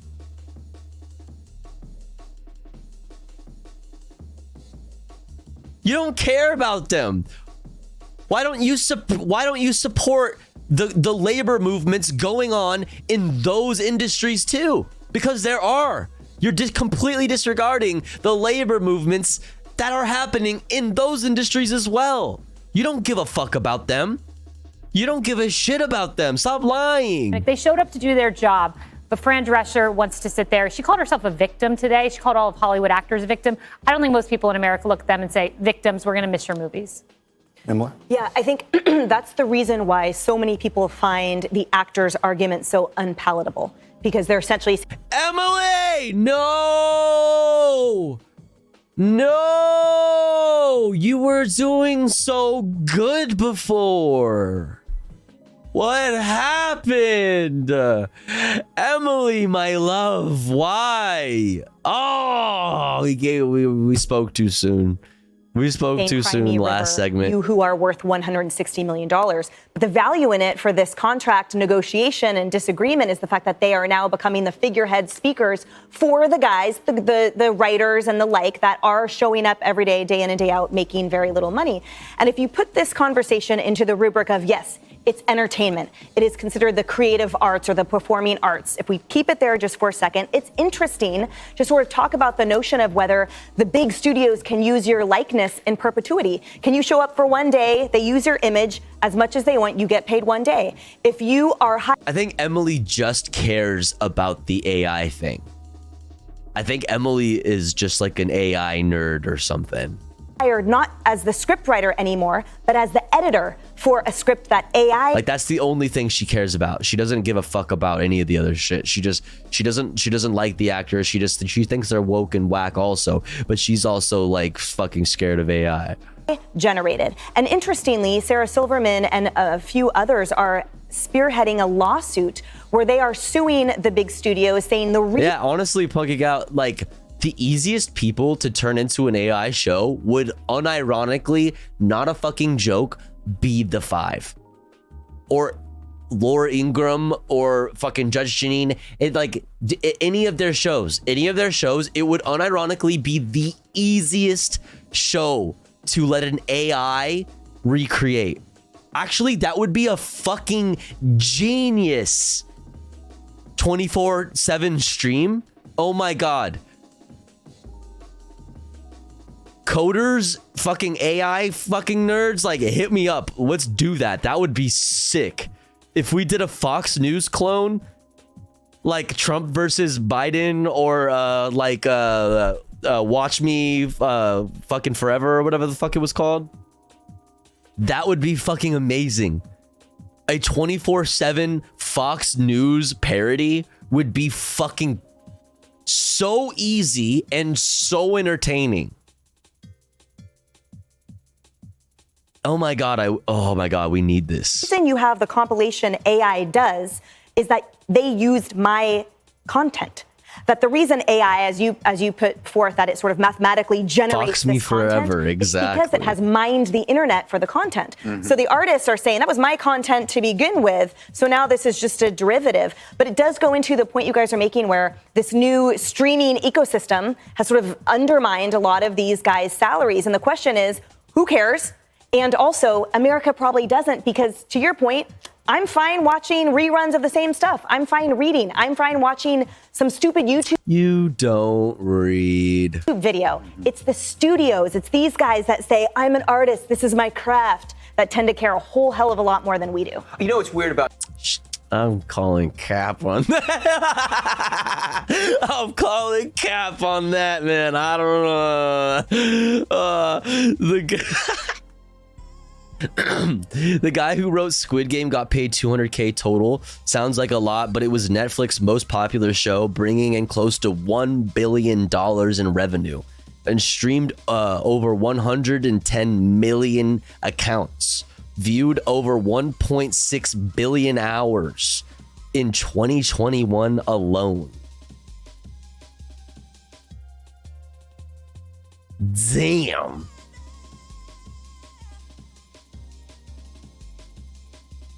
Damn. With how crazy Squid Game went, you know what I mean? I actually still haven't seen it to this day. But I I know like exactly what it's about and stuff. So I don't see the need to watch it now at this point. That's a different story for a different day. But that's fucking insane. That's crazy. This whole segment is that Harold led it, and I think that was on purpose because then no one asks you any questions about this topic. But I look at you and I know what's going on. It's very suspenseful, a good watch. Do I need, because like I've seen it, no need to watch. How do we feel about that? Because it's like, I feel like I know exactly what it's about. Oh no, Violent Femme says I need to watch. Need to. Not no need. Need to watch. It's a fun watch. Just pirate it in a video game. Absolutely. Spoiler. Lots of hot squid action. Hey, yo. Tentacle porn, right up my alley. I haven't seen it either, so don't feel bad. I prefer Running Man. Running Man. What's that? All right, maybe I'll watch it. It's good, really? What's going on, Harold? Harold, you're I think I downloaded the wrong Squid Game. on their side. I'm upset You're about on this. their side. Look at that. This is these guys. Separated say in this is birth. mine. Separated in birth. Oh, they're saying he looks like that bot? That looks nothing like you, Harold. Oh, come on. Nothing like you. Literally identical. You think about our cinematic history and you Thoughts on Andor? I haven't seen it, but I heard it's actually really good. I stopped giving a shit about any of the fucking Star Wars things because Disney fucking sucks. Disney fucking sucks. Rogue One was amazing, however. Rogue One, in my opinion, is the best Star Wars movie. And I am I wrong or am I correct when I say that Andor was done by the same people who did Rogue One? And if so, that would make sense about why I've heard a lot of good things about Andor. Andor is good. I've never seen a Star Wars anything. Wait, anything? And you were trying to tell me that I'm weird? Wait, you were trying to say what? You gotta watch fucking Squid Games, but you haven't even seen Star Wars? The fuck? Okay. Anything by Star Wars? There's so much shit. The fuck?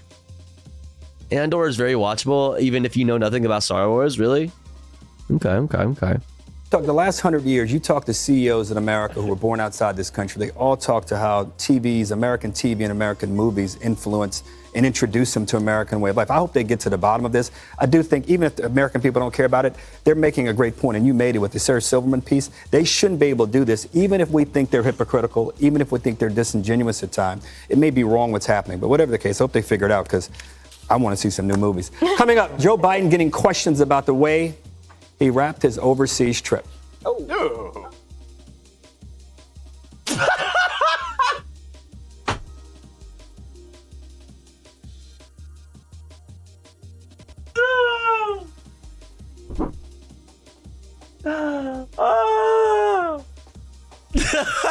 Not the audio of them going, ooh.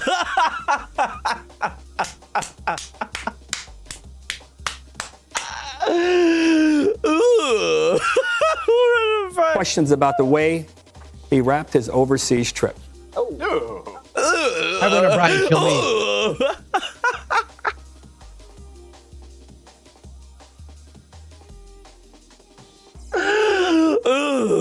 That's fucking amazing. That was fucking gorgeous. Oh god. Oh man. Wow, that was full of fucking bullshit. I feel fucking stupider after watching Fox News, as tends to be the case. Oh man. All right, we did it, chat. We got through it though. We did it together. Pat yourselves on the back. There you go. Next up, chat, we'll get a little bit of some good takes. We'll get some good takes on the SAG-AFTRA strike from the Majority Report, Sam Cedar and friends. And then after that, we'll go to the new More Perfect Union, a Now This News piece, and then a new Second Thought. And then we'll get into some other stuff after that. But here's the thing, chat. Before we get into it, we're going to run an ad break because it's been about an hour since our last one. And here at the Tofu Goes broadcast, we run ads about every hour or so while the streamer is away from the stream. That way, even if you are unsubscribed to the channel, you don't miss out on any of the content.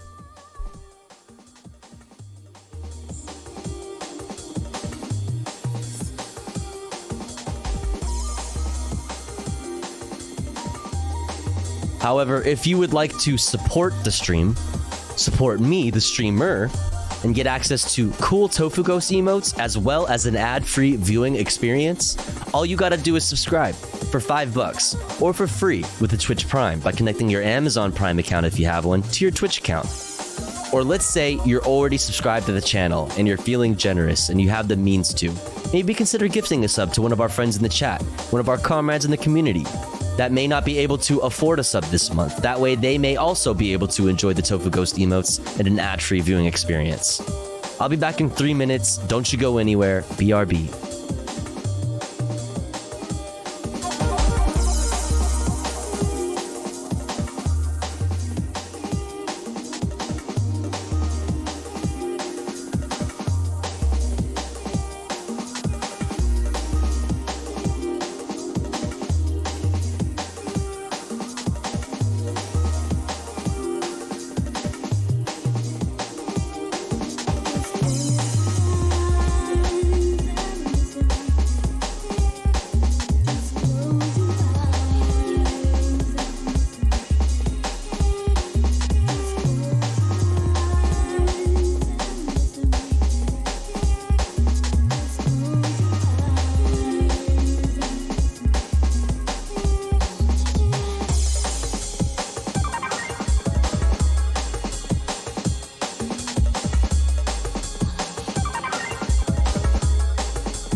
Okie dokie. We're back. Tomfugamst. Tarmfugamst. That's me. All right, let's hop back into it. What do you say, folks? What do you say, folks? Let's check out what the Majority Report has to say about SAG-AFTRA. We heard what Emma and friends had to say yesterday, but we didn't get to get Sam Cedar's take on the matter. So as a chaser for the shot that we took earlier of Fox News content, we'll check out some Sam Cedar. Go. Full disclosure, Holy fucking shit. Oh, full disclosure, is he part of SAG-AFTRA? Full disclosure, I am a member of SAG-AFTRA. Under union rules, I can work here. This show does not have a theatrical or television contract. However, starting tonight at midnight, I will not be able to perform services on something like Bob's Burgers or any other show. Of course, I'll be spending a lot of time Bob's Burgers working through this with my friend Tim Pool, who coaches me on my entertainment career. Good friend, Timothy Pool. Obstacles. Yeah. He's sort of like a life coach for me. We have a rap session, and he's a very wise guy. Yeah, we have a rap session about it, and I come out the other end feeling a lot more confident. But yesterday at 3 p.m., I believe it was, Eastern time, maybe 1 p.m., I can't remember exactly. I watched it. The SAG-AFTRA, and just a reminder, SAG and AFTRA merged, I think it was now 6-7 years ago. I can't remember. They've been trying to do this for a long time. I was a member of both AFTRA and SAG, and now I'm a member of SAG-AFTRA. Look at you! Would you look at that? WGA, but I haven't written script in over 11 years. So, just full disclosure on that. I don't know why anybody would care. Frankly, it wouldn't change anything. Yeah, if anything, right? It's like cool based. But with that said, this is the first time that SAG-AFTRA has struck at the same time as the writers in 60, I think more than 60 Since years. 1960. And yeah, I'm trying to do the math, 63 years. Yeah. And there was a SAG strike in, I think it was 86, and that lasted not even a day. So it officially starts tonight at 12 a.m. This is a big deal. And we'll talk a little bit about this with Andrew Leeds. But we're going to talk about it more as it goes on, because there's a lot to talk about in the context of this. But talks essentially broke down. SAG-AFTRA extended for 12 days. There's a lot of speculation that the reason why the producers wanted to do this was not to actually negotiate more, because they didn't seem to make any effort over that time, but rather because there were some summer blockbusters out, and SAG-AFTRA actors cannot go on a promotional tour once we strike. Yeah. And so you're talking hundreds of millions of dollars that the producers want to squeeze out. As far as I can tell, they didn't want to even meet during that time. At the last hour, they called for a federal mediator, again, probably to squeeze out another week's worth of promos. That's not going to happen. And there were two people who basically spoke. One was Fran Drescher. She is the SAG-AFTRA president. And another guy, and she was obviously an actress, or she still is. I mean, she's a working actor, but she was most known for The Nanny. And then another guy named Duncan Crabtree Ireland. He is the SAG-AFTRA. The craziest name. Duncan Crabtree Ireland. Director. He was never an actor, as far as I know. But they were asked a bunch of questions. We got one clip here of Crabtree Ireland explaining what one of the major issues. Syllable collector really ass big name. issues are residual payments and then yo, what's up, Doodlebird? At the in the final analysis, this AI stuff. But the residual payments we'll talk more about later. But this is just fascinating. It gives you a sense of like what the actors are protecting here. Listen to this. It's amazing that this was even put on the table by the producers. But this groundbreaking AI proposal that they gave us yesterday, in that groundbreaking AI proposal, they proposed that our background performers should be able to be scanned, get paid for 1 day's pay, and their company should own that scan, their image, their likeness, and should be able to use it for the rest of eternity in any project they want with no consent and no compensation. So if you think that's a groundbreaking proposal, I suggest you think again. All right, the important thing about this, I mean, Tofu, I'm scared, played Visage tonight. Spoopy games. I'm too much of a fucking pussy bitch, dude. I could not play the spoopy games. Chat, who was here yesterday when the Daily Dose of Internet video had like a jumping like bug, and then whoever was filming the video like had the bug jump at the camera? I fucking was terrified. I was genuinely scared and genuinely had a jump moment. Can you imagine me now knowing that is, that's how I am? Can you imagine me playing a fucking spoopy game? Hell no. The fuck? Hell no. Aside from it just being creepy as F, I mean, understand, if you're a background worker, there are some people who can make a living on it. no Skibidi Toilet on stream. Early, squeak by as a second. Dude, Skibidi Toilet, the game would go hard. Can you imagine? Yo. Job. But it gives people an opportunity to sort of like get a sense of what it is to be on a movie set or a TV set, and as a decent second job, and also can help you get over the hump for the $24,000 a year you need to qualify for healthcare. But here's the thing is that, we'll hear a lot about how like the actors are keeping from a lot of people on the set from working, same with the writers, et cetera, et cetera. Understand that the amount of the set that is dedicated to the background is massive. So not just organizing background actors, but creating the background. What that proposal tells me is at the very least, the producers plan sometime in the future to CGI everything in the background.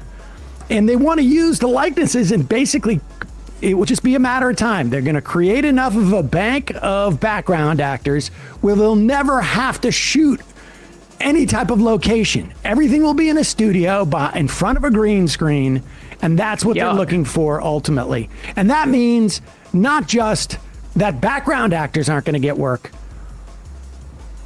The grips, the keys, the ADs, the PAs, the location scouts, everybody Tofu's associated. Gonna be Dream Daddy GTA 5 Elden Ring chess, dude. I'm too busy beating Fortnite every fucking day of my life, dude. Okay? All right? Listen, quit talking shit, dude. Everybody associated with making a major production in that way would be taken out of the picture. Yeah. And so this is just, it really is an astonishing thing to put out there and leave on the table. When they walk away from the thing. It just basically shows. Dude, my fucking video mixer won't stop flashing. The performance that the producers are doing. The priorities that they have. Go ahead, Matt. Oh, Ashley Nicole Black, who does a voice on Bob's Burgers, she's also a writer. So this is an attempt to destroy a union, make every background actor's career 1 day long, and you also remove a large group of actors from the union and pension and healthcare. Without a doubt. And also, this was what we've been saying is the thing that raises most alarm bells about the promulgation or the growth of AI, which is it as an anti-labor practice, as opposed to it's going to become some dystopian, hellish future right away. I think the most realistic threat is that it's going to be used to circumvent and cut back on labor for a variety of industries. This one's just as you say, a creepy example of it. Yeah.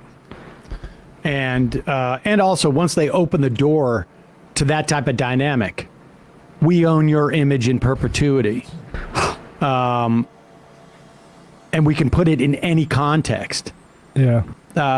It's just a matter of like, who do they keep expanding into that circle? Oh, look, Robin Williams is in the new Marvel Universe movie. I mean, that was a 30 Rock plot, Seinfeld vision, but. Oh, that's true. That's true. Seinfeld vision. All right, we're gonna skip this next one. I think we've got enough SAG-AFTRA coverage over yesterday and today. Let's go to More Perfect Union to learn about other labor fights. AOC teams up with workers to take on UPS. Pog. 340,000 workers have 1996. What is this? Oh God, I always forget that I can't open TikToks and fucking in that browser, dude. So annoying.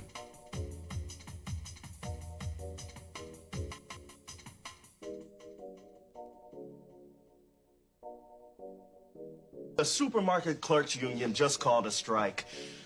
Those ungrateful little babies. They don't know how lucky they are to have such a cushy job like that. Now I have to go all the way back to the food boy and bag groceries. Do you know how hard that is? Man, now I gotta have to go to the game alone. I'm sorry, Ray. Well, hopefully it'll have to be like this until I can hire some replacements.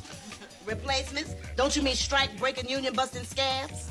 Yo. Yeah, you know some? Hey, girls, how would you like to fill in for those greedy slackers and make some extra cash? You're not supposed to cross the picket line, are you? Oh, what Based. loudmouth rabble-rouser is filling your head with all that nonsense? I am. Based. This is a pro-union household, Terry. Based. Based. Holy based. Let's fucking go, dude. Sister. Okay. 340,000 workers have authorized a strike from UPS. That is an enormous amount. That is the largest strike in American history. Danny and I were just talking. We think this is one of the largest strike authorizations and labor actions in the world going on right now. They can afford AC in our trucks. They can afford to pay part-timers equal wage. They can afford to pay people enough to live in New York City and across the country. They can afford to make sure that everybody can feed their babies, clothe their kids, and lead a dignified life for themselves and pay rent in New York City. Hell yeah.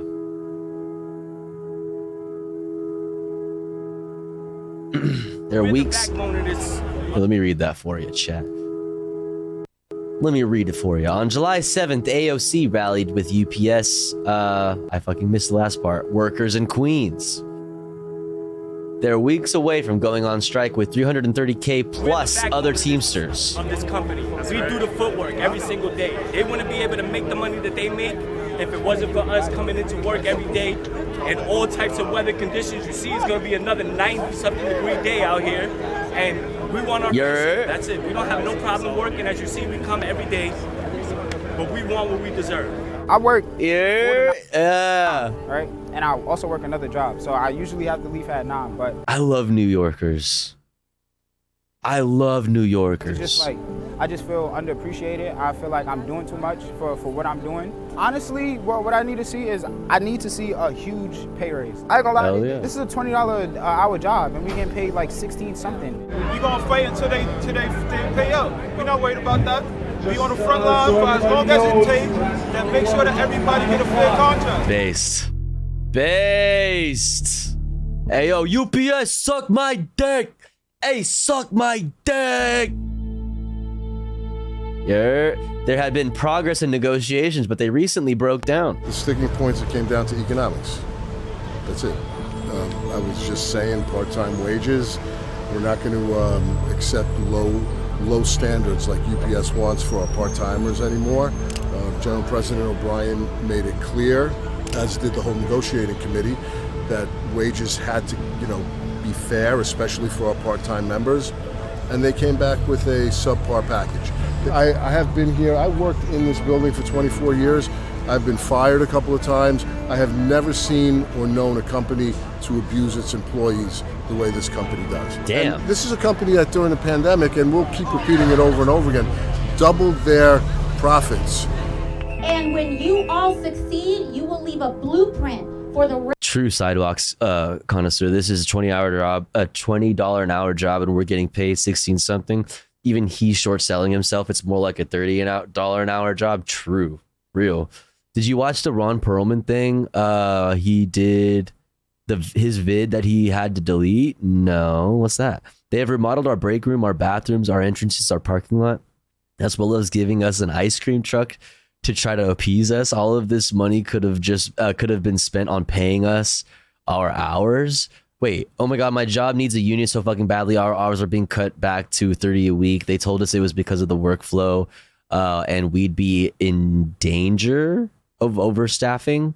But a bunch of people quit. So where's the danger of overstaffing now? Also, the danger of overstaffing, the danger is only posed to like their bottom line, not to like the workers. That's weird. Damn. Well, I hope you guys are able to do something about that. rest of the country and for workers all around the country who know that they deserve better in their lives. And so I'm so proud of you all. And I just want you all to know that we've got your back. The public support is real, it is there, and we will continue to ratchet it up all the way up until August 1st if that's what we need to do. And Based. well, thank you. It's kind of like the perfect storm. This is going to set the tone, like AOC said. You never know. Us doing this here, it might change the tone for everybody across the board, not just at UPS. That's the way. See? Oh, yes. Dude, this is what I'm talking about. This kind of sentiment is growing. More and more people feeling exactly this way. It's not just about UPS. Do you see what's happening? This is glorious. This is where we have all of the momentum. Class consciousness is on the fucking rise. There is fucking hope. More and more people understand this. Oh my God, dude, you love to fucking see it. It might change the tone for everybody across the board, not just at UPS. That's the attitude. So am I ready? Oh my God. Hell yeah. Hell yeah. Oh, so fucking based. Fucking based. All right, what's this? Shit's getting real in the WGA plus SAG strike. There's a lot of ways to lose your house.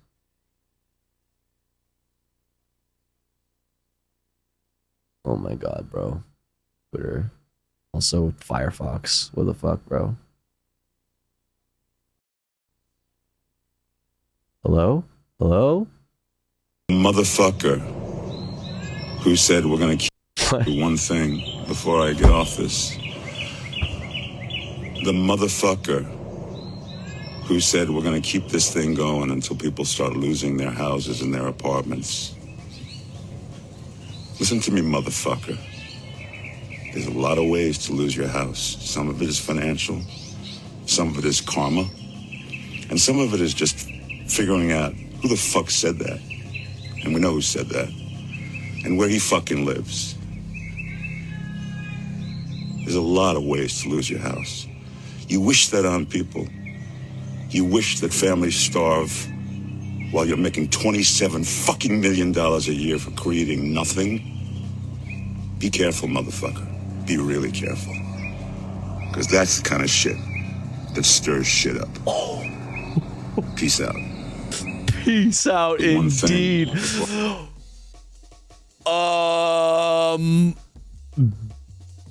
Based? Based?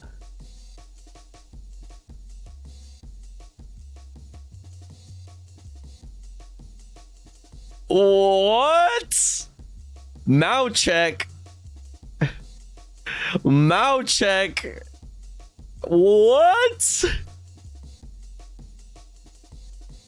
Let's just run that back real quick. Get off this. The motherfucker who said we're going to keep this thing going until people start losing their houses and their apartments. Listen to me, motherfucker. There's a lot of ways to lose your house. Some of it is financial, some of it is karma, and some of it is just figuring out who the fuck said that. And we know who said that. And where he fucking lives. There's a lot of ways to lose your house. You wish that on people. You wish that families starve while you're making $27 fucking million a year for creating nothing. Be careful, motherfucker. Be really careful. Damn, bro. 'Cause that's the kind of shit that stirs shit up. Peace out. I do not condone violence. But I'm liking this tweet a lot and sharing it to you. Okay? I don't condone violence. I don't know. I just like the tweet. I just like the tweet. I just like this video. I just think it's cool. I just think it's funny. You know? That's it. I don't condone violence though, okay? All right. Okay. Anyway, me personally, I'm just a liker of tweets. That's right. That's right, Schmoigi. Jesus Christ. Holy shit. Anyways, we do like jokes. All right. Moving on, chat. How technical violations result in people returning to prison. A quick little blurb here before we get into the brand new second thought that dropped today. This is why you're poor. But first, now this news. Imagine this. You're out on parole after serving time in prison. You stay on top of your parole, start working 2 jobs, go back to school, make the football team, and even get an internship. But then the pandemic hits and everything turns virtual, even check-ins with your parole officer. You keep calling and calling, but you never get through. Next thing you know, you're arrested for absconding. You've never even heard of that word before. They tell you absconding means that you're in violation of your parole for attempting to avoid supervision. You still don't understand. In the 2 years since you've been on parole, you followed every rule. You did everything you were supposed to. How could this happen? You're sent back to prison, and everything you did to get back on your feet goes right down the tubes. While there, you find out that your PO retired and a new officer was assigned to your case, but no one ever notified you of the change. So you spent hours calling the wrong PO, and even though you followed all the rules, you still landed right back where you started, thanks to a technical violation that wasn't even your fault. As hard as it is to imagine, this is a real story, and it's just the tip of the iceberg when it comes to the unfairness of technical violations. On any given day in the US, roughly 75,000 people are incarcerated for technical violations. Other examples of technical violations include crossing state lines, missing curfew, being in the presence of alcohol, failing to pay court costs, and marrying someone with a felony conviction, none of which are marrying someone with a felony conviction. Locking people that up one's for new to me. Violations makes the public safer. The U.S. criminal justice system spends $2.8 billion each year doing just that. But there are alternative responses to people breaking the rules of their probation or parole that are being advocated for by organizations. But they need our support. To learn how you can help, visit impact.nowthisnews.com. Teach a man to fish. Little short thing. Yeah, that's weird shit. There's a similar one about hanging around people known for a criminal past or something. Okay. Yeah, okay. Do not start your fucking car tomorrow. All right. This chat is why you're poor. Okay. Are you listening? Listen up, chat. Take Teach notes. a man to fish, and you feed him for a lifetime. Or give a man a fish, then what? Now he has your fish and you have a story? Hardly. You just gave him a fish. No one cares about that. Get a grip. So, this video... I don't eat fish. Giga chat. ...is about poverty. Poverty. Generational poverty. I'm poor because I ate avocado toast tofu. I accept that. You're damn. Are you sure you're Irish? Are you sure you're not an Angelino? You sure you don't live in LA? Give a man a fish, man fish hand hook car door. Give a man a fish, he eats a fish. Turn a man into a fish. I don't know what happens. It's an incredible motivator. It's fantastic. And this is a great thing because it inspires everybody, gets the motivation to look up to the 1% and say, I want to become one of those people. I'm going to fuck you. Fuck you. I hate you, Mr. Wonderful. There's nothing wonderful about you. Okay? He's even shaped like a rich person. I just like, I don't know, he just like is built like a rich guy in a fucking cartoon, dude. He looks like he even looks like he actually does right now. He wears like fucking suits that have like the flappy butts. You know what I mean? He fancy like that. He got the tails on. Top. I'm either asleep or at work. I don't take a second off. I don't take a minute off. I don't relax. I don't rest. I don't stop. I don't chill. None. We've all heard stuff like this a million times before. If you're poor, it's your fault. It's your bad mentality. You're lazy. You're not motivated enough. Nobody taught you how to fish. I don't like you. I won't go to the dance with you. I'm the most popular kid in school and you play Magic the Gathering at lunch. I've seen you at the tables outside the cafeteria. I know you play alone, JT, and I didn't even think that was possible. It's one of the most popular myths in American culture that if the poor are where they are in the socioeconomic ladder, it's because they deserve it. Anybody can do anything with their circumstances, so the myth goes. So if you're born into poverty and you don't manage to escape it, that's a moral failure. You didn't work hard enough. Here in the US, a lot of people genuinely believe that everybody gets what they deserve most of the time, and that it's okay if some people deserve basically nothing. And if you've ever seen one of those motivational Instagram pages, you can see this in action. Sometimes they'll post a cartoon like this. And all the comments underneath are like, those assholes deserve it. Make better choices. Work harder, stupid. Or, this is why we need population control. And like, it's a cartoon. Just murder the poor. Jeez, this is why we need to murder the poor. Genocide comments. Anyway. A bunch of people This escalated extremely that the best we can do quickly. to solve poverty is not to actually solve poverty. You can't. Poverty is a static part of reality that just kind of exists no matter what. The best we can do is inspire people. And if people just don't feel inspired to work harder, well, then they deserve whatever they get. And don't all those lies just suck? I get the appeal, don't get me wrong. You work harder so you get to feel like a big, strong, deserving bald man, and whatever happens to everyone else is just not your fault. You can mostly check out from politics and from the voice in your head that feels bad when you see a homeless person because, whatever. That's their own problem. But it's all lies.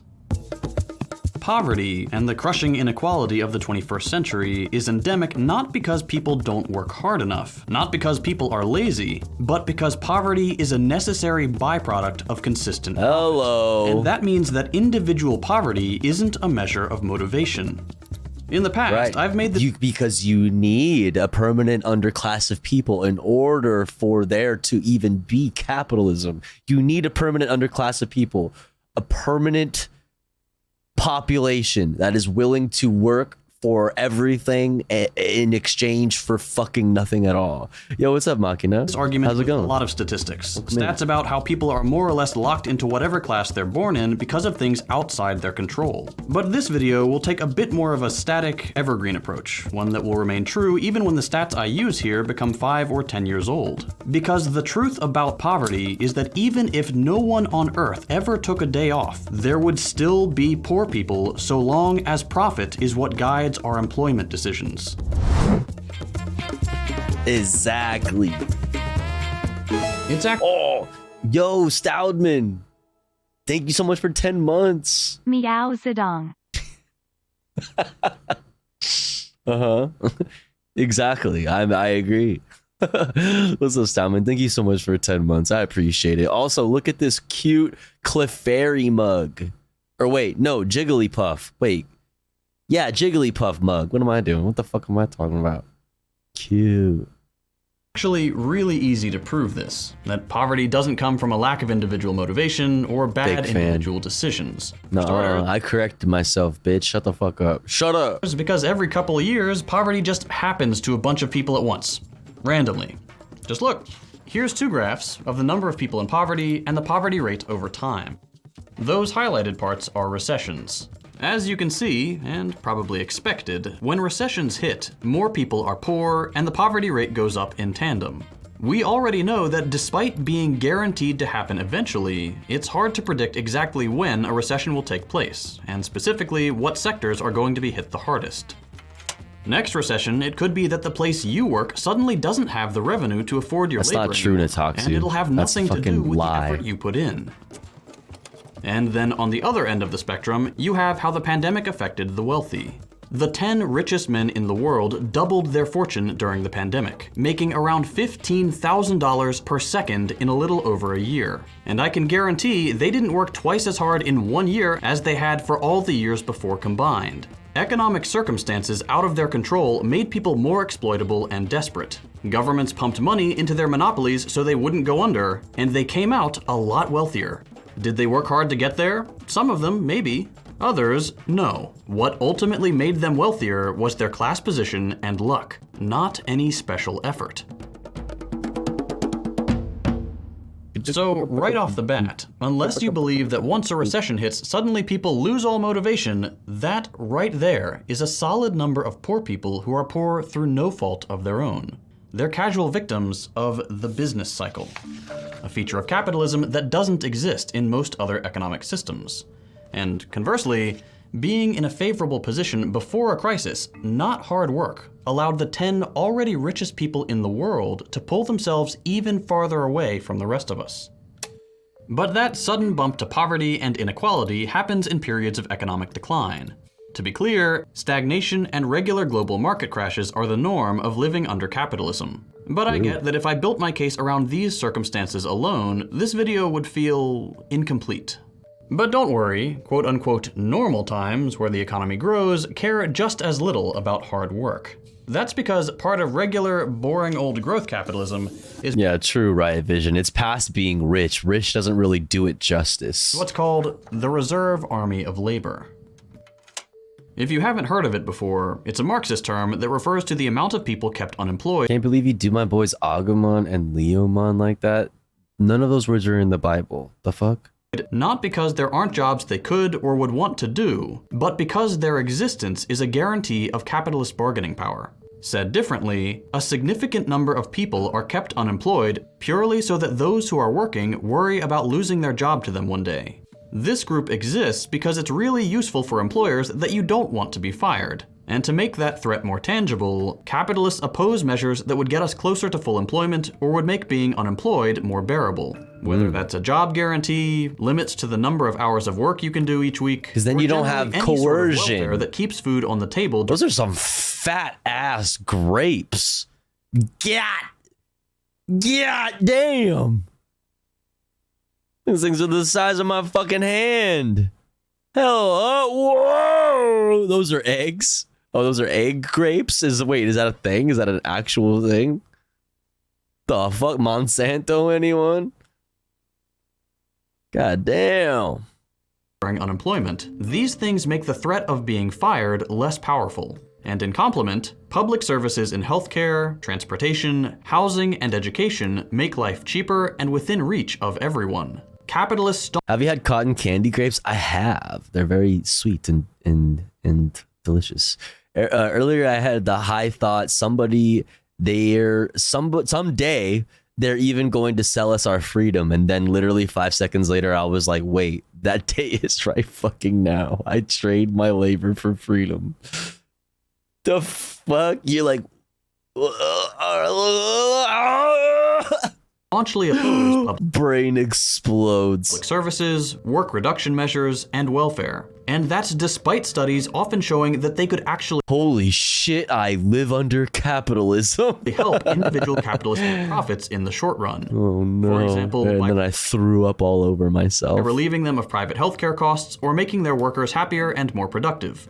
If they oppose these measures, then, it's not because they can't see the short-term profit bump, but because they challenge their long-term authority.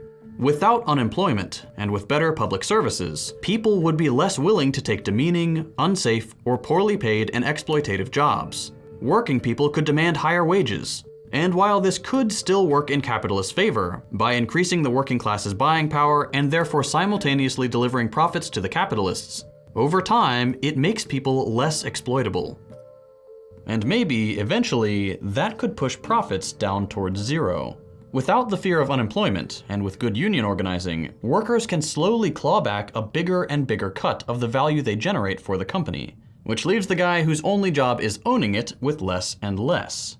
And that means less relative profits, which they don't like. They like when number is more. When number is more. While there are regular dips in unemployment and poverty, some amount of it has to come back regularly and be maintained artificially by killing things that would make life objectively better for most people. It would be objectively better for all of us to eliminate unemployment entirely, and we could do it with simple measures like a more equal share of work that limits working hours each week, eliminating pointless jobs, and putting more investment towards automating the jobs very few people want to do. All of which is easy enough if you're okay not maximizing profit. And you should be. At the end of the day, profit only goes to the tiny sliver of people who own businesses. The capitalist society will always statistically have a 1%. That's always going to be the case. But back to our main point. I hate him. I hate him. Yeah, it's just, listen, it's just the way it is. It's just the way nature works. Yeah, the invisible hand, that's just like a force of nature. That's something, capitalism and economics is a study of these forces of nature. That we're not actually, these aren't just like political philosophies, economic philosophies. This is just a study of the way things are, and there's nothing you can do about that. If you think unemployment only happens to lazy people, it makes very little sense why it would have dramatic swings from year to year or suddenly boom after a recession. And if you can see the benefit of poverty for capitalist bargaining power, you can also see how even in a quote-unquote ideal scenario, when absolutely every single person is fighting for a top spot, being a busy little worker bee, and absolutely crushing the grind set with 23-hour workdays, some unemployment would continue to exist. If for no other reason than to be a tool for exploiting the other grindsetters better and ensuring that workers can't build collective power. And you don't have to think in these big structural terms to see how this would naturally fall into place under capitalism. When they're hiring, your boss doesn't care about unemployment and poverty. They would rather hire one person who does the work of two than hire two people. And they'd rather hire someone who does three people's work than that guy. Hard work matters only when that one guy's in charge of how many jobs there are, and we all need to satisfy him to earn a salary. Take the one guy away, and we could just split the work up more or less evenly and do a lot less of it. The point is, lazy or not, poverty will always be there to uphold profit, meaning the goalpost for laziness will constantly shift, and not in the more humane direction. And so far, we've only covered unemployment. A bunch of the rhetoric I've been kind of responding to has been mostly targeted at some imaginary lazy person. Someone who doesn't have a job and definitely exists, and actually there's a million of them, and it's 100% their fault you pay more in taxes, so you should be very angry at them. And anytime you have a conversation with some fucking simp for capitalism, some fucking goofball ridoid, it always, in whatever debate you have, it will always end up on that note.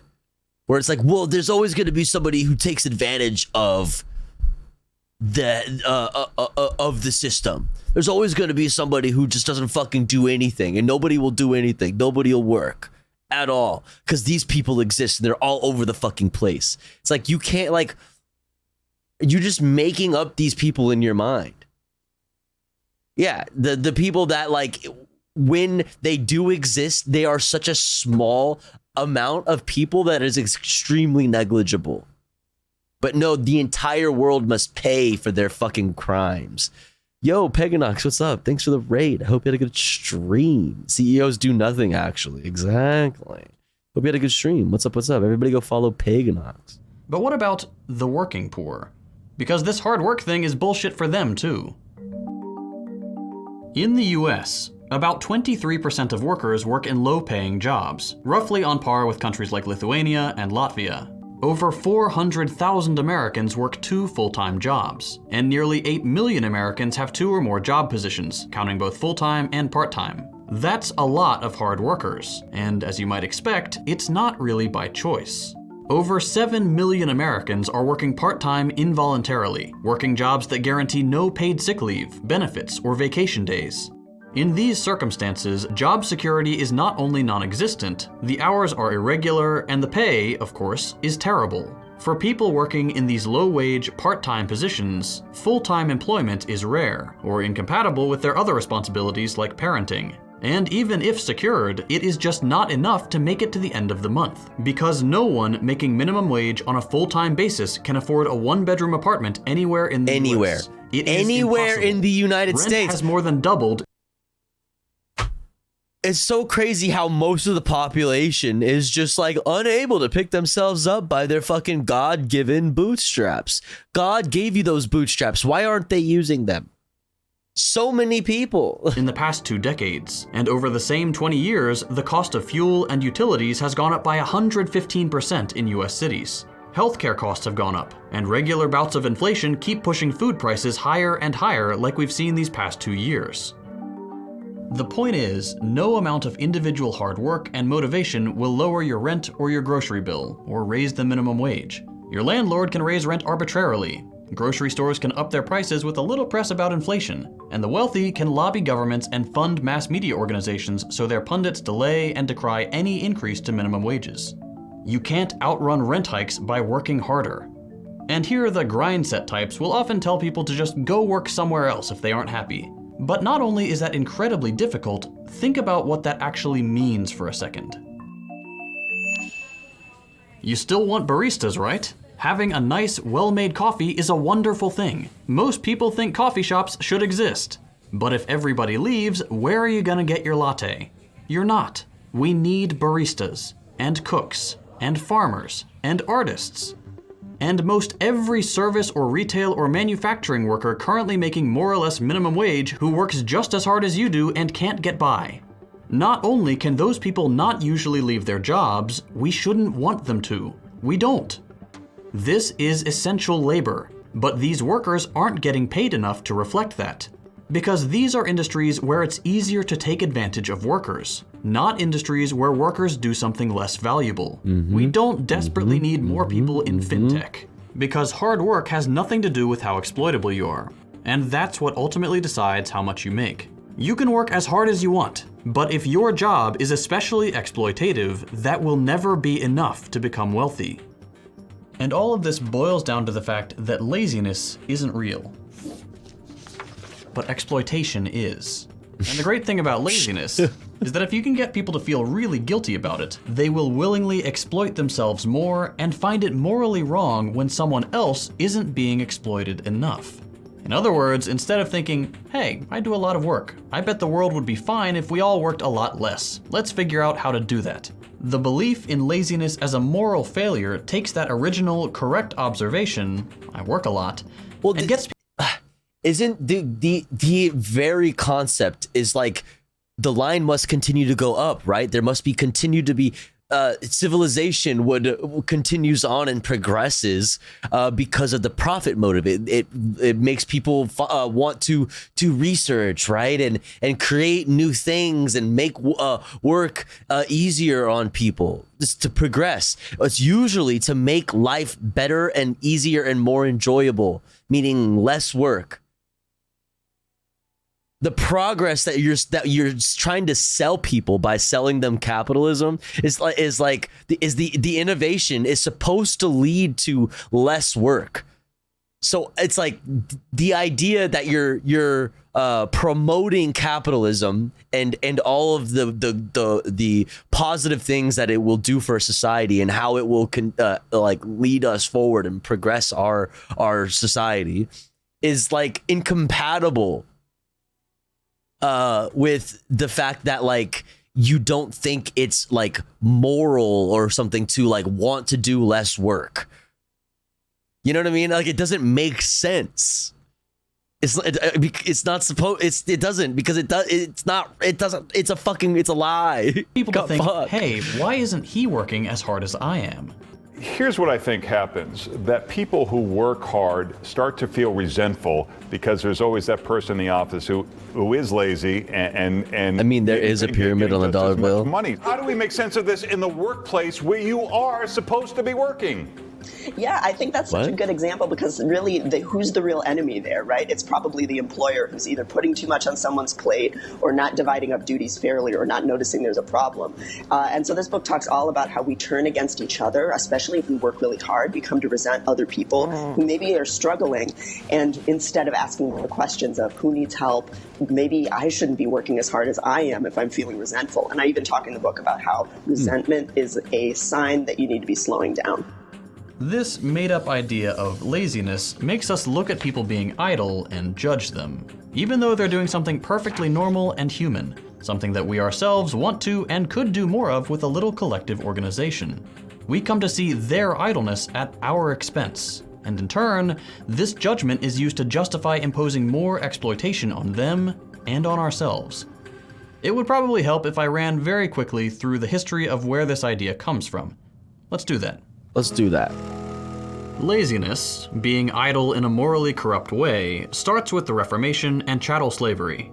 See, one of the ways chattel slavery was justified in the US was through the idea of the Protestant work ethic. Slaves were obviously exploited, and this made a lot of not enslaved people uncomfortable. But to reassure them that it was okay, a myth was created that without being forced to work, slaves would otherwise be idle, slothful, or ding ding ding. I enjoyed Laziness Is Not. Did you actually read it, Klupak? That's cool.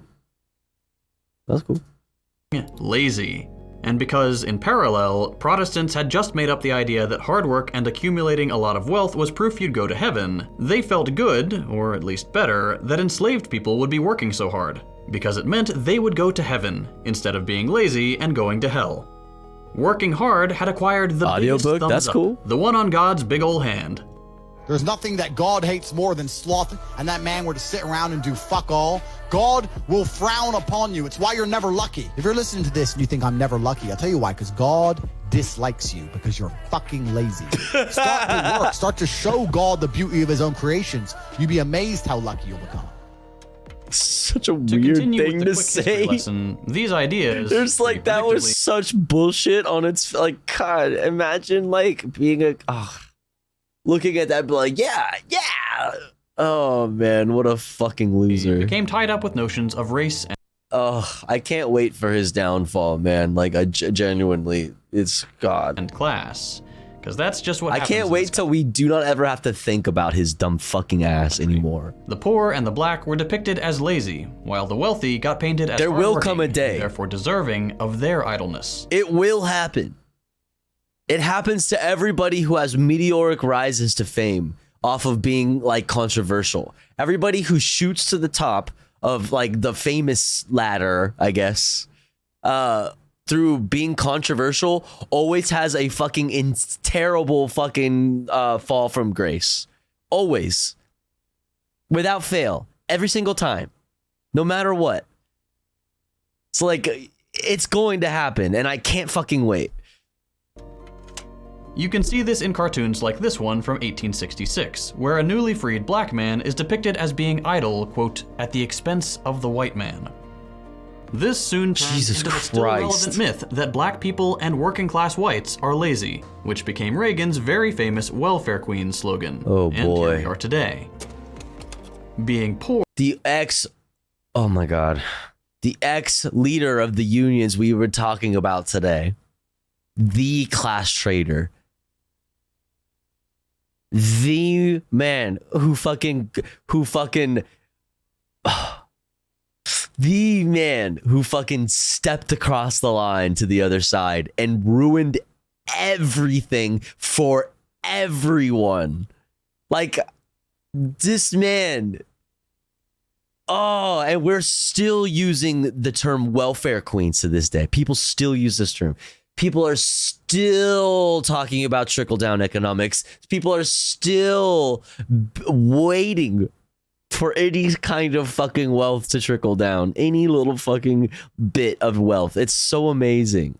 Poor is a sign of being lazy. Because if you're poor, it must mean you could be working harder. And if you aren't working harder, then you're being idle at the expense of the rest of us. And just like that, you stumbled into a way of justifying cutting people off welfare when this whole economic system is designed so that someone has to be on it.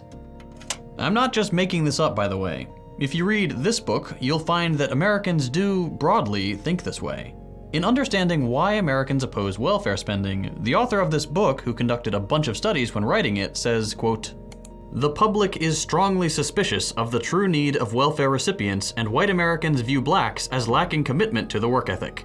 Later on, the author doubles down, saying, quote, "The most important race-based source of opposition to welfare is the perception that blacks' economic problems stem from their own lack of effort. Not structural racism, not capitalist necessity. People oppose welfare because of a racist myth and a false idea." It's literally that exactly. That's like goes back to what we said earlier about how the argument that you have, whatever debate you have with the fucking rightoids in your life, the simps for capitalists in your life, will always end up on that point. They will always fall back, no matter how much ground you think you've gained or how much ground you do actually gain with them in your argument. It will always end up on that point. Somebody's going to take advantage of it, though. Somebody's just going to take that as a reason to not do their fair share of the work. They'll make up this fucking person, this boogeyman of a poor person. Yo, what's up, buddy head? Anyway, there's a lot of math in this book, as well as media analysis. It's a good read. Not a fun read, but, you know. Let's close out this video. Poverty isn't a mindset. It's not something that just exists. It's something that is artificially created and maintained. Laziness doesn't explain it. And as a concept, laziness plays into how we cast aside those who experience poverty today. Bottom line, there will be no end to poverty under capitalism, no matter how much we can convince people to work harder. Assuming that's even something we want to do given how burnt out everyone is. And because I couldn't find room for it in this video, if you're wondering if this applies to countries that aren't the US, I'll end by recommending my buddy Hakeem's video. He debunks pretty convincingly the idea that capitalism has lifted millions of people out of poverty, and it's a good companion piece to what you just watched if you want a sort of part 2. Anyway, hope you enjoyed this video, and I'll see you next time. Well, also, in what people are usually actually referring to when they're talking about people being lifted out of poverty due to capitalism, they are talking about China. That's also worth noting. Worth noting. Dun dun dun dun dun dun dun dun dun dun. Dun, dun, dun, dun, dun, dun.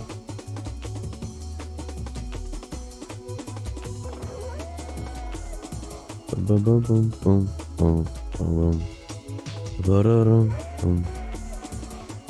All right, chat. Listen.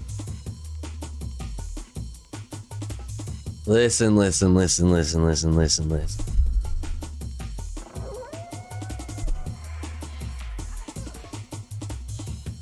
I've had a good stream.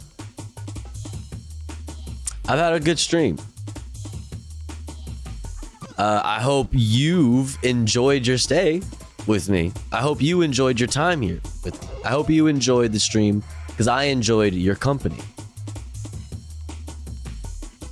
But I'm tired and I'm sleepy and I'm hungry and I'm fading. I'm feeling the life force fading from my body. I'm feeling sleepy. But I had a good stream and I hope you enjoyed it too. We covered a lot of news, covered a lot of politics, covered a lot of good shit.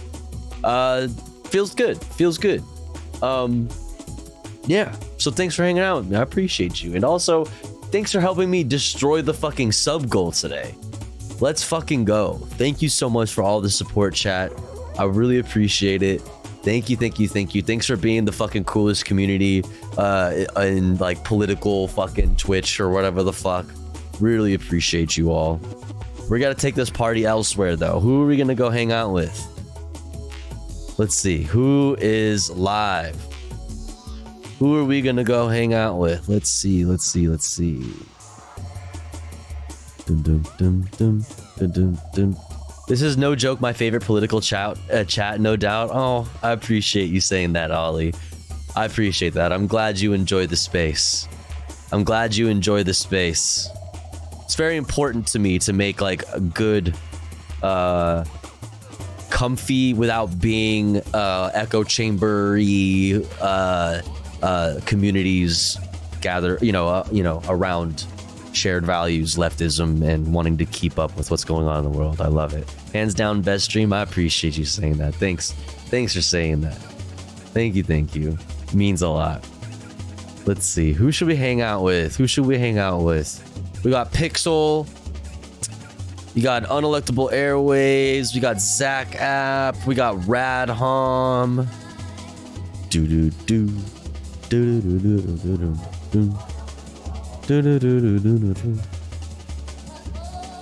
Who did we raid yesterday? Oh, we raided DAF yesterday. We raided 39 DAF yesterday. I can't believe we got 39 DAF to notice me, chat. Oh my god. Starstruck. Do.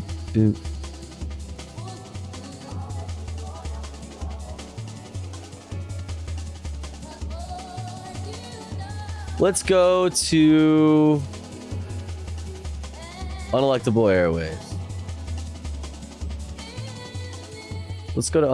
Airways. Or you know what? Who should we? Let's see. Let's go.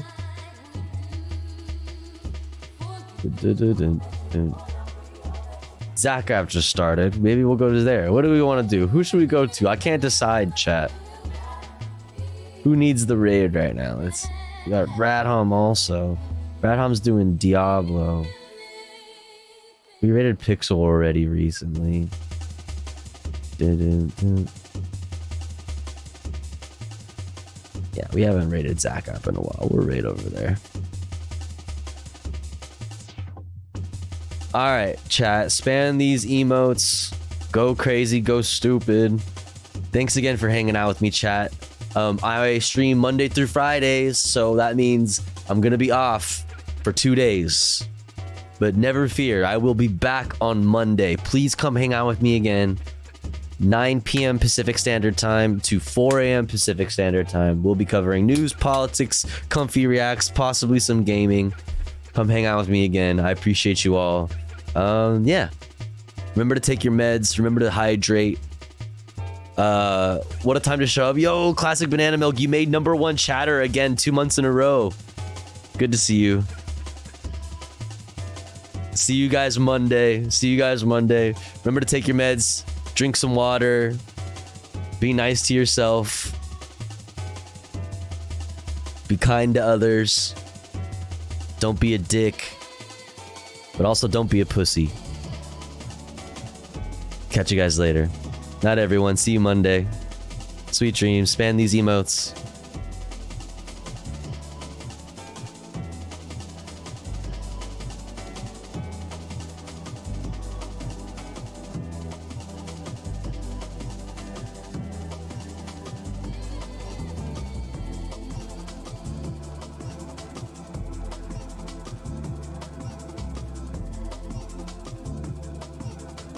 It's not like the good old days.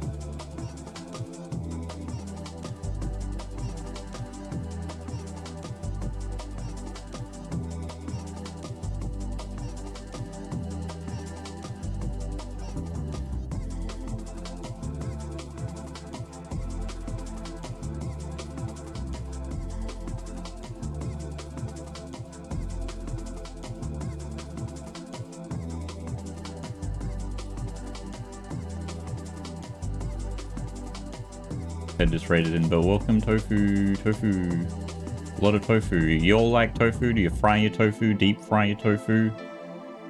Bake? I don't know. Do people bake tofu? I mean, I know some people that bake tofu, I guess. Well, welcome in. If you're new here, we're just talking about elk fences and solar panels. And how Colorado... Wait a minute. Do Colorado even have elk? What am I looking for again?